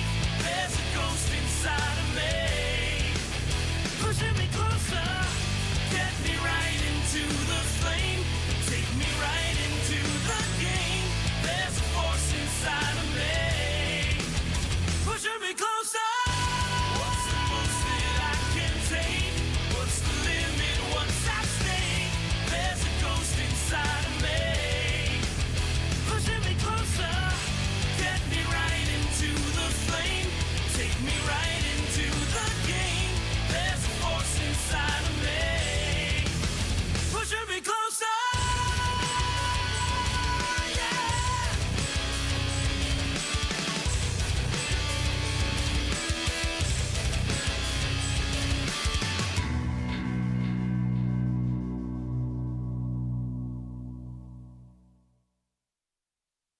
저 guy 넌 대체 chicken nut my 저 guy my 저 guy 보는 trouble my 저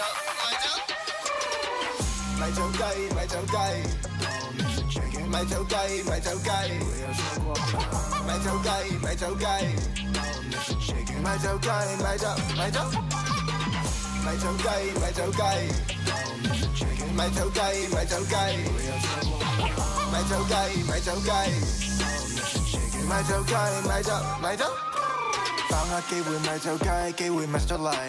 惡下睇漏眼仲喊都冇能為力，睇下邊個得戚，睇下邊個心息，偷雞唔成蝕把米被發現痕跡，成日發夢要點樣出色，其實努力有幾多得益，看風使盡你係唔知醜嘅圖蹟，我戥你努力唔抵，你衰咗冇得唔計。感知但係有人好運有人無計，機會嚟啦咪就雞，機會嚟啦咪就雞，錯過咗喊到無謂，錯過咗喊到無謂，機會嚟啦咪就雞，機會嚟啦咪就雞，錯過咗今日一世，錯過咗今日一世，咪就雞，都能食 chicken nut，咪就雞，咪就雞，不能錯過，咪就雞，咪就雞。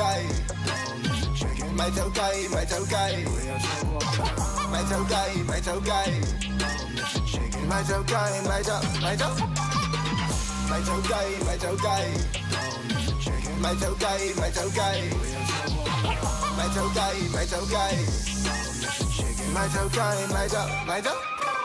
喂，你聽住，我就講個錯過嘅機遇，成嚿叉燒包到埋口，跳到兩口，睇一單就咬唔住，同你講句 sorry 咯，我對唔住，我想瞓對手，就份複習，個新聞住好過要出盡力對不對你輸。人生最寶貴一堂，公司唔係你學堂，簽咗份約將你捆綁，遊唔出呢個節堂，乜嘢係好嘅時機？再諗一陣先，機會就不翼而飛。咪就雞，機會嚟啦咪就雞，錯過咗喊到無謂，錯過咗喊到無謂，機會嚟啦咪就雞，機會嚟啦咪就雞，錯過咗今日一世，錯過咗今日一世。咪就雞，都能食 chicken nut，咪就雞，咪就雞，不能錯過，咪就雞，咪就雞，咪就雞，咪就雞。咪走雞，咪走雞，咪走雞，咪走，咪走，咪走雞，咪走雞，咪走雞，咪走雞，咪走雞，咪走雞，咪走雞，咪走，咪走。So drop that chicken, take it all the way.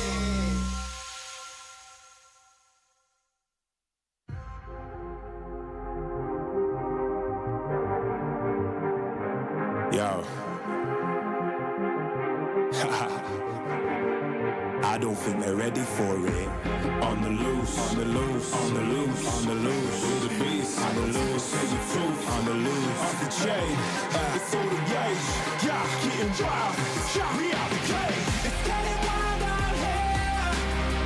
One by one, we watch them all falling. It's getting wild out here. But I'ma be the last one standing. You can't stop what's begun. You can't stop a revolution.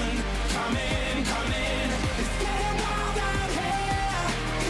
It's getting wild, it's getting wild. Eating them, beast, eating them, feast. Fire the most, tire the least. See them admitting defeat, and they so useless. I'm so ruthless. New phone, who this? Give no reply to excuses. Got no bite, man, I'm toothless. Living a lie, and the truth is, got this power, bringing it. Play my anthem, singing it. Every mountain, ringing it high. I soar, I rise, reborn. Strapped, I'm back like never before. Taking my final form.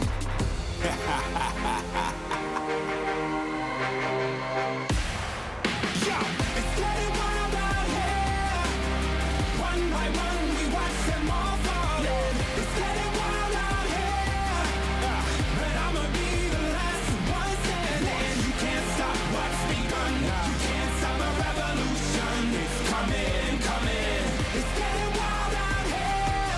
Yeah, it's getting wild. It's getting wild. For the revolution. What? Waiting on an evolution. Yo. It's coming, coming. Yeah. If you wanna come and get some, Yo. nothing we can't overcome. Running, running. Sure as we rise with the sun. Yo. We wanna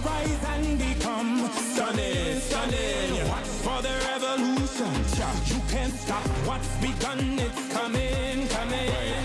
Wait, it's coming, coming. Wait, it's coming, coming. Just you wait, just you wait. Yo, yo, yo, yo, yo. It's getting wild out here. It's getting wild. One by one we watch them all falling. It's getting wild out here. Yo, and I'ma be the last one standing. You can't stop what's begun. You can't stop a revolution. Come in, come in. It's getting wild out here. It's getting wild. It's getting wild.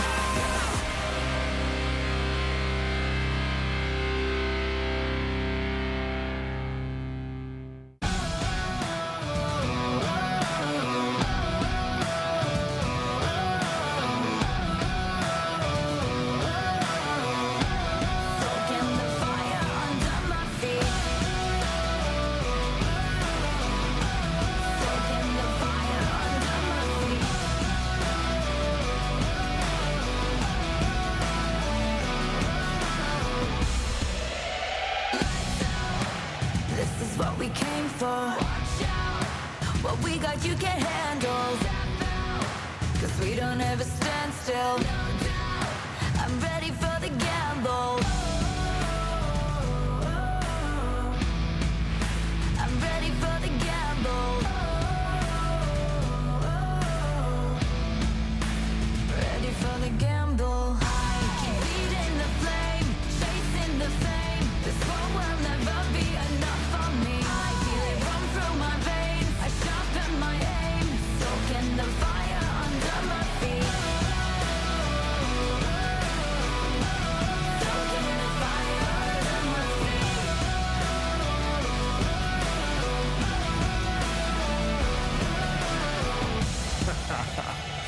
Yo, I switch, I swerve. Wonder how I have the nerve.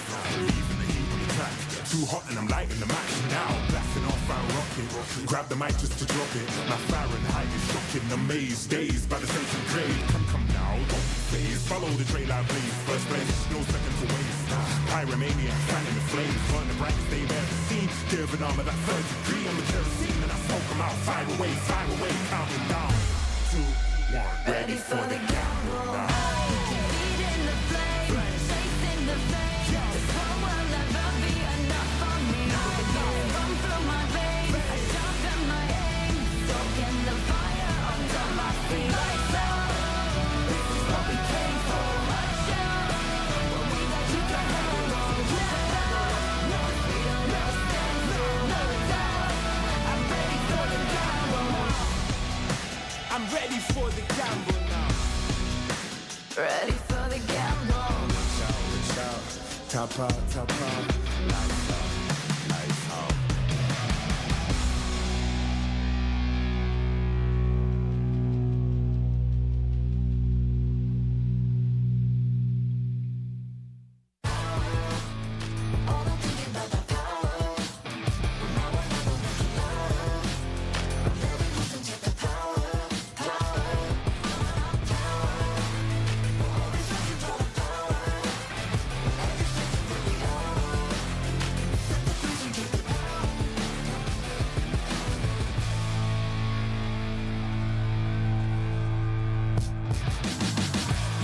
I'm moving automatic. See the top spot, but I move right past it. You're not number one, man, you thought you had it. I got what I want, now it's more than average. We are the masters. Now we back on the roll, headed back to the throne. Cause we back what we on. Now we here to set the tone. Got the spirit, got the soul, never question the power. Yeah, we showing you the power.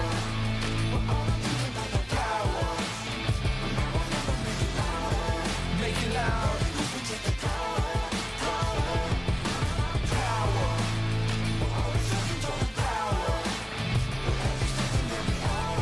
Don't waste a minute.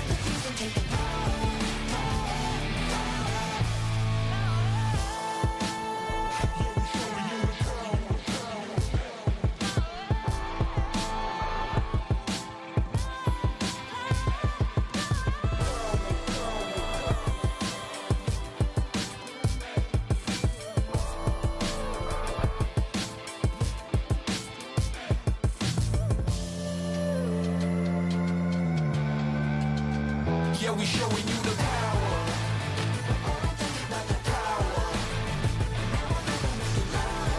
Make it loud.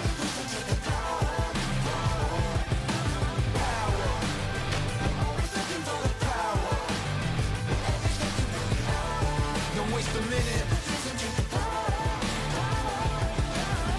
Yeah, I'm moving automatic.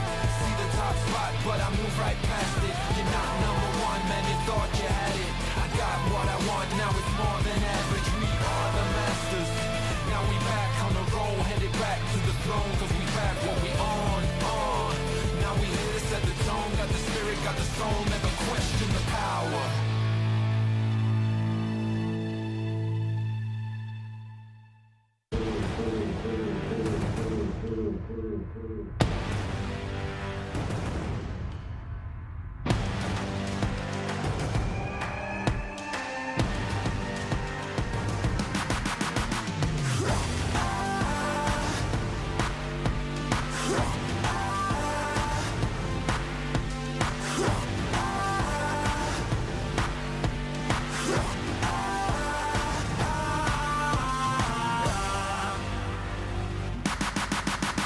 They wanna go far, we go farther. They working hard, we're working smarter.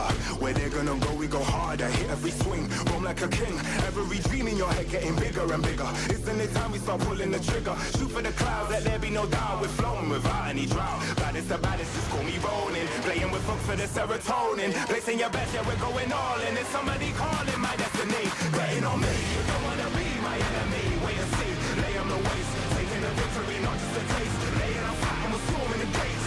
You don't wanna be my enemy. Wait and see, lay on the waist. Taking a victory, not just a taste. Laying on flat and we're storming the gates. Laying on flat and we're storming the gates.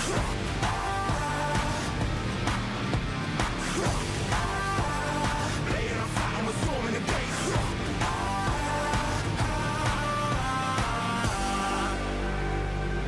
Right from the heart of me, never run apart from me.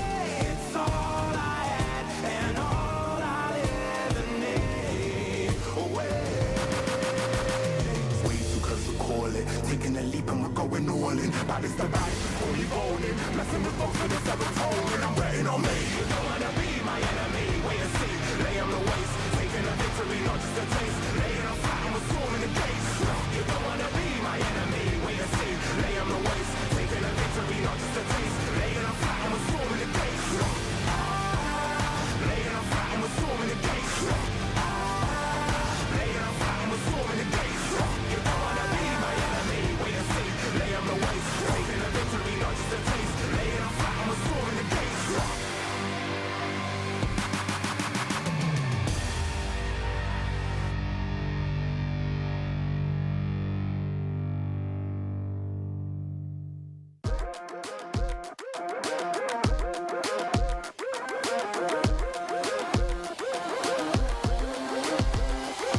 I believe it, I can see it. If it's in my sights, I achieve it. Ain't no leaving, no defeating. Show up, complete and repeat it. Every day, rule that game. I always go 100%. Start to end, to the end, out or in. No between, you gotta go 100%. Click to win every single moment. Caught up in the motion. Got no use for caution. Hope you're ready for a fight. I believe it, I can see it. If it's in my sights, I achieve it. Ain't no leaving, no defeating. Show up, complete and repeat it. I believe it, I can see it. If it's in my sights, I achieve it. Ain't no leaving, no defeating. Show up, complete and repeat it. Every day.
in my lane. Me and you, we ain't even playing the same game. Take my own credit, no need to drop names. Drop the weight, clean slate, I'm insane.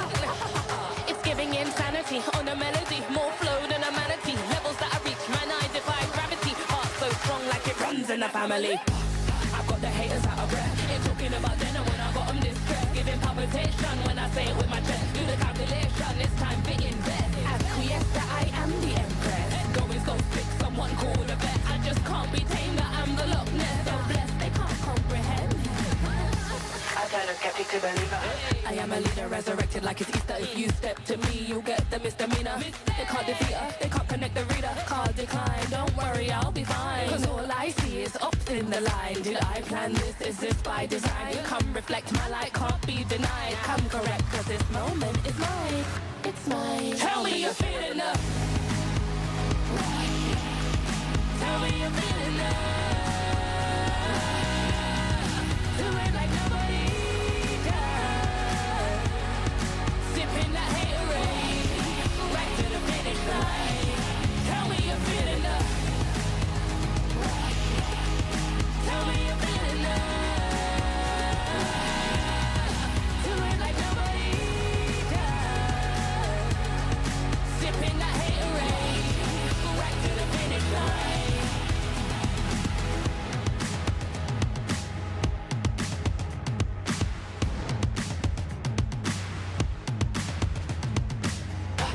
I got the haters out of breath. Ain't talking about then and when I got them distressed. Giving palpitation when I say it with my chest. Do the calculation, it's time to invest. Acquiesce that I am the empress. Going so sick, someone call the vet. I just can't be tamed, that I'm the Loch Ness. So blessed, they can't come. Tell me you're feeling love.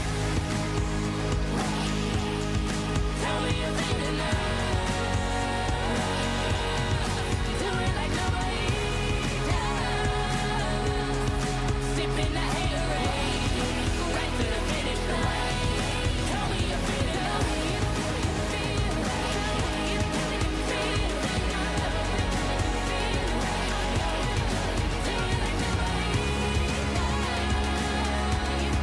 Sipping that haterade, right to the finish line.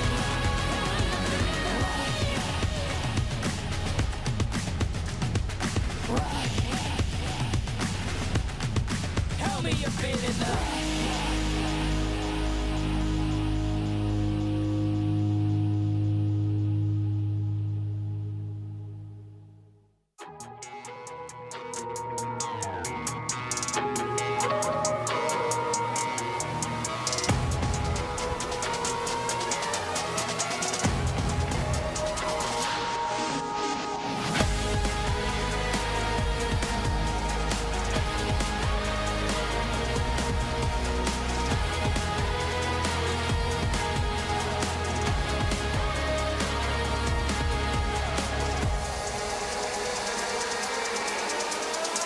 Way to the top, I never stop. It's coming ready or not. Do you have what you say you got? Go till you drop. Going till we hit the spotlight. Gonna shine bright. Anything I like. Put it on the line. I've been taking chances all my life.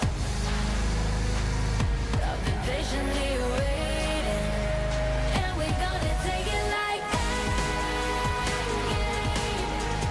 You can't stop what we began. It's the one.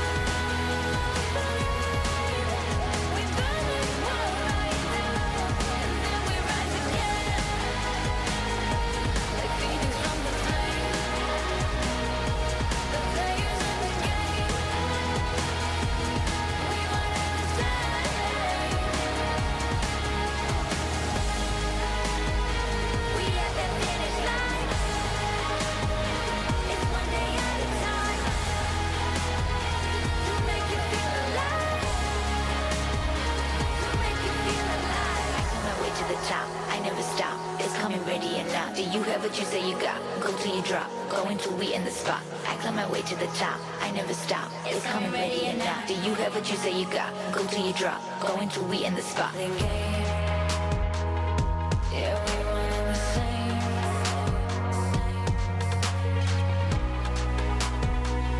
I've been patiently waiting, and we're gonna take it like that.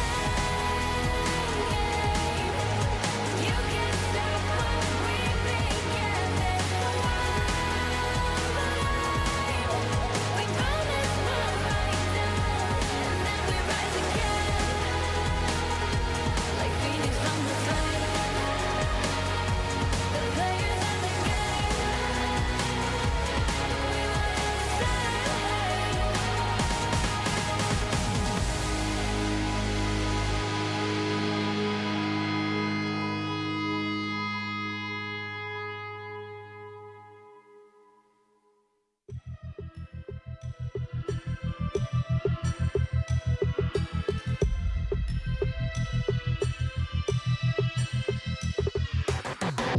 It's a madhouse, it's a madhouse. Had a lot of people showing me some mad doubts.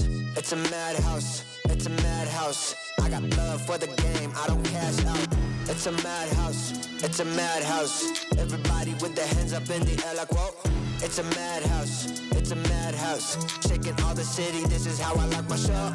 I got love for the sweat that I put in. Door with a foot in, proofs in the pudding. Things I did, all them said that I couldn't. Superhero bouncing like a villain. All y'all rooting, you the fan now. Yeah, you understand now what it took to be the champion that I am now. Head in the sky, it's about the time you land now. And let's see who of us has got the better plan now. Who's got the better plan now? Who's got the better plan? Who's got the better plan now? I'm just trying to understand. Who's got the better plan now? Who's got the better plan? Who's got the better plan now? Who's got the better plan? It's a madhouse, it's a madhouse. Had a lot of people showing me some mad doubts. It's a madhouse, it's a madhouse. I got love for the game, I don't cash out. It's a madhouse, it's a madhouse. Everybody with their hands up in the air like whoa. It's a madhouse, it's a madhouse. Shaking all the city, this is how I like my show. How I like my show. Hey. This is how I like my show. Hey. It's a madhouse. Hey. It's a madhouse. It's a madhouse. Had a lot of people showing me some mad doubts.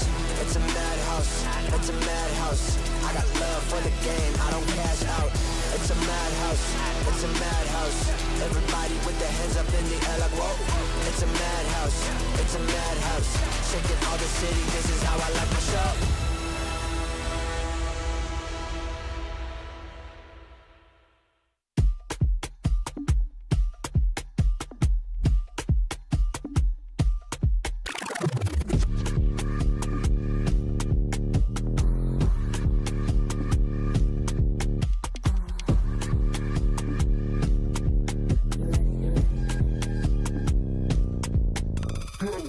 Watch me go, you can't touch this, just peep my flow. Simon said, put it all on the floor. All heads turn when I walk through the door. They know I'm hot, better yet ice cold. Heart full of chrome, you can tell when it's on. They can't stop me when I get in my zone. I don't even answer when they call on my phone. Baby, myself, I ain't right no wrongs. Play with me, I don't condone. I'm way too up, but I'm so far gone. Play with me, I don't condone. The man down doing up, beating up the beat till it's going up, chewing up. Look at me, look at how the movie scene tickle me, wiggle me, looking good. Got the remedy, mini me, deep pulse energy, complimentary. They can never be jealousy when they stare at me. They like legacy, legacy. Gotta leave them one when I feel like I'm low. Watch me, you wanna taste like what you see, come and get close. Watch me, tell me no, I bet you won't, what you gon' do? Watch me, I'm in it hot, blow the spot, ready or not. Watch me, watch me, watch me, watch me, watch me, watch me, watch me, watch me, watch me, get it, watch me do it, watch me slow. Let me feel it, take control, let me go. Watch me, tell me, watch me with my buttons, if you whoa.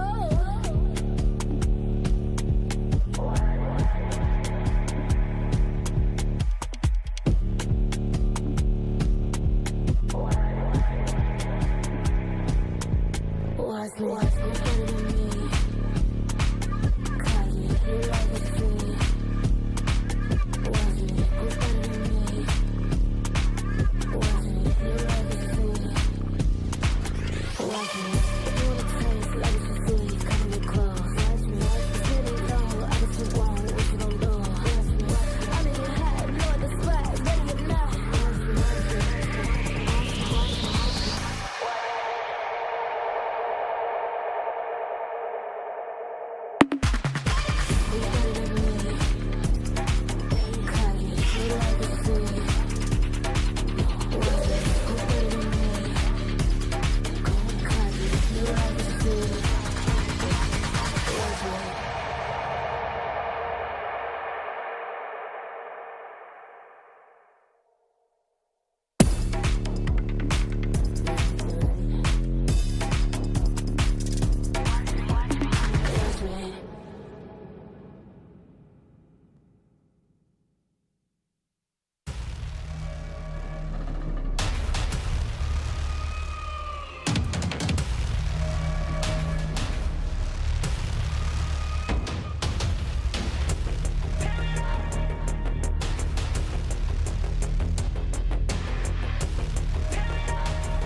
You get one night before the sun's up. Bang, bang, tear it up. One shot before your time's up. Bang, bang, tear it up. You get one chance before you're out of luck. Bang, bang, tear it up. Tear it up. Bang, bang, tear it up.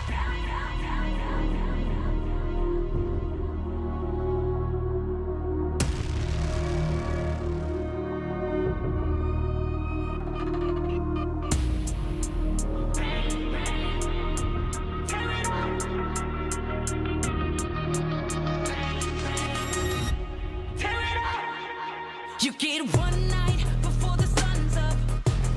Bang, bang, tear it up. One shot before your time's up. Bang, bang, tear it up. You get one chance before you're out of luck. Bang, bang, tear it up. Tear it up. Bang, bang, tear it up. One army, we unbreakable. Won't ever beat us, we too strong. Take a stand, raise all of your fists high. This is the one. Fighting for our lives. Won't let the odds run up on us. We fight until the sun comes up. Don't try us, we the one. Bang, bang. Bang, bang.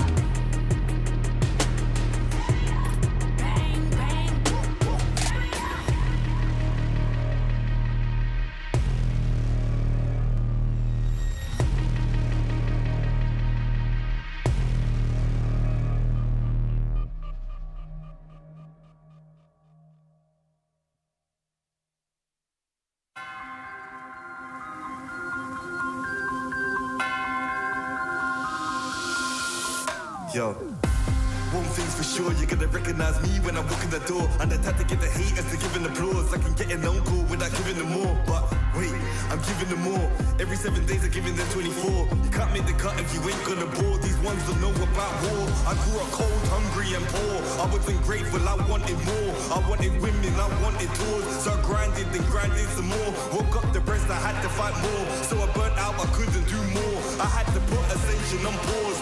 Now I'm back like I want no war.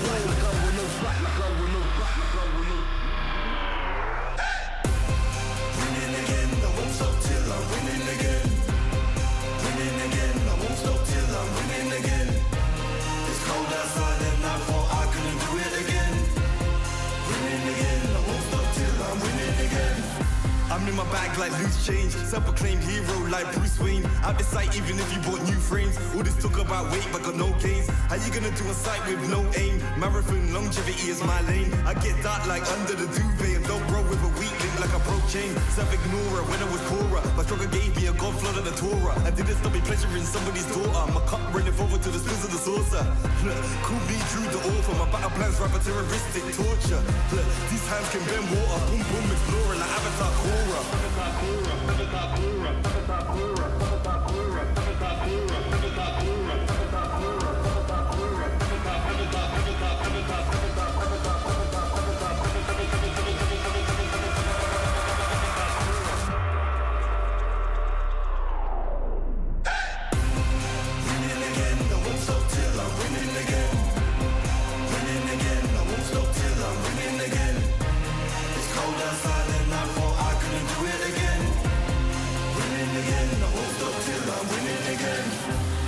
Rhyme like nursery, still my style, you will reimburse me. Plus 30, big hands and they're sturdy. I'm Drew the first, I'm back like anniversary.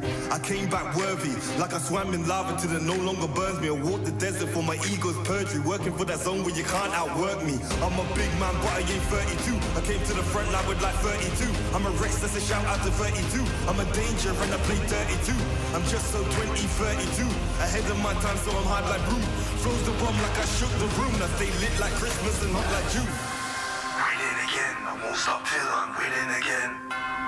Winning again, I won't stop till I win. It's cold outside and I thought I couldn't do it again. Winning again, I won't stop till I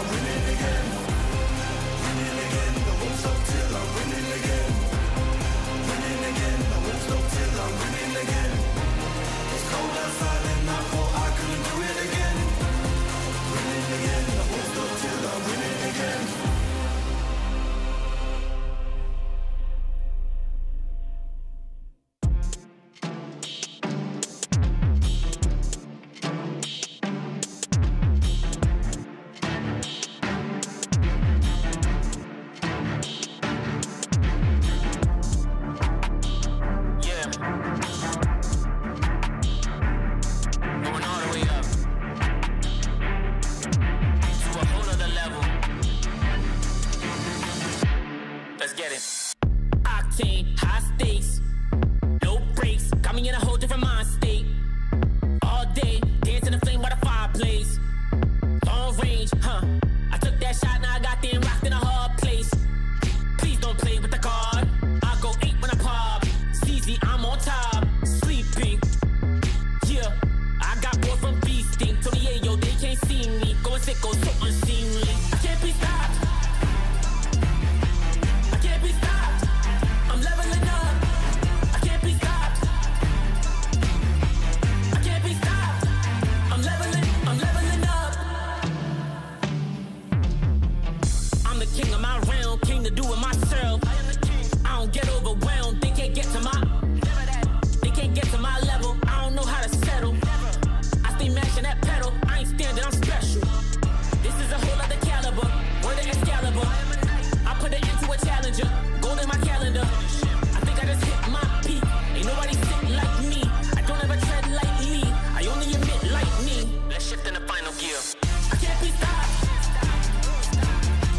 I can't be stopped. I'm leveling up.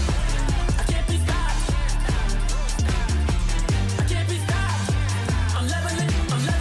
I can't be stopped. I can't be stopped. I'm leveling up. I can't be stopped. I can't be stopped. I'm leveling up. I can't stop, won't stop, can't stop. Leveling up and I can't stop, won't stop, can't stop. Leveling up and I won't stop, can't stop, won't stop. Leveling up and I can't. I'm leveling up and I won't. I can't be stopped. I can't be stopped. I'm leveling up. I can't be stopped. I can't be stopped. I'm leveling up. I can't be stopped. I can't be stopped. I'm leveling up. I can't be stopped. I can't be stopped. I'm leveling up.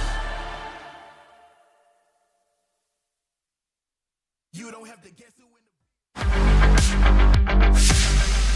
Hello guys, ako si Kyrie Rice del Sol. Ako ang jungler ng Team ONIC Esports. Ngayong araw tuturuan ko kayo paano mag-jungler patting at mag-gank. Okay guys, pipili natin hero ngayon si Nolan dahil isa siya sa mga pinakamatuloy na mag-farm na jungler ngayong meta. So red 3, ito yung emblem natin. Okay, dito start tayo, level 1, in a blue buff. So start tayo ng blue buff. Pagkatapos ng blue buff guys, start agad tayo sa red buff. Muna diretso tayo sa red. Kailangan mo natin pagpa-level 4 guys para makagang tayo sa gold lane. Okay, level 3 na. Kunin muna natin to. Pagkatapos naman nito, dito Wanderer. Pag ganito guys, low na yung kalaban, pwede agad kayo dumiretso. Tulad yan. Kapag offside sila, kahit di na kayo mag-level 4, basta kung feel nyo na makakagang kayo, pwede nyo agad sila patayin. Tapos kapag wala namang roam yung kalaban, pwede kayong magabang dito guys. Abangan nyo yung gold lane ng kalaban. Kung tingin nyo mapapatay nyo, pwede nyo abangan. Tulad ganito.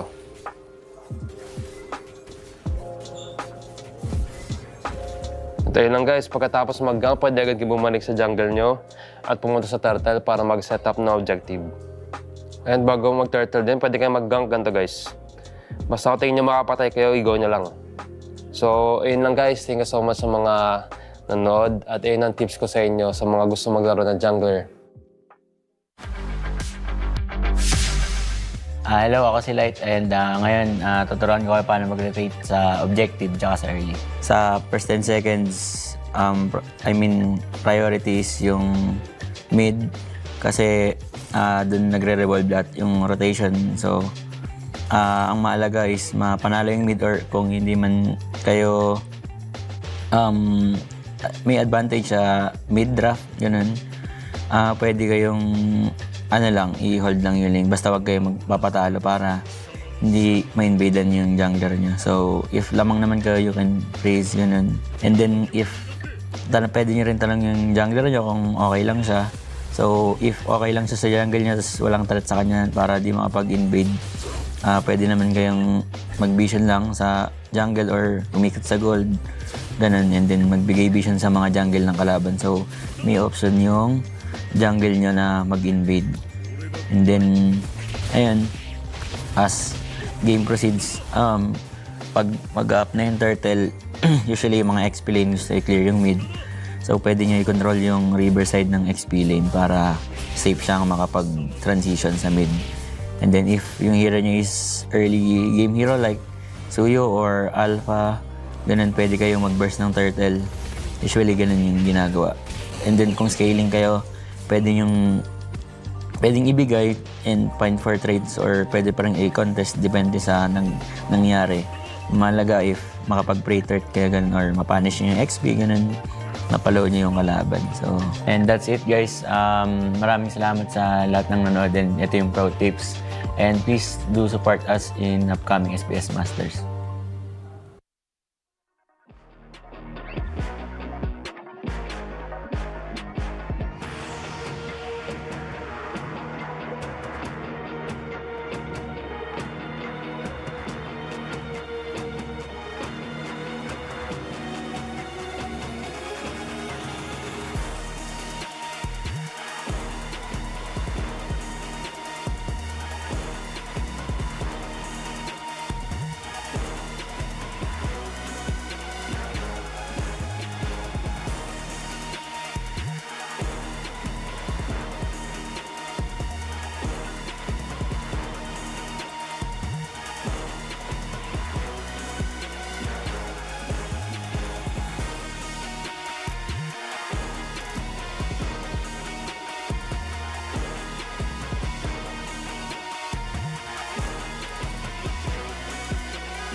The Snapdragon Pro Series is brought to you by Snapdragon Elite Gaming and DHL.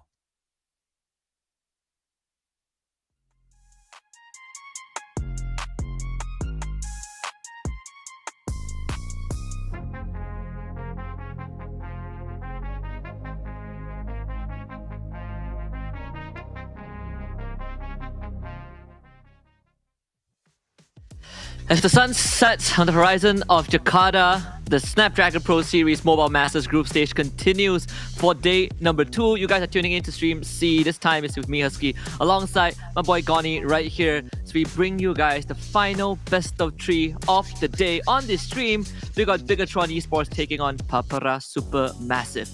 It's not a classic match, but it will be Indonesia taking on a Turkish rep. All right, it's gonna be very interesting seeing this two team clash, knowing that both of them actually not as very convincing start for both the teams. Yeah, both of them so far, at least on the leaderboard, have had almost the same score. Actually, they both have the same score, right? They both won 1 out of 3 series. They both have a game score of 3 wins and 4 losses. So in terms of if we ever have a tiebreaker, this is probably one of the ways to determine it with that head-to-head. And of course, they still have more games to play after this, but this is going to determine whether they even remotely will have a chance to qualify for playoffs, especially after a upset yesterday where Influence Rage took down Bigatron 2-0, putting Bigatron in a very uncomfortable spot. Yeah, that was, I feel like so far the tournament goes, that was one of the upsets, if not the only upsets, right? Bigatron losing to losing to Influence Rage, which is interesting because technically, right, Papara SuperMassive, they managed to beat Influence Rage on their opening match. It was it was in a comeback fashion, but will we see a rock paper scissor kind of deal here? Yeah, that would be pretty interesting, right? Like we experienced, kind of what the tiebreakers, the brutality of the tiebreaker rules had in the challenge finals, and if it really has to happen here, then I think Bigatron, SuperMassive, and to a certain extent Influence Rage would be involved in it. SuperMassive today has had a rough series against ONIC PH where they completely got steamrolled. They had some time to recompose themselves. This is going to be an important series for them. But for all you guys out there who are looking to expand your horizons and maybe look for a future career path with DHL, here is your opportunity. You can check them out at esl.gg/fe-career if you are interested in anything DHL, or even working with futuristic technology like AI, for example. DHL also has that. Yeah, ladies and gentlemen, please do check it out if you are perhaps looking for a change. You want some change. Hey, couldn't hurt to check, right? Back to the match though. Bigatron, what can we expect from this matchup? I guess it will be like any other match, fast-paced composition. I feel like will come through, not just for Bigatron, but also for Papara Supermassive. And speaking of Bigatron, the red robots on your screen, we talked about them in the pre-show today. The 5-star players, got Luke in the XP lane, Annabelle as the jungler, Moreno mid, Light, or some of them know him as Pamela in the roam role, and we got Eman in that gold lane. Of course, 2 of them have won MSC titles before, and now they need to use this opportunity to right the wrongs of day one. Ladies and gentlemen, this is Bigatron Alpha. They look to increase their odds to advance to the next phase in the SPS Mobile Masters tournament. But if they do not find their rhythm here, or if they're not on the same page, we saw how other teams can take a dub, and Papara Supermassive with Wasa, Moji, After Dark, Bloodsfed, and Xiao is definitely there and have that quality to pull a surprise win over Bigatron Alpha. Yeah, for sure. We've seen, Papara Supermassive show us some pretty interesting draft as well. Even from yesterday, right? We've seen stuff like the Benedetta, Jungle, but we've also seen moments where Papara Supermassive actually has some pretty good team fight, something that has been highlighted from day one and earlier today, where they have a draft and they are really comfortable with going for full dive kind of draft. We see picks like Odette, Hilda, Jawhead, Theramis, and even today we see them experiment with the Novaria. But clearly there is a limit to what Papara Supermassive is good at, and I think ONIC Philippines exposed some of those weaknesses, especially in the early game. So that is what Bigatron needs to try to replicate, right, in this current match, right? Whether it being draft-wise, whether it being execution, or both. I think with ONIC PH dominant win earlier against Papara, Bigatron definitely can exploit information. Let's see though, Papara Supermassive, will they be able to perhaps bring something new to the table going up against the Red Robots? And I think for Papara Supermassive, it seems like they are in good spirits, which is a good thing. The devastating loss early on. I feel like a lot of them probably saw it coming from a mile away, so they had the time to reset. And I personally feel like the pressure is definitely more on Bigatron. They didn't expect to be in this 1-2 spot, not after yesterday, and definitely wouldn't want to qualify considering that this is on home soil.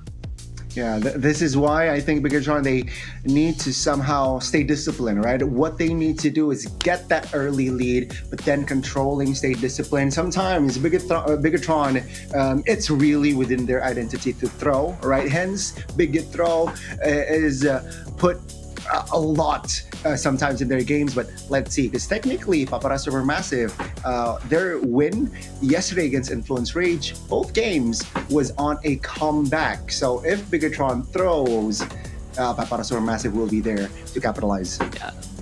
And of course, for our predictions, we both feel like Bigatron is going to 2-0. Disregarding yesterday's results, it was a slow start for BTR. This is their 4th series, I believe. Yeah. No, actually, this is their 4th series already, right? Their 4th series. So again, for Bigatron, they gotta buckle up and try to bring it back, as early on they did get a win over YBG with that 2-0.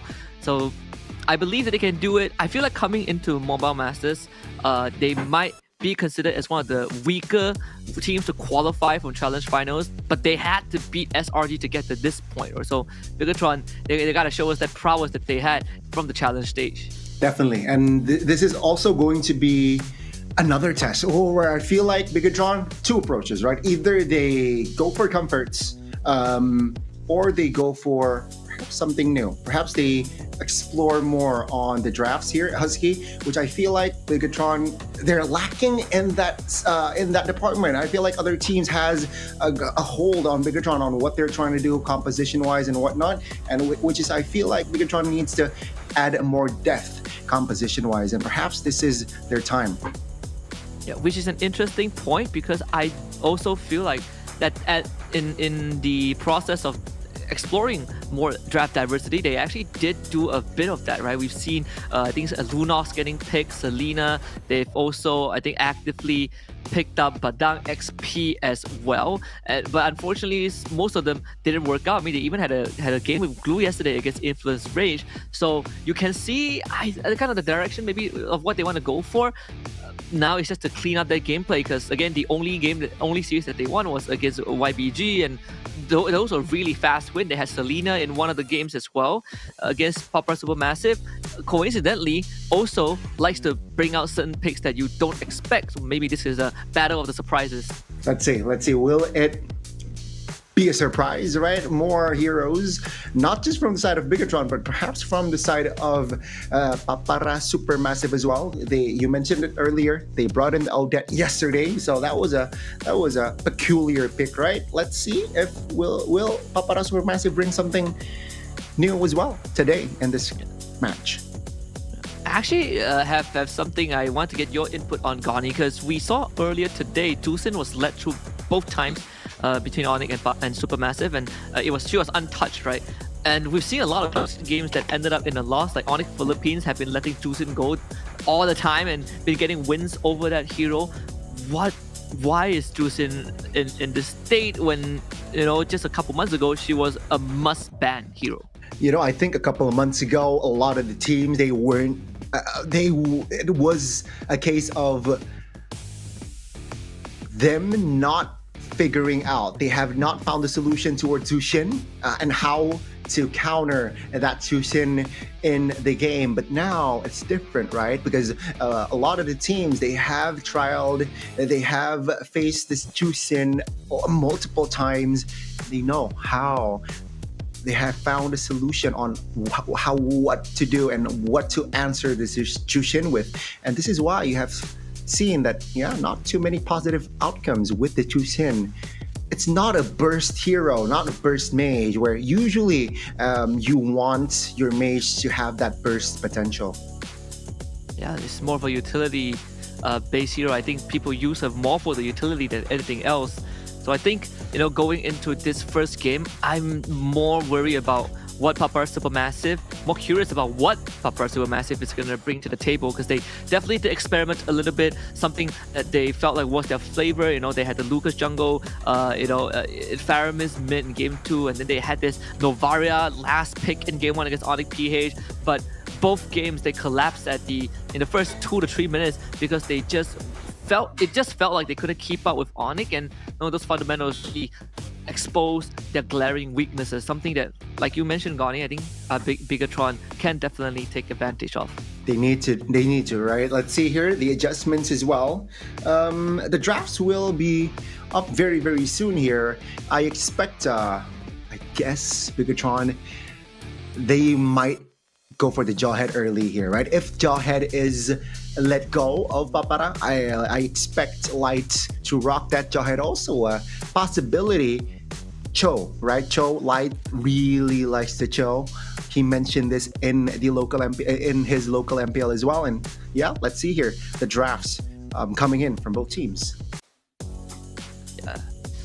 So far, we haven't seen, I think, Matilda getting picked. Not that I remember. I know she's one of the more premier band heroes. Fanny, Hilda, the usual band. Suyo first pick for BTR. You got that Phovius, Harif, and Loyi banned by Papara Supermassive, which is pretty interesting because Supermassive, when they played ONIC, they actually let Loyi through both games, but right now I guess BTR they actually banned it out and they picked the Granger for themselves. Yeah, I think they know and they learned as well that Moreno really likes the Luo. They do not want to gamble that. But Papara Supermassive here opting Kalea and a Granger. I think it's the norm now, right? If Kalea is a second pick hero, you rarely see. Well, you see sometimes Kalea being prioritized, but it's more often in that second pick. Bigatron, what did they respond with here with the Granger and Kalea? I expected the Cho or the Jawhead here, and then the gold lane. The Harith is open. Oh no, the Harith is not open, so perhaps an Erithel for Eman, or we might see a Beatrix later on from Eman. Yeah, I was thinking of the Erithel Cho as well. Both are heroes that Eman and Like are really comfortable with. There's the Jawhead for Light, and of course I think that's the Ducati skin for Erithel. So you're right on the money, Gani. You got the Joy for Papara Supermassive to close out the first phase. Like earlier today, during the pre-show, we looked at Kalea's win rate, 45.5% out of 11 picks. Why is it so? Because I feel like even you expected Kalea to have a better performance on day one. Here's the thing with Kalea. I think at least not a lot of teams can really deliver on this Kalea. Sometimes it's forced, right? I feel like most teams here, they pick the Kalea so the other team doesn't pick it up, right? Who is perhaps stronger on paper, and that's why sometimes the Kalea is somehow they're forced to pick that hero, which maybe the roamer isn't really comfortable just yet, and that's why hence the negative win rate with this Kalea. It could be so. We've seen some very varying successes. Let's see if this one is going to be any different, right? Bloodsphat has had a shaky day one and day two. Yesterday he had a great montage with a Badang roam, but today Bloodsphat, at least against ONIC PH, has been completely shut down. See if he can kind of recover from that. We get the Lucas ban, so it's massive response Supermassive, even though Lucas has only been used in the jungle by Moji. We haven't seen Wasa do it just yet, and even Wasa kind of feels like is one of the weaker links from the team, right? You put him on you put him on heroes like Kilda, Badang, and sometimes he does struggle even from the laning phase. Yeah, that's the thing with Wasa. I think he needs to have a cleaner game, especially here. Now, Papara Supermassive, their game plan in the second phase, very clear. Let's limit the mid laners here with the Pyramids, with the Valentina. They want a Moreno to perhaps play the Vex or the Auroras, right? But do keep in mind, the Selena is still up and available for Bigatron. I think in a way, Papara Supermassive can also consider the Selena as well. We've seen, I think Bosi, they do play the Odette. I'm not really sure if that's what they want, but there is a universe where you have the Kalea Odette combo, right? Like you just bring them straight into the Swan Song and just drown them in the damage. I can see that happening. You get a Jusin ban now by Bigatron as well, finally. So yeah, Papara Supermassive, they have plenty of choices to go with, honestly. You want a setup with the Kalea, you want a follow-up to the Kalea, in fact, like a Burst Mage, like Vex, Farsa, to their favor, the Odette also works as well. Yeah, I think now, if they want to double down on range, they can go for the Farsa, the Odettes, right? The Swan Song is a nuisance. Going up against a dive composition like the Suyo, like a Jawhead, Odette can, with timing of course, do well against the divey heroes. Papara Supermassive though, I think they should open their mid here. No, they're opening the EXP though. Glue. So they go for the glue instead. Maybe, yeah, so now the Faramis ban makes total sense. You blind pick a glue, which overall should be fine. I don't see anyone from Bigatron having enough resources to take Blue down just yet. If that's the case, then Bigatron, what is the response? So there's no Hilda, no Lucas, no Phobius. You generally don't pick Phobius anyways. What is that to do with the glue? Badang? CC perhaps if they want to win the lane in the EXP. Gatot Kacha is also available. It's gonna be the Badang and the Farsa. Okay, so Badang Farsa is the choice. I guess Farsa is not too bad as well. Obviously, you need to be worried a bit cautious about what the Kalea can reach you. The range coverage is pretty huge, but taking the Farsa away is, I think, a win for Bigatron. So Yves would be the choice for Papara Supermassive. The classic Farsa Yves matchup in that mid lane. It's going to be nasty. It's going to be, I guess, right? It's going to be an action-packed early game here. Looking at the heroes, you got the Jawhead, you got the Joy as well, who will definitely, if available, it can be invasive. Let's see though, they have the Badang. Crowd control can definitely win you games. Let's see how Bigatron goes about this. Yeah, as we get ready for game one, Gani, I want to get your thoughts on this, right? Like, how does the draft look like? What are the teams looking for? Of course, right? With the Suyo, you want that early farming pattern on point, and also Joy as well. But with the Jawhead, I think Suyo has an advantage. So that early lead, early tempo, Bigatron, they will try to control that turtle, and hopefully they can snowball from there. Yeah, looking for Bigatron again, see if they can exploit the weaknesses of Papara Supermassive. They have had the time to do homework on their opponents based off of just a reference point from ONIC PH. This is going to be the important series for both teams. We're gonna have a bit of a pause before we get the game started, so some extra time for the teams to make sure that everything is going well. I believe the might be some issues with Luke's phone, so more space for us to kind of discuss about what the teams are going to look for. I know Papara Supermassive with this glue pick that we've seen a couple of times in the group stage, but with varying degrees of success. I think most of the glue games have not really ended up in a win. So this is why Papara Supermassive, they're taking a huge gamble here with the glue pick, with Wasa piloting as well. So let's see here, can he deliver on that glue? Looking at the heroes though, right? Glue can definitely be an annoyance, right? Be a nuisance towards that Farsa. If, let's say, the Farsa wings by wings already used, spell is already used, and that glue can definitely apply pressure with that slam, potentially the split. I do expect the Farsa to rock the Purify. So yeah, let's see here how Wasa go about this with this glue.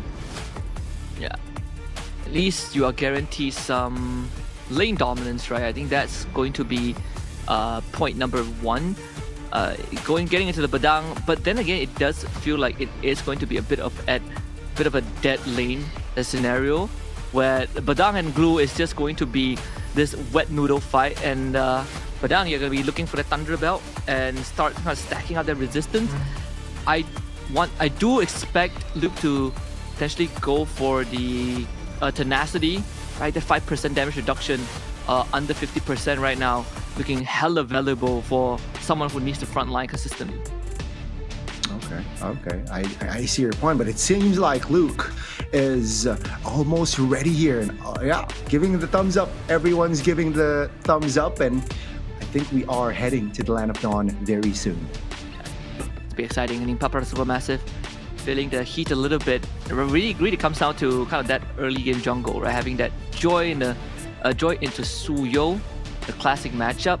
One thing I would give credit to Supermassive is Moji's ability to adjust. At least we've seen a glimpse of that when they were behind and they were losing their jungle left, right, and center. Moji has been able to readjust his pathing to try and keep up as much as he can. Let's see if he can do it again. Game one, here we go. BTR against Papara Supermassive. Ladies and gentlemen, you're enjoying Stream C. Last match here, Indo versus Turkey. Who will take the first game? Well, you can see here the junglers, they opt for an opposite start, right? Purple for Annabelle, orange for Moji, and yeah, it seems like all quiet. First minute. Seems like Papara have adjusted their start a little bit, right? Because usually Kalea, you can just put her to leash the second buff and she's not going to lose any HP thanks to the passive heal she gets. But after dealing with ONIC Philippines, they decided it's better to stick together because you don't want to invade from the enemy team.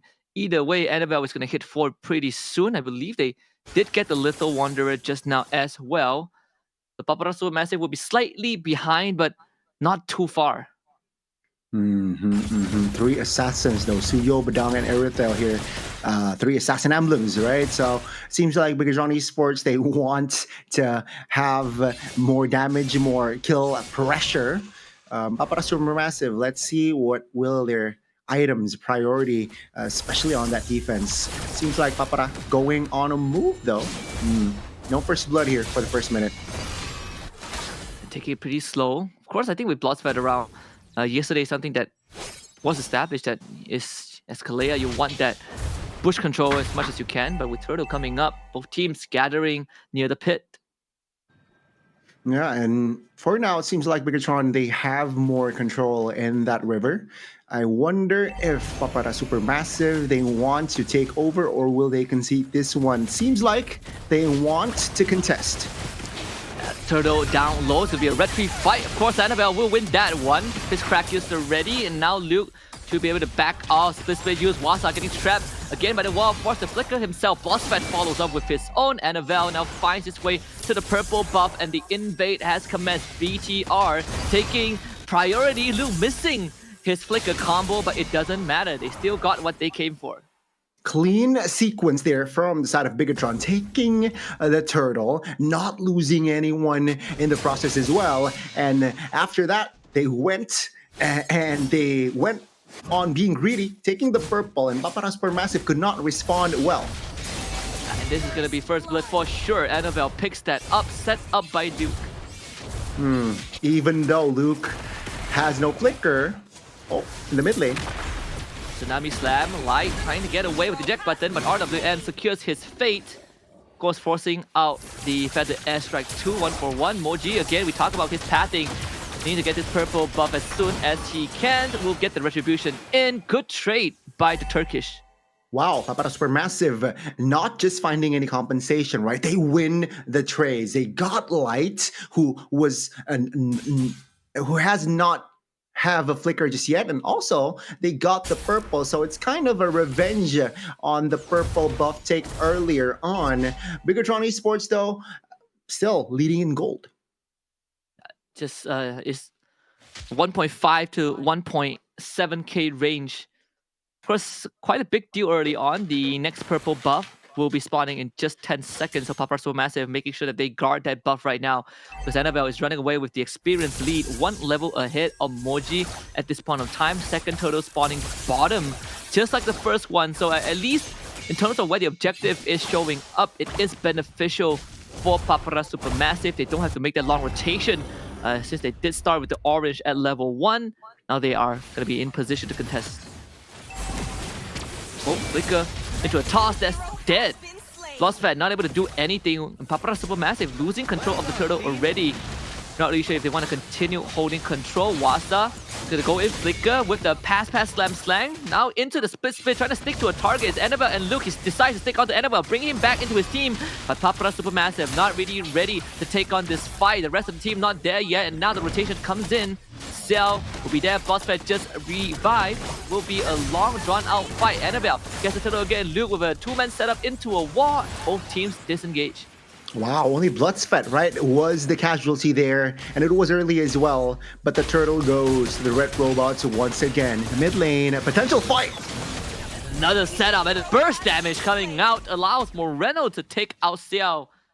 And Light taking control of the bush as well. Papara SuperMassive once more late to the fight and ends up losing more than they wanted. Bot tier 1 falls. Disgusting set by Luke earlier.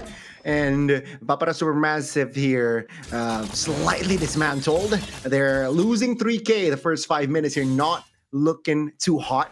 And yeah, Bigatron staying composed here, only losing a kill earlier, right? Only Light was the only casualty for now. And let's see here, Papara SuperMassive earlier, they got compensation, they got a win in Light and that purple. Will they be able to somehow find another win after a turtle, or will they actually lose more control in the map? So far, even in terms of net worth, majority of it comes from that gold lane, a 1k lead for Eman over Cell. Now they're going to spill that attention to the top side. And this was something that we've seen from Papara SuperMassive in the whole group stage, where when they start falling behind, like Wasa will be forced to abandon his lane and act as kind of a secondary utility, secondary roamer even. So he's not getting the resources that he wants. And this glue is running that impure rage as well. The idea is to dominate the lane at least, but he's not able to do that. Tidal strike into Tsunami Slam. A big snipe onto Luke, and somehow survives after that. He's going to commit his flicker. The toss from Light to try and save Luke, but Luke still goes down. Valiant attempt, but Papara Supermassive gets a punish. Wow, it's somehow similar to that first encounter, right? Papara Supermassive getting slight compensation here, but now the last turtle. Gonna go on to Light, he flickers, gets a toss on the after dark. What a selection from Light to find the kill. Wasa tries to go on Fist Mistake, but cannot do so. HP running out, Moji tries to electrify his target. Will get a 1-for-1 trade, but not really sure if that's the most worth it one, because Turtle will be given over to BTR, and at the end of the day, it's Papara on the losing side. Yeah, perfect turtle here for Annabelle and friends. And yeah, Papara Supermassive now taking a lot of heat, and their mid will fall early here, 7 minutes in. Not a good sign. Now, Papara Supermassive, what can they do? Now, all they can do is just clump up, wait for perhaps a potential pickoff if Bigatron Esports, if their member is out of position. And let's just hope for the best, right? All they can do is just funnel goal to Xiao and hope Xiao to get that power spike as soon as possible. They're gonna lose their buff again, the purple buff. So Annabelle now getting another level lead, 2 levels ahead of Moji at this point of time. 5.6k gold lead at 8-minute mark. And even Luke having the time of his life on his Badang, right?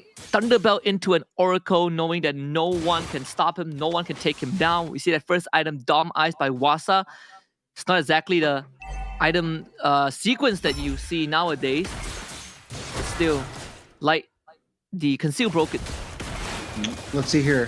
Bigatron, they have enough firepower to force a fight. Luke actually missing the Fist Crack. Now he's going to get trapped by the RWM. Executed by the Sky Piercer. A bit of a punish by Papara Supermassive.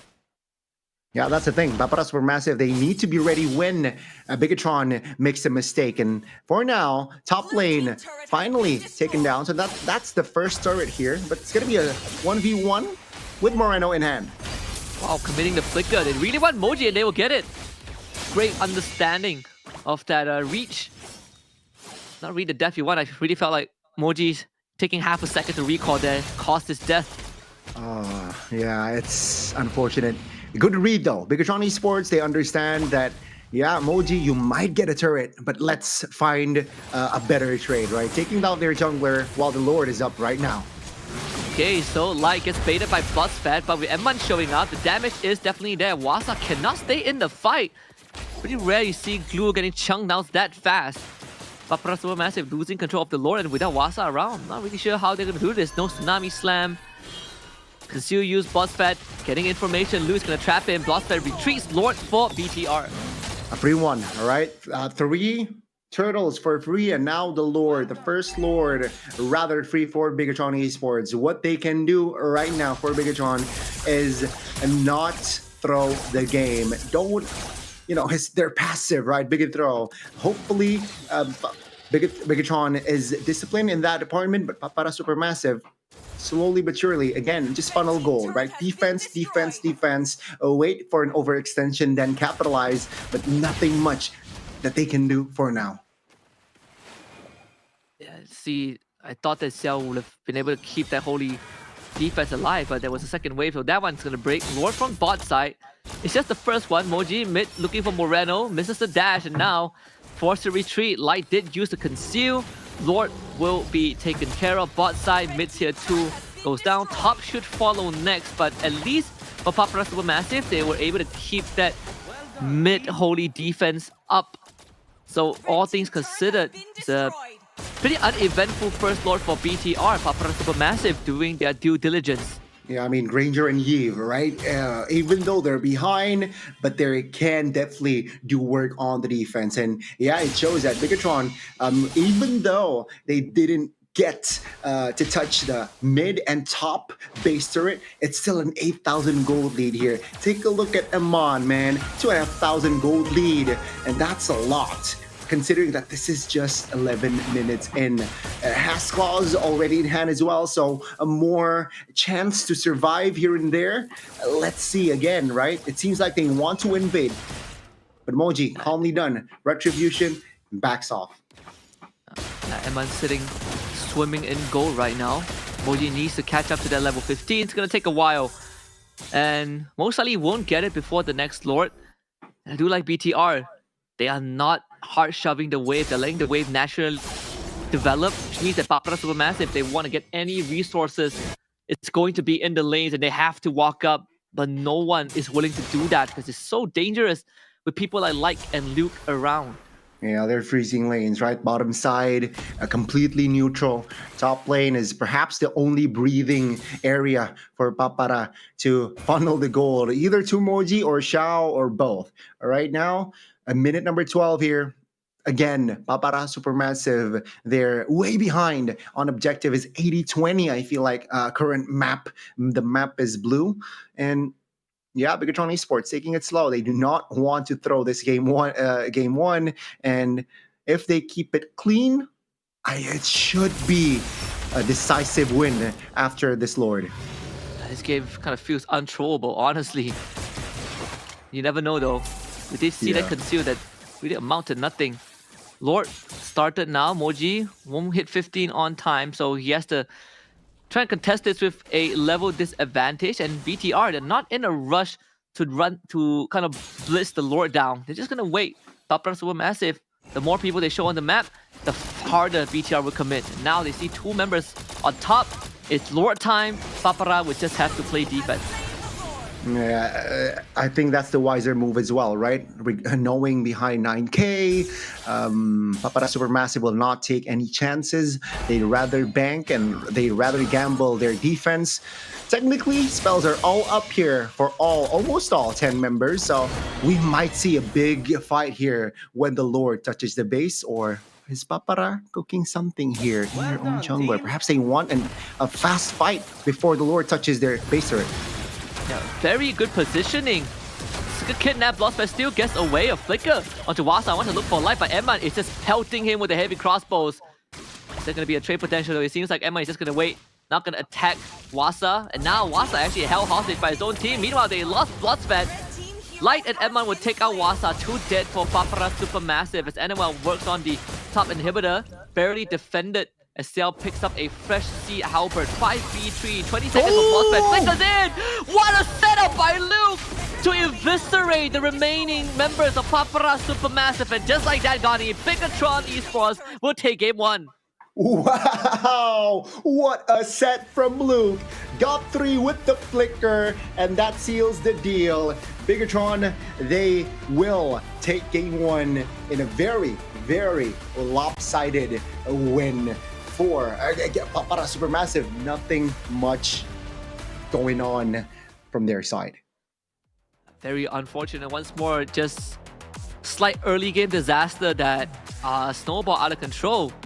You did see the idea from the side of Papara Supermassive of what they wanted to accomplish. With that re-engage, I did felt like they should have just waited for the Lord push. They didn't really have to commit. Bloodsport trying to go for the Tidal Strike cash. There is a range limit, unfortunately, for him. Light was just too far away, and this full commitment from Bloodsport didn't really amount onto anything, and causing Wasa to end up dying in the process. So either way, BTR, 14 minutes and 10 seconds, getting a dominant win, and Papara Supermassive are really, really hanging by a thread. Oh yeah, definitely, man. Rather fast fight, relatively fast game here. 14 minutes in. The first Lord was enough, basically, for Bigatron to crack the main base and destroy it. And yeah, what a performance, right? I think from all 5 members here. Perhaps stat-wise doesn't really show, especially for Light. For Amon here, only got 2 kills, 2 assists, but the map pressure, the kill threat, right? The presence itself is already enough to limit Papara's mobility, limit Papara's movement, and what a clean win.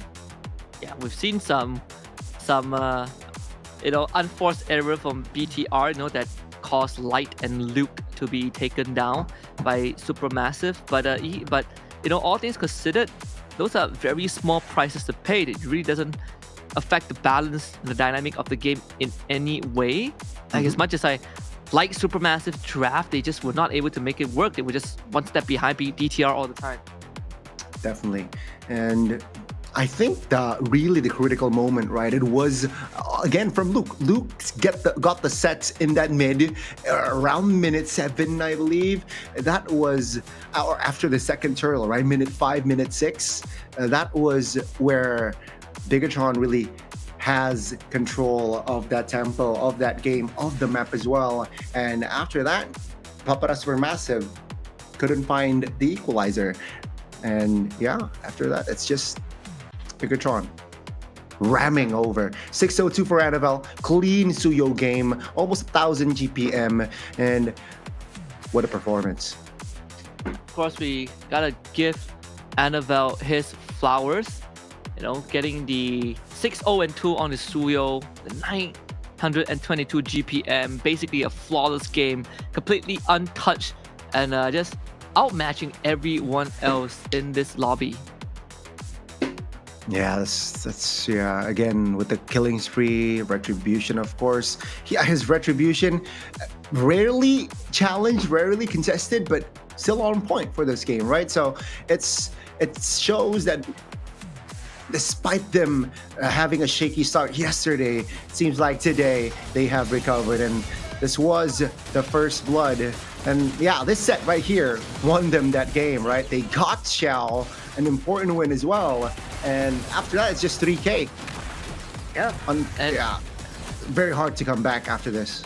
Yeah, even after Luke getting taken down, even in these big objective fights, you can see that Light also pulled his weight, right? That catch, that flicker, toss back onto After Dark in a crowd of heroes. Just great catches, and of course the punish onto Moji topside as well. BTR really understanding the rate and the reaches of their heroes. And this one didn't really pay much attention on what happened, but apparently Bloodsphere was recalling and he ended up getting caught and destroyed. So it was pretty greedy recall off screen. And then you have this moment by Luke. This is going into the highlight reels for sure. Yeah, and combined with the Farsa feathered airstrike by Moreno there, it sealed the deal. It's a wipeout. It's 1-0. Solid start. Solid start. One more game, if they can get the second game win as well and get the 2-0, chances of them, keeping their run to playoffs alive is definitely there. And it looks very promising, right? Unlike what we kind of saw yesterday. I mean, they did have some rough games, and of course the upset that has been repeated multiple times, but this showing, at least in game 1 against Papara SuperMassive, really does bring out the true flavors of what BTR can do. Oh, definitely. And again, Bigatron, they can't be too complacent now. It was a very convincing win, but I want to see adjustments, not just from Papara, but also Bigatron. Yeah, so Papara SuperMassive really backs against the wall, but they still have a chance to redeem themselves, and it has to come from the next game. We'll go for a short break, and we will return for game 2 between Bigatron and Papara SuperMassive.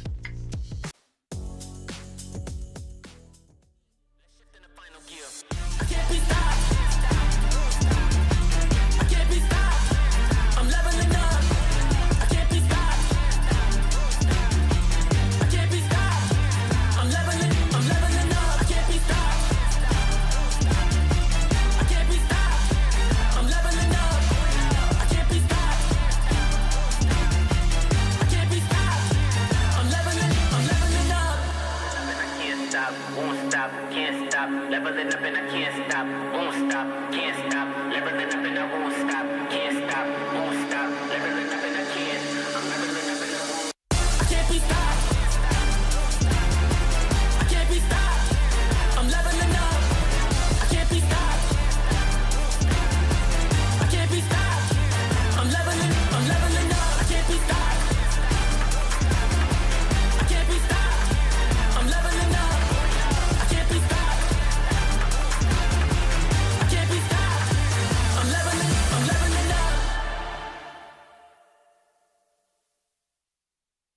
You don't have to guess who in the building. One of the realest. Never catch me slacking. I was born, that's the illest. They call me a champion. I got there with a win. I'm a rare breed walking. I am one in a million. Guess who in the building? One of the realest. Never catch me slacking. I was born, that's the illest. They call me a champion. I got there with a win. I'm a rare breed walking. I am one in a million. Yeah. I am back in the place. Don't have to guess who in the building, cause I'm back in your face. Ready for anybody coming. I am here on my toes. Never was settled for defeat, cause I'm raising the stakes. Yeah. And I'm not coming to play. I got my game face on and I'm ready to shake. You see my name will be known everywhere in the world, cause I'm a king, get it strong, and I never will break. Hey, one of the chosen. Going that's the illest, watch me kill it like I'm supposed to. Never catch me slipping on my pippin', I'm the coldest. The best I ever do it, I'ma show you how I know it. Notice. I am on my way. I'm here to handle business. I ain't come here to play. I see they in their feelings. I don't care what they say. I am one in a million. You don't have to guess who in the building. One of the realest. Never catch me slacking. I was born, that's the illest. They call me a champion. I got there with a win. I'm a rare breed walking. I am one in a million. Guess who in the building? One of the realest. Never catch me slacking. I was born, that's the illest. They call me a champion. I got there with a win. I'm a rare breed walking. I am one in a million. I'm a rare breed walking, I am one in a million. I'm a rare breed walking, I am one in a million. And I'm at it again. I'm a bad man walking around and tell all your friends. And whoever wanna test me, I am standing my ground. As they come closer, I am focused as I sprint with a grid. Yeah. Cause they know I'm a fool, and they know I'm that dude. I don't follow their rules, never bow to their principles, never choke when I move.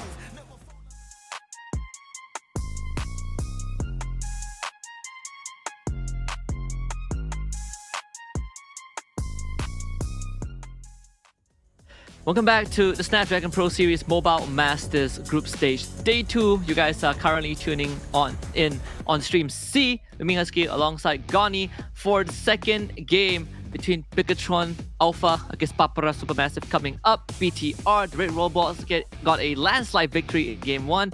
And now Papara SuperMassive, the Turkish, they have to somehow recover in Game 2 to keep the run alive.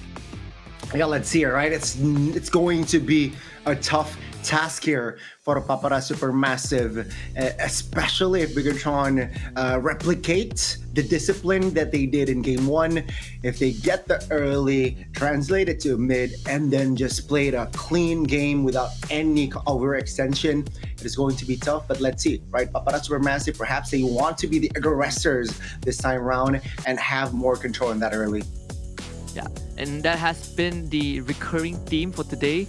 Papara SuperMassive, early game control, which is something that they haven't been able to figure out yet. We saw some adjustments in that Game 1 to keep that jungle safe, but anything past the first hurdle was a total disaster. Papara SuperMassive just could not keep Bigatron out of the jungle, couldn't really get any map control going, and it eventually just bled into all the other lanes. Exactly. Let's see though, right? If Bigatron Alpha perhaps gets a little bit too comfortable after that win, maybe Papara SuperMassive then can really break through. I want to see the drafts first, right? Because that Harith was banned, but the gold laner from the side of Papara SuperMassive wasn't able to really do damage. Sure, the Granger got finally the items, but it was just too far. Also, another factor, why was Luke? I think he was the X factor in the EXP on that Padang, opening up two important fights and somehow made Bigatron just cruise the win. Yeah, I agree. I think Luke was instrumental in setting up the win for BTR in Game 1. He was literally the game ender. But again, gotta look at the Game 2 draft because today, like Wasa and Xiao have not been having a good day at all. Still gonna be on that blue side this time for Game 2. So means first pick priority is gonna go over to them. We see the Phobius Loi banned by Papara SuperMassive, BTR with the Matilda Fanny ban. Well, very textbook bans here from the side of Bigatron esports. Papara SuperMassive, what are they eyeing now, right? Are they going for the Harith if it's available? I would know. is actually Papara Supermassive. They will ban the Herod. They will ban the Herod. So what are you looking at? Do they want the Suyo? I would assume so. I hope if Suyo is open, they go for it. That has been the power pick overall. I'm surprised that they didn't consider the the Harris at all. Jawhead actually gets banned up by BTR. Now again, initiating a trade, right? I think it's gonna be a Kalea pick instead. Now that the Jawhead is banned out, BTR gets such a good trade though. Like they can just go for Suyo and a Suyo +1, Suyo Cho maybe. Was the Kalea worth it? Exactly. This is why I think Kalea is kind of a coin flip, right? Let's see though, Bigatron, they have an option. You're right to go Granger, even Granger, and also Suyo here to just. Again, why did they ban the Harith? That's my question, right? Because technically, if they really want the Kalea, I mean, I don't think. I personally think Kalea isn't really first pick material. Yeah, so it's Suyo plus Hilda for Luke. Once more, this is gonna start applying plenty of pressure already. Just from a macro sense. If you're Papara SuperMassive, who can match up to that? Maybe the Joy again. We're going back to the emoji Joy, and the Zusin. Okay. I would. Let's imagine this, right? What's the synergy here between the Kalea and the Zusin?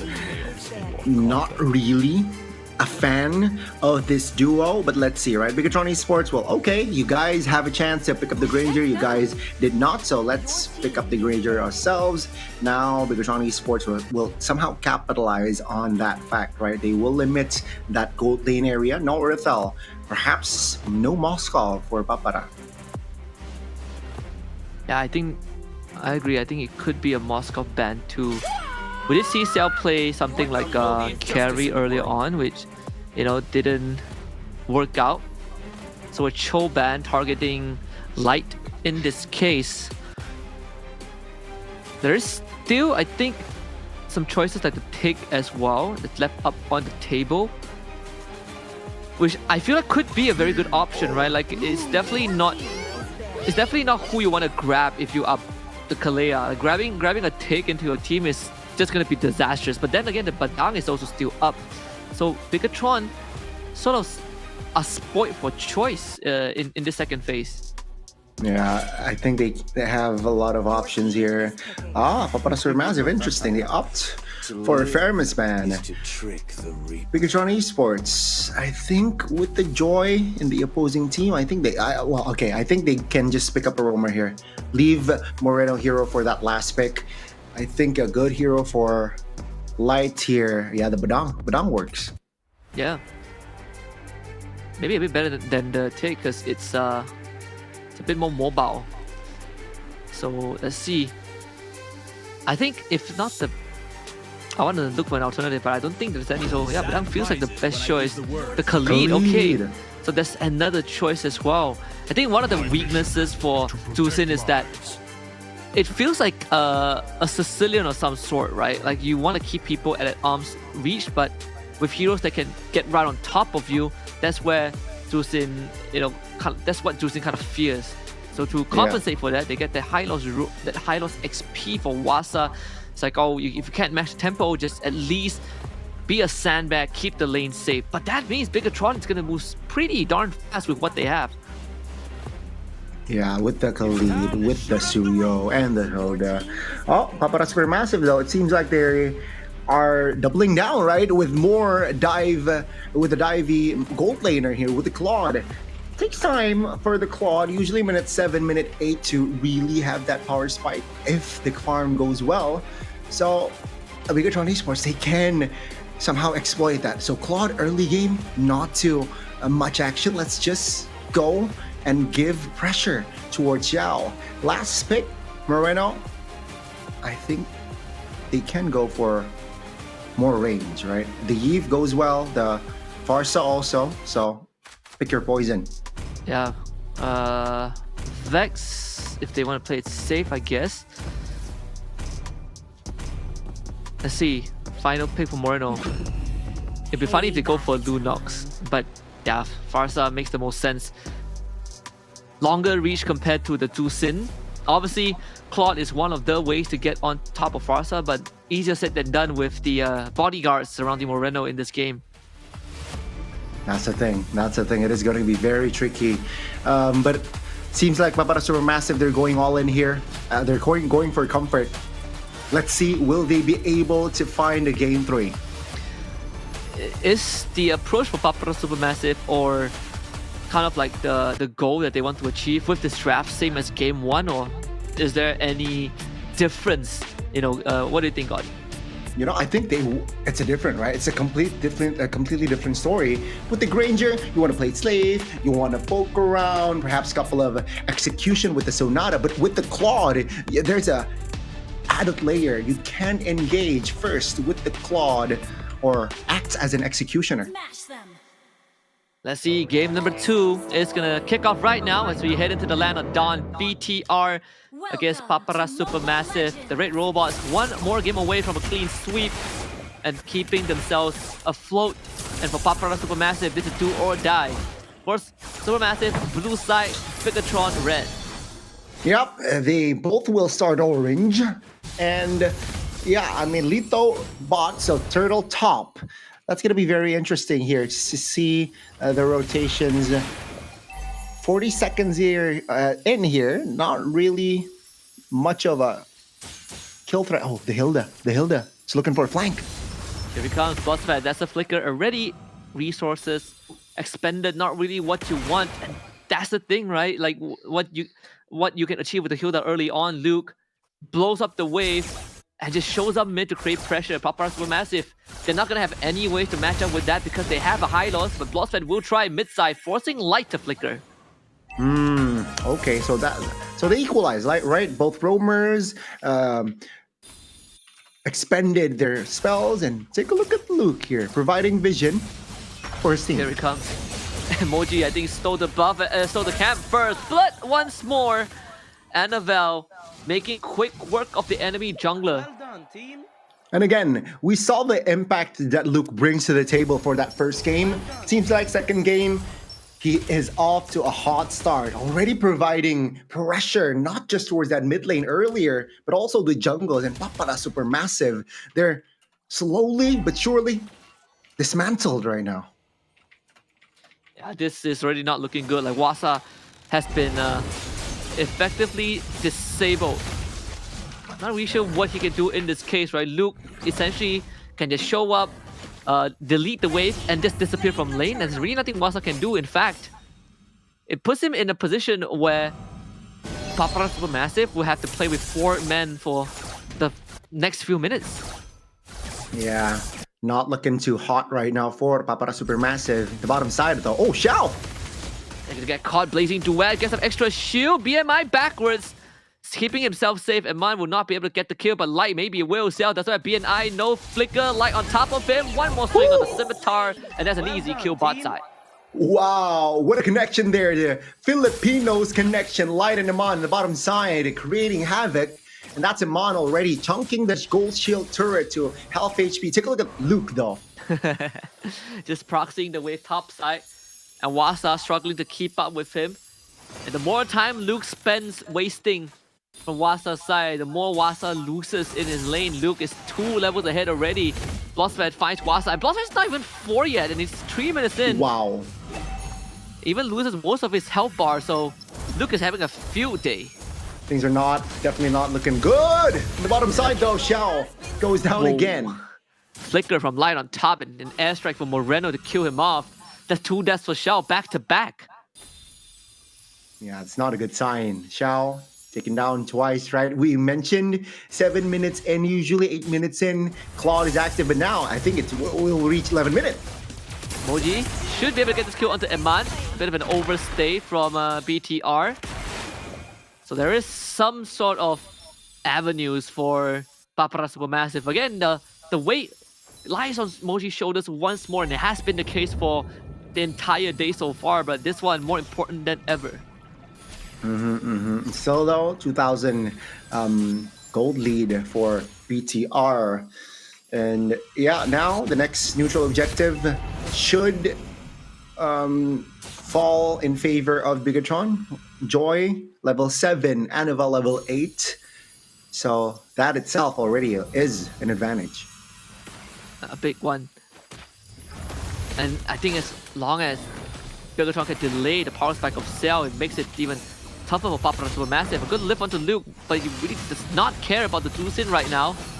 A big sandbag, in fact, lifted back a second time. Duzin will need time to get the mana back. Loris pathway cuts off the battle line for now. Luke is isolated, but he's gonna run away with the help of Moreno's Feather Airstrike. And Light finds the Radiant Sandstorm, and Moji gets caught. The Tidal Strike a bit too late. The Kidnapper is there, but there's no damage to follow up.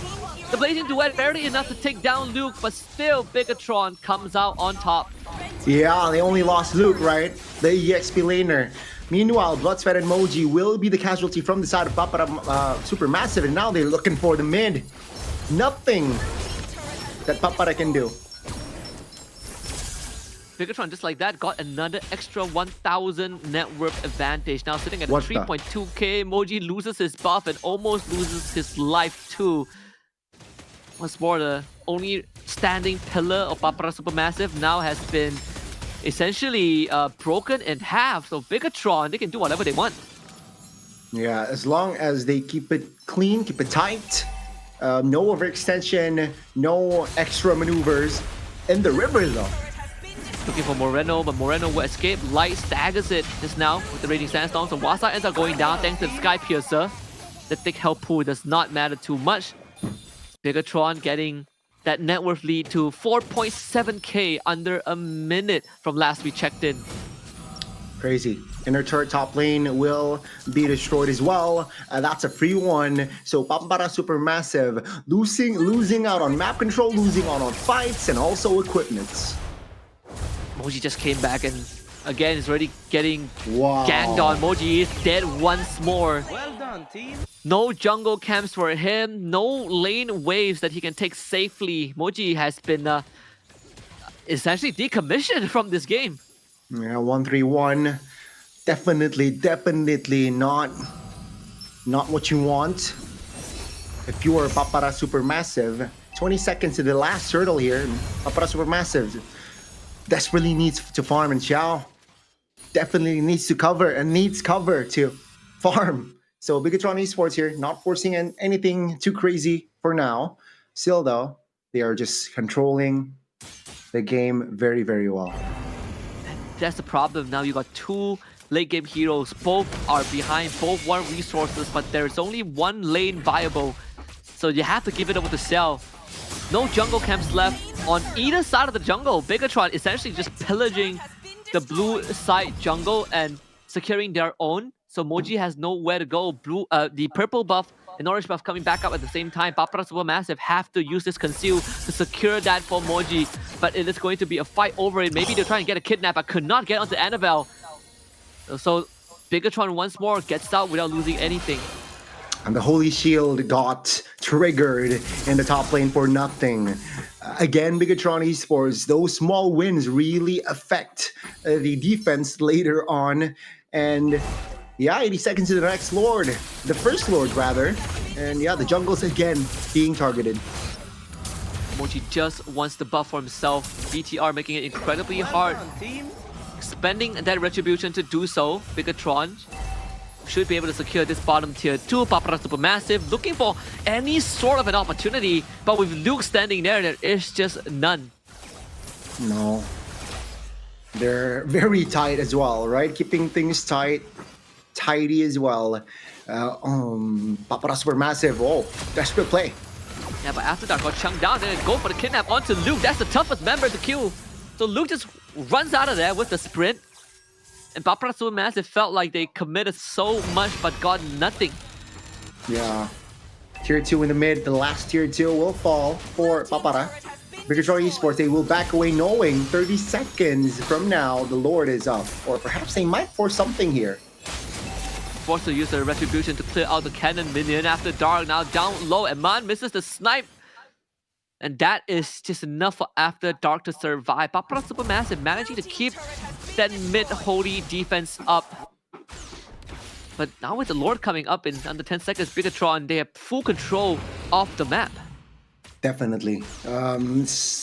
Looking like it's game 1, round 2. All right. If not, it's more destructive. It's more far. 8,000 gold lead, ladies and gentlemen, in 9 minutes. And Bigatron, they are now on the Lord. Papara Supermassive, I don't think it's wise to contest for now. And yeah, they should back off. And unlike game 1, the wave clip from Papara Supermassive isn't as great. It's not like they have an Eve Granger, right? It's a Claude, Sin, Joy. Yeah.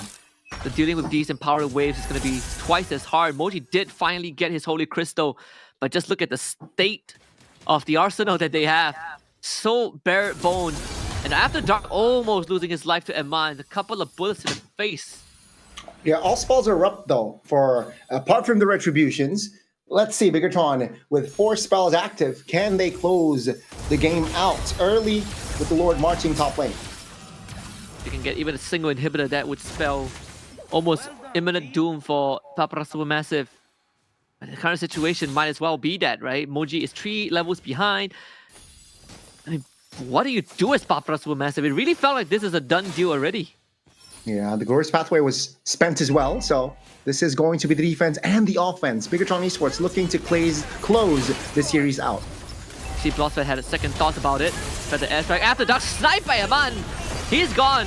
Moji wants to light up the jungle, but he's gonna get run down as he took a second too long. Wasa also losing most of his health bar. This is just clean up time for Bigatron Esports. Killing spree for Eman. One left ballet dance. A bit of a Beyblade spin. And it's a wipeout. Bigatron. Triple kill for Eman. And a clean sweep for the red robots.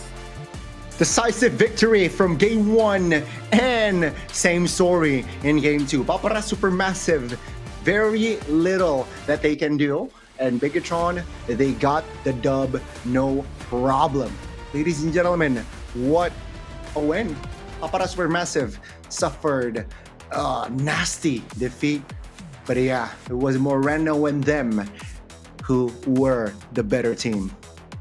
It's definitely one of the more dominant games that we've seen, and it's a bit unfortunate that it comes at the cost of Papara Supermassive. We've seen how ONIC Philippines gave them that royal beatdown, and now Bigatron taking some reference, some learning points from that first series today and delivering the same blow, but this time fatal to Papara Supermassive. A 10-minute, 55-second game, 12 kills to 3, and essentially almost guaranteeing that Papara Supermassive will not make it to playoffs. Yeah, it's tough, right? It's tough. Yeah, and you can see based on the turret numbers, the turtle count as well, it is a lopsided victory, and it's more nasty than the first game, right? First game was 14 minutes, the second one 11 minutes, not even. And Bigatron, if they keep things up like this, right, I think they are a top contender. Very well done by Bigatron, considering that they have a very shaky day 1, but it seems like day 2, it's a fresh start.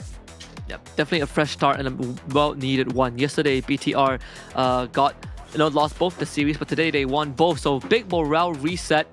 So you look at the post-game stats, of course, Eman is the MVP. We've got to give the flowers to Luke and Moreno as well, having hell of a game. I mean, basically uncontested, right? Like, Luke had 2 incredible games. Game 1, he was the game winner, but game 2, from minute 1, Luke has already made his presence known.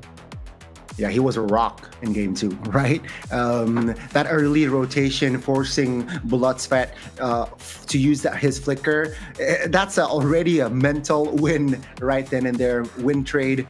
And after that, Luke, yeah, he dominated the EXP, which allows the jungler and the gold laner, Eman and Annabelle, to just roam around entirely freely. And that is where Papara Supermassive just crumbled. They couldn't find the wins, couldn't find the right trades, and 11 minutes was all it took. Yeah, and I think even, this priority onto Kalia, we've seen Bloodspet not able to get anything going. And honestly, I feel like after today, it really felt like if there's anyone who has been able to keep a cool head and be as consistent as he possibly can, it's probably Moji, but even then there's limitations to what he can achieve. And one of the reasons is that Eman got too far ahead on this Granger. 980 GPM, almost 1,000 there. So yeah, I mean, he is very cool. Only one death in the bottom side where perhaps he was greedy, looking for that gold shield, wanted that gold shield more.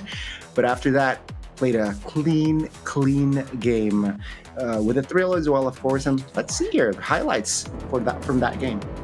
Yeah, this one, basically the same story as game 1. You can essentially see Moji getting shut down, right? And I feel like just like game number 1, it was that late connection and slight difference in the roamer's movements. Boss fed late to the party. Like, he has the right idea, but he's always a second later. And these objective fights really felt like Papara SuperMassive shouldn't even consider fighting. Like, even when the fight was over, Boss fed decided to kidnap someone from BTR and causing the rest of his team to eventually go down. And then you have this chain death from Moji at the 6-minute mark. It's rough, dude. I mean, you can definitely feel the stress. It's rough when you feel so helpless in the game.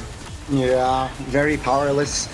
Showing frustrations there, showing passion. But yeah, Bigatron here, this was the ending, the finishing touch from Bigatron.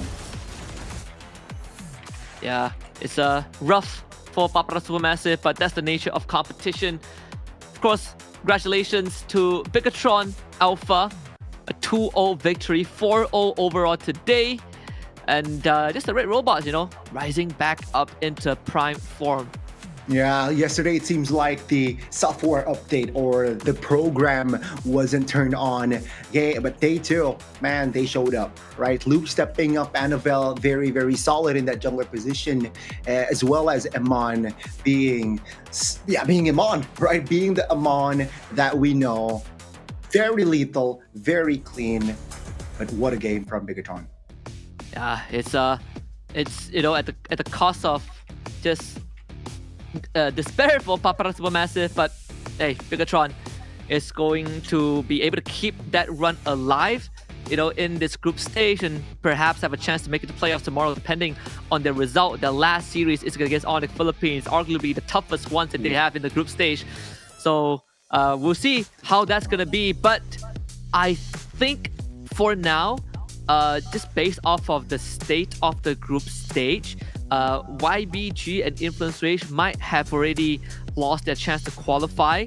Again, we're gonna hold off that thought until tomorrow concludes. But it definitely isn't looking good just based off of the scores alone. Of course, for Group A is ONIC PH, guaranteed playoffs. Got 4 series wins already. Liquid ID, almost guaranteed. Bigatron also in that same spot with that 2-2 scoreline. Okay. So with that already bloody day 2, right? The team that suffered a lot of loss yesterday really paid the price, but it seems like we have a call in a bit. Yeah, we're gonna have a bit of an interview with BTR. So I wonder who we're gonna get. But before that, I think it's important to remind everyone that this is the first Mobile Masters that we have for Snapdragon Pro Series, right? The first time we get to, see all these SCA and non-SCA teams face up against each other. So it's always great to be able to witness kind of a mini MSC, mini M series before we even get to the main event, which is going to happen in a couple more months. So that itself, I think, is great. We get to be exposed, especially to the lesser known regions like the Chinese region, who has been sending different representatives every single tournament we see them. That's the thing. I enjoyed it so far. I really want to see more. But I feel like the pro players, whether being them losing or winning, of course, they're really comfortable, Husky. Yeah, very comfortable because they are sitting on the official chair of ESL. Of course, it's between ESL and Anthros, which is built for humans and backed by science, put to the test, proven by the players, and of course, the design is very human, gives you precision sitting, anti-gravity tilt, and optimizes human performance. Got that good lumbar support as well, pretty ergonomic, and is the first one to be FDA approved to improve posture over time. ESL has spent plenty of years, multiple years, finding the perfect chair, looking left and right, and they've set up for Antros because that's what the players want. So you can check them out at antros.com. Maybe cop yourself one and get that posture fixed. Definitely. Cool designs, a lot of cool designs, and yeah, check it out, ladies and gentlemen, especially if you're looking for a strong, comfortable office chair or gaming chair. You know where to look. And I think, overall, it's just, if you can kind of kill two birds with one stone, you get to do your everyday activities and also fix your posture, improve your posture at least. It's always a good thing. I wouldn't put it past them, although I would love to have the exclusive SPS ones if these guys have extra. We'll figure that out. But with that being said, congratulations once more to Bigatron Alpha for taking this dub. And I think for Papara Supermassive, this is definitely quite the experience for them coming to SPS. They're not completely out yet. I think that's the silver lining. But their last series, I believe, is against TLID tomorrow. So it's going to be a tough one. Bigatron had to fight on the PH, and Papara Supermassive have to face off against TLID. Yeah, we will cover that match as well on Stream C. So we will see the conclusion, not just from Papara, but also from TLID. It's going to be Indo versus Turkey again, like the last match. So yeah, but overall, Bigatron, they were stronger on paper. It seems like it's not a big throw this time. Yeah, and with that being said, let me just look at the stats for the other games, because I remember today, leading up to this series, it has all been 2-0s for Stream A and Stream B. So just now for Stream A is TLID against YBG. That was a 2-0. Very, very straightforward. ONIC Philippines against Influence Rage, also 2. So yeah, so it's 2-0 across the board. Every single series went 2-0 today. Is pretty straightforward. I feel like, BTR Mirko is going to be really happy, because yesterday it was BTR losing that series, but today BTR was able to get 4 O's, keeping them alive. RQ 1-0? RQ 2-0 against ONIC Indonesia today. Yeah. What about Team Falcons? Team Falcons PH beat Team Falcons MENA, yeah. Oh, you mean, is it just RQ? Like, RQ beat Falcons. RQ is, they haven't lost a single series, yeah. Wow. So they beaten ONIC ID, Falcons PH, Alpha 7. The only series left tomorrow for RQ would be Falcons MENA and Aurora Turkey. So we might be looking at a perfect group stage for RQ, Hoshi. Crazy run they're on right now.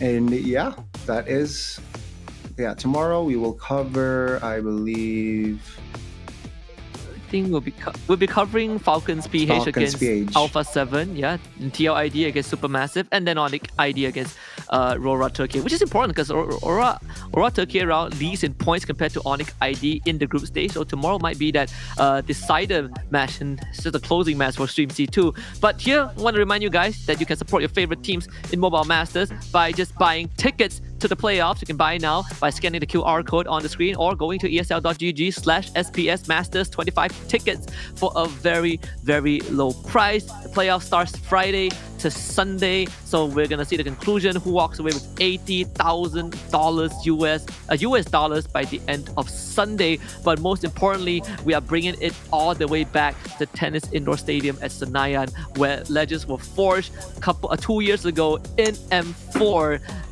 So if you were not there for M4, you can be there in the same arena that we crowned the Orcas with that 4-0 win just 2 years ago.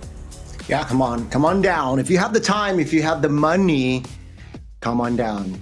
Come to Indonesia, come to Jakarta, and you will have fun. All right, actually, I got an update just now. This one just came in. So we talked about possibilities of teams not having a chance to qualify for playoffs. So this is official from Group A. I think based off of calculations, YBG and Influence Rage are guaranteed to not make it. And from Group B, Falcons MENA and Alpha 7 Esports are also eliminated. So I think, we thank them for being a part of this as well, showing us the flavors of the MENA region, showing us what Latam and the Chinese regions are capable of. We definitely enjoy some of their gameplays, but for now, the SEA teams are still a cut above. Yeah, it's okay. All right, it's okay.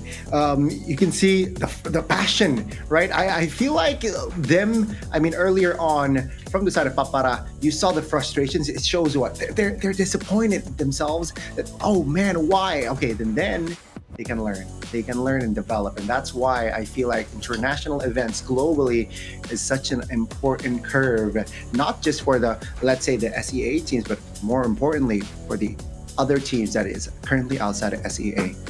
Yeah, we've seen some pretty good examples, right? The NA region, the BTK is one of the best examples. From the Turkish region, we have Aurora Turkey. Some might know them as Ofenar. Incendio, if you go even further back. So we have a lot of good names, even for the Chinese region, right? DFYG almost made history last year in M6, almost making it out a wild card. And then coming into Mobile Masters, it was YBG that beat them in the qualifiers. So you can see that the Chinese regions, they not only started having their own tournaments, but they are developing multiple teams that, that kind of earned their rights to be on that global stage. MENA also had their moments. We've seen, I think, the Brazilian region, like Alpha 7, having 3 members previously from RQ Akira. Those guys are not pushovers, right? They also have made quite a run on the global stage. It's just this time, it's not meant to be outclassed by the opponents. The grouping itself is pretty brutal from the start. So hope they keep their heads high, and probably we might see them in MSC later down the road. Let's see. Hopefully, right? I do want to see them grow. I do want to see them develop further. But yeah, that confirms it. So for now, Group A, 2 teams secure playoffs. Yeah, by your understanding. It's TLID Confirmed? and ONIC Philippines. Yeah, so it's between Bigatron and Papara Supermassive tomorrow. But I wonder how that's gonna turn out, because like head to head, Bigatron has just beaten Papara Supermassive, right? Yeah. So chances are definitely better for the Red Robots. Okay. What about Group B? So confirmed should be on RIQ. RIQ Not confirmed? Not yet. They're undefeated though. They are undefeated, but I think I think you'll be confirmed if you play 4 series like ONIC Philippines. They won 4-0. That means that for Group B, it is still pretty open. It's between RQ, Falcons PH, Aurora Turkey, and ONIC ID. So it's definitely a lot more open compared to the state in Group A, which there's only 1 spot left. For Group B, it's pretty much anyone's game. But I agree, I think RQ Hoshi has the best chance of making it through, considering that their remaining 2 series is against Falcons MENA and Aurora Turkey. It definitely is looking up for them. Okay, interesting. I want to know that. So, even though RQ beat Falcons, are they not confirmed? Not yet. I think so. They have only played 3 games. All of them have played 3 games. Yeah. Oh. So it was Group A that's played 4 series. Yeah. Group B only has played 3. So nothing's confirmed just yet. Okay. Well, there you go, guys. There you go. You will find out the confirmed official ones tomorrow. Then, right? Apart from ONIC Philippines just dominating as well, seems like we will get to see more action tomorrow. Yeah, hopefully. I think for the side of BTR, they are in for quite a rough one. But for Papara Supermassive, this run might almost be over for them. And today has been a rough day, right? Like we talk about how they got absolutely beaten down by ONIC and then got beaten down again by BTR, and that has been kind of shown. But tomorrow they're gonna face off another tough one, Liquid ID. Which, second place in M6. This is not going to get any easier for Papara Supermassive. I think the reset for them is going to be utmost important, because they are technically not out of the running just yet. But tomorrow, a lot of things have to happen for them to even have a chance to qualify. Let's see. And perhaps, of course, for Papara Supermassive, they're hoping the best. But yeah, it's going to be a tall order. And with that being said, we finally got the boy Eman with us. So let's jump onto the broadcast in Jakarta. Talk to Eman about that win. Hello. Hello, Eman. Hello. Hello, Bang. Hello, Bang. Congratulations on your win over SuperMassive. Thank you so much. I saw that you guys made them pretty angry with that win. But just to start it off, yesterday you guys didn't really have the best run, right? Like 1-2 to TLID, 0-2 to Influence Rage, which was the biggest upset we've seen. How did you guys kind of, readjust for today? I think we're just adjusting on our drop and then the discipline that we don't do yesterday. We apply and then we review our game yesterday night. And then, this is the result. We're happy to get this result. Yeah. Since we're talking about day one, I want to dive deeper here, Iman. What was it? Was it execution? Was it more on the communication style, or was it the drafts, or was it all in one that you suffered both losses? I think the 50% is drop and then the 50% on us. Yeah, in terms of communication and the execution.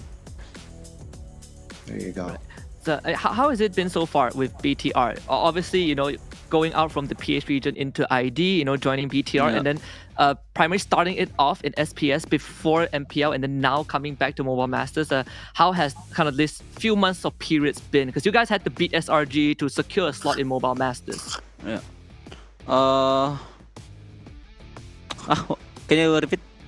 So, how has that few months with BTR been? Going into a different region, and then you start off with BTR in SPS before you had to play in MPL ID, and now you're in Mobile Masters, right? So how has this period been? I think it's good for us because we're really looking in this tournament, and then this is also part of our practice because there's MPL Indonesia. Yeah, season 15. There you go. So but are you confident at least getting a grand finals here in SPS Mobile Masters? Right now, I don't think so, but we're trying our best to get on the spot. Right. I mean, that's a good start, right? I want to kind of pick your brain a little bit. Is the pressure different now that you are playing, with BTR, ID team in Indonesia? Is the pressure kind of different for you, or do you feel like since I'm part of an ID team, it kind of feels like you are like ID overall? I think I don't get pressure because I just play with my own, and then I just think what I'm doing. Yeah. I don't think about the people outside. Wow. Well said answer. Well said. Do you have any, final words for everyone out there supporting BTR? For Big Troopers, thank you for supporting us even though we're struggling yesterday. I hope you keep supporting us in this tournament. Yeah. We're trying our best to get.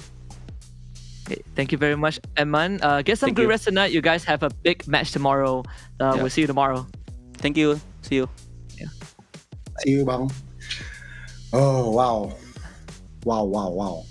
Yeah, it's definitely no rest for the wicked, right? The run isn't over yet, and they know it. Even though it was a win today, it was clean sweeps today. The job is not done just yet. They haven't secured anything, and definitely not there to not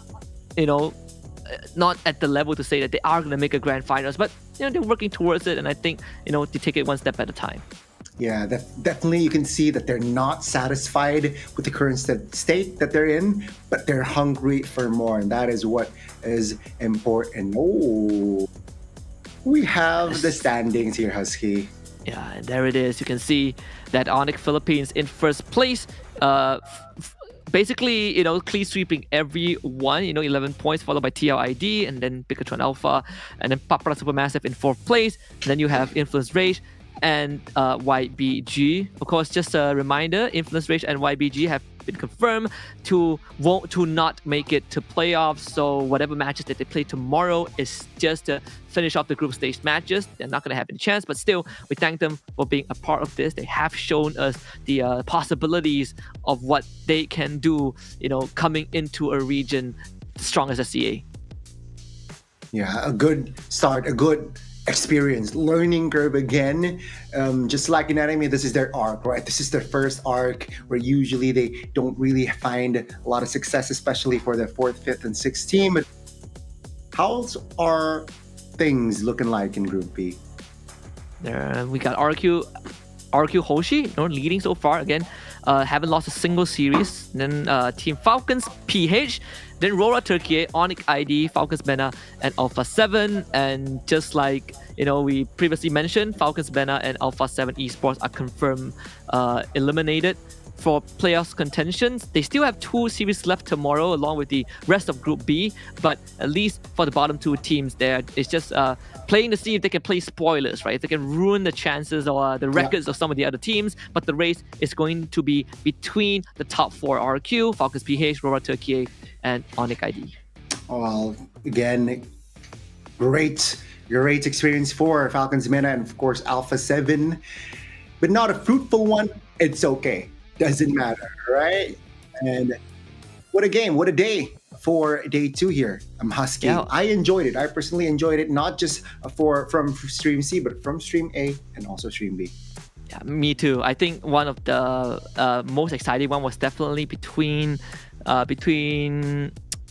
what was that team? Aurora Turkey and Alpha 7 really felt like they could have gone a game 3. It was, I think, the longest game we had today, longest series overall. It really showed some promises, but Alpha 7 just falling short at the finishing line. So I think that kind of ensured that they're not going to make it to playoffs, but still, there were some of the remnants of the players that we've seen on the big stage. So it's good to see people like, Gusta Lagusta, Takashi, and, even King back on the stage. Hopefully we get to see them again down the road. Same as Team Falcons Mena, who essentially came in with an entirely new roster.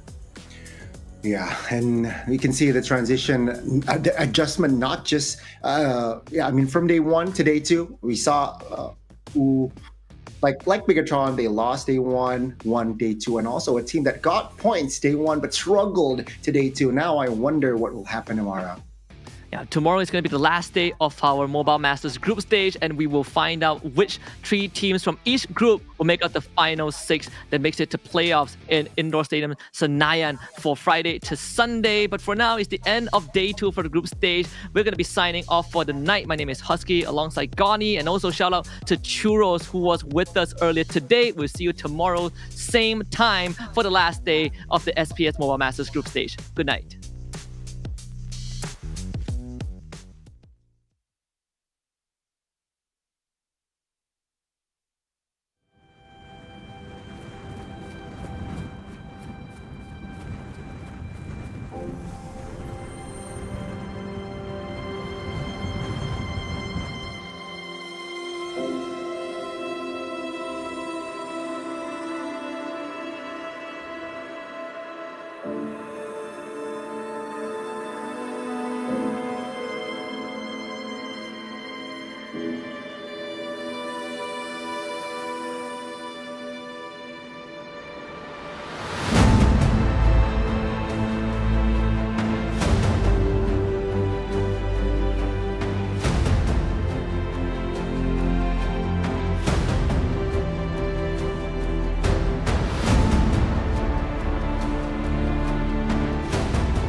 The Snapdragon Pro Series is brought to you by Snapdragon Elite Gaming and DHL.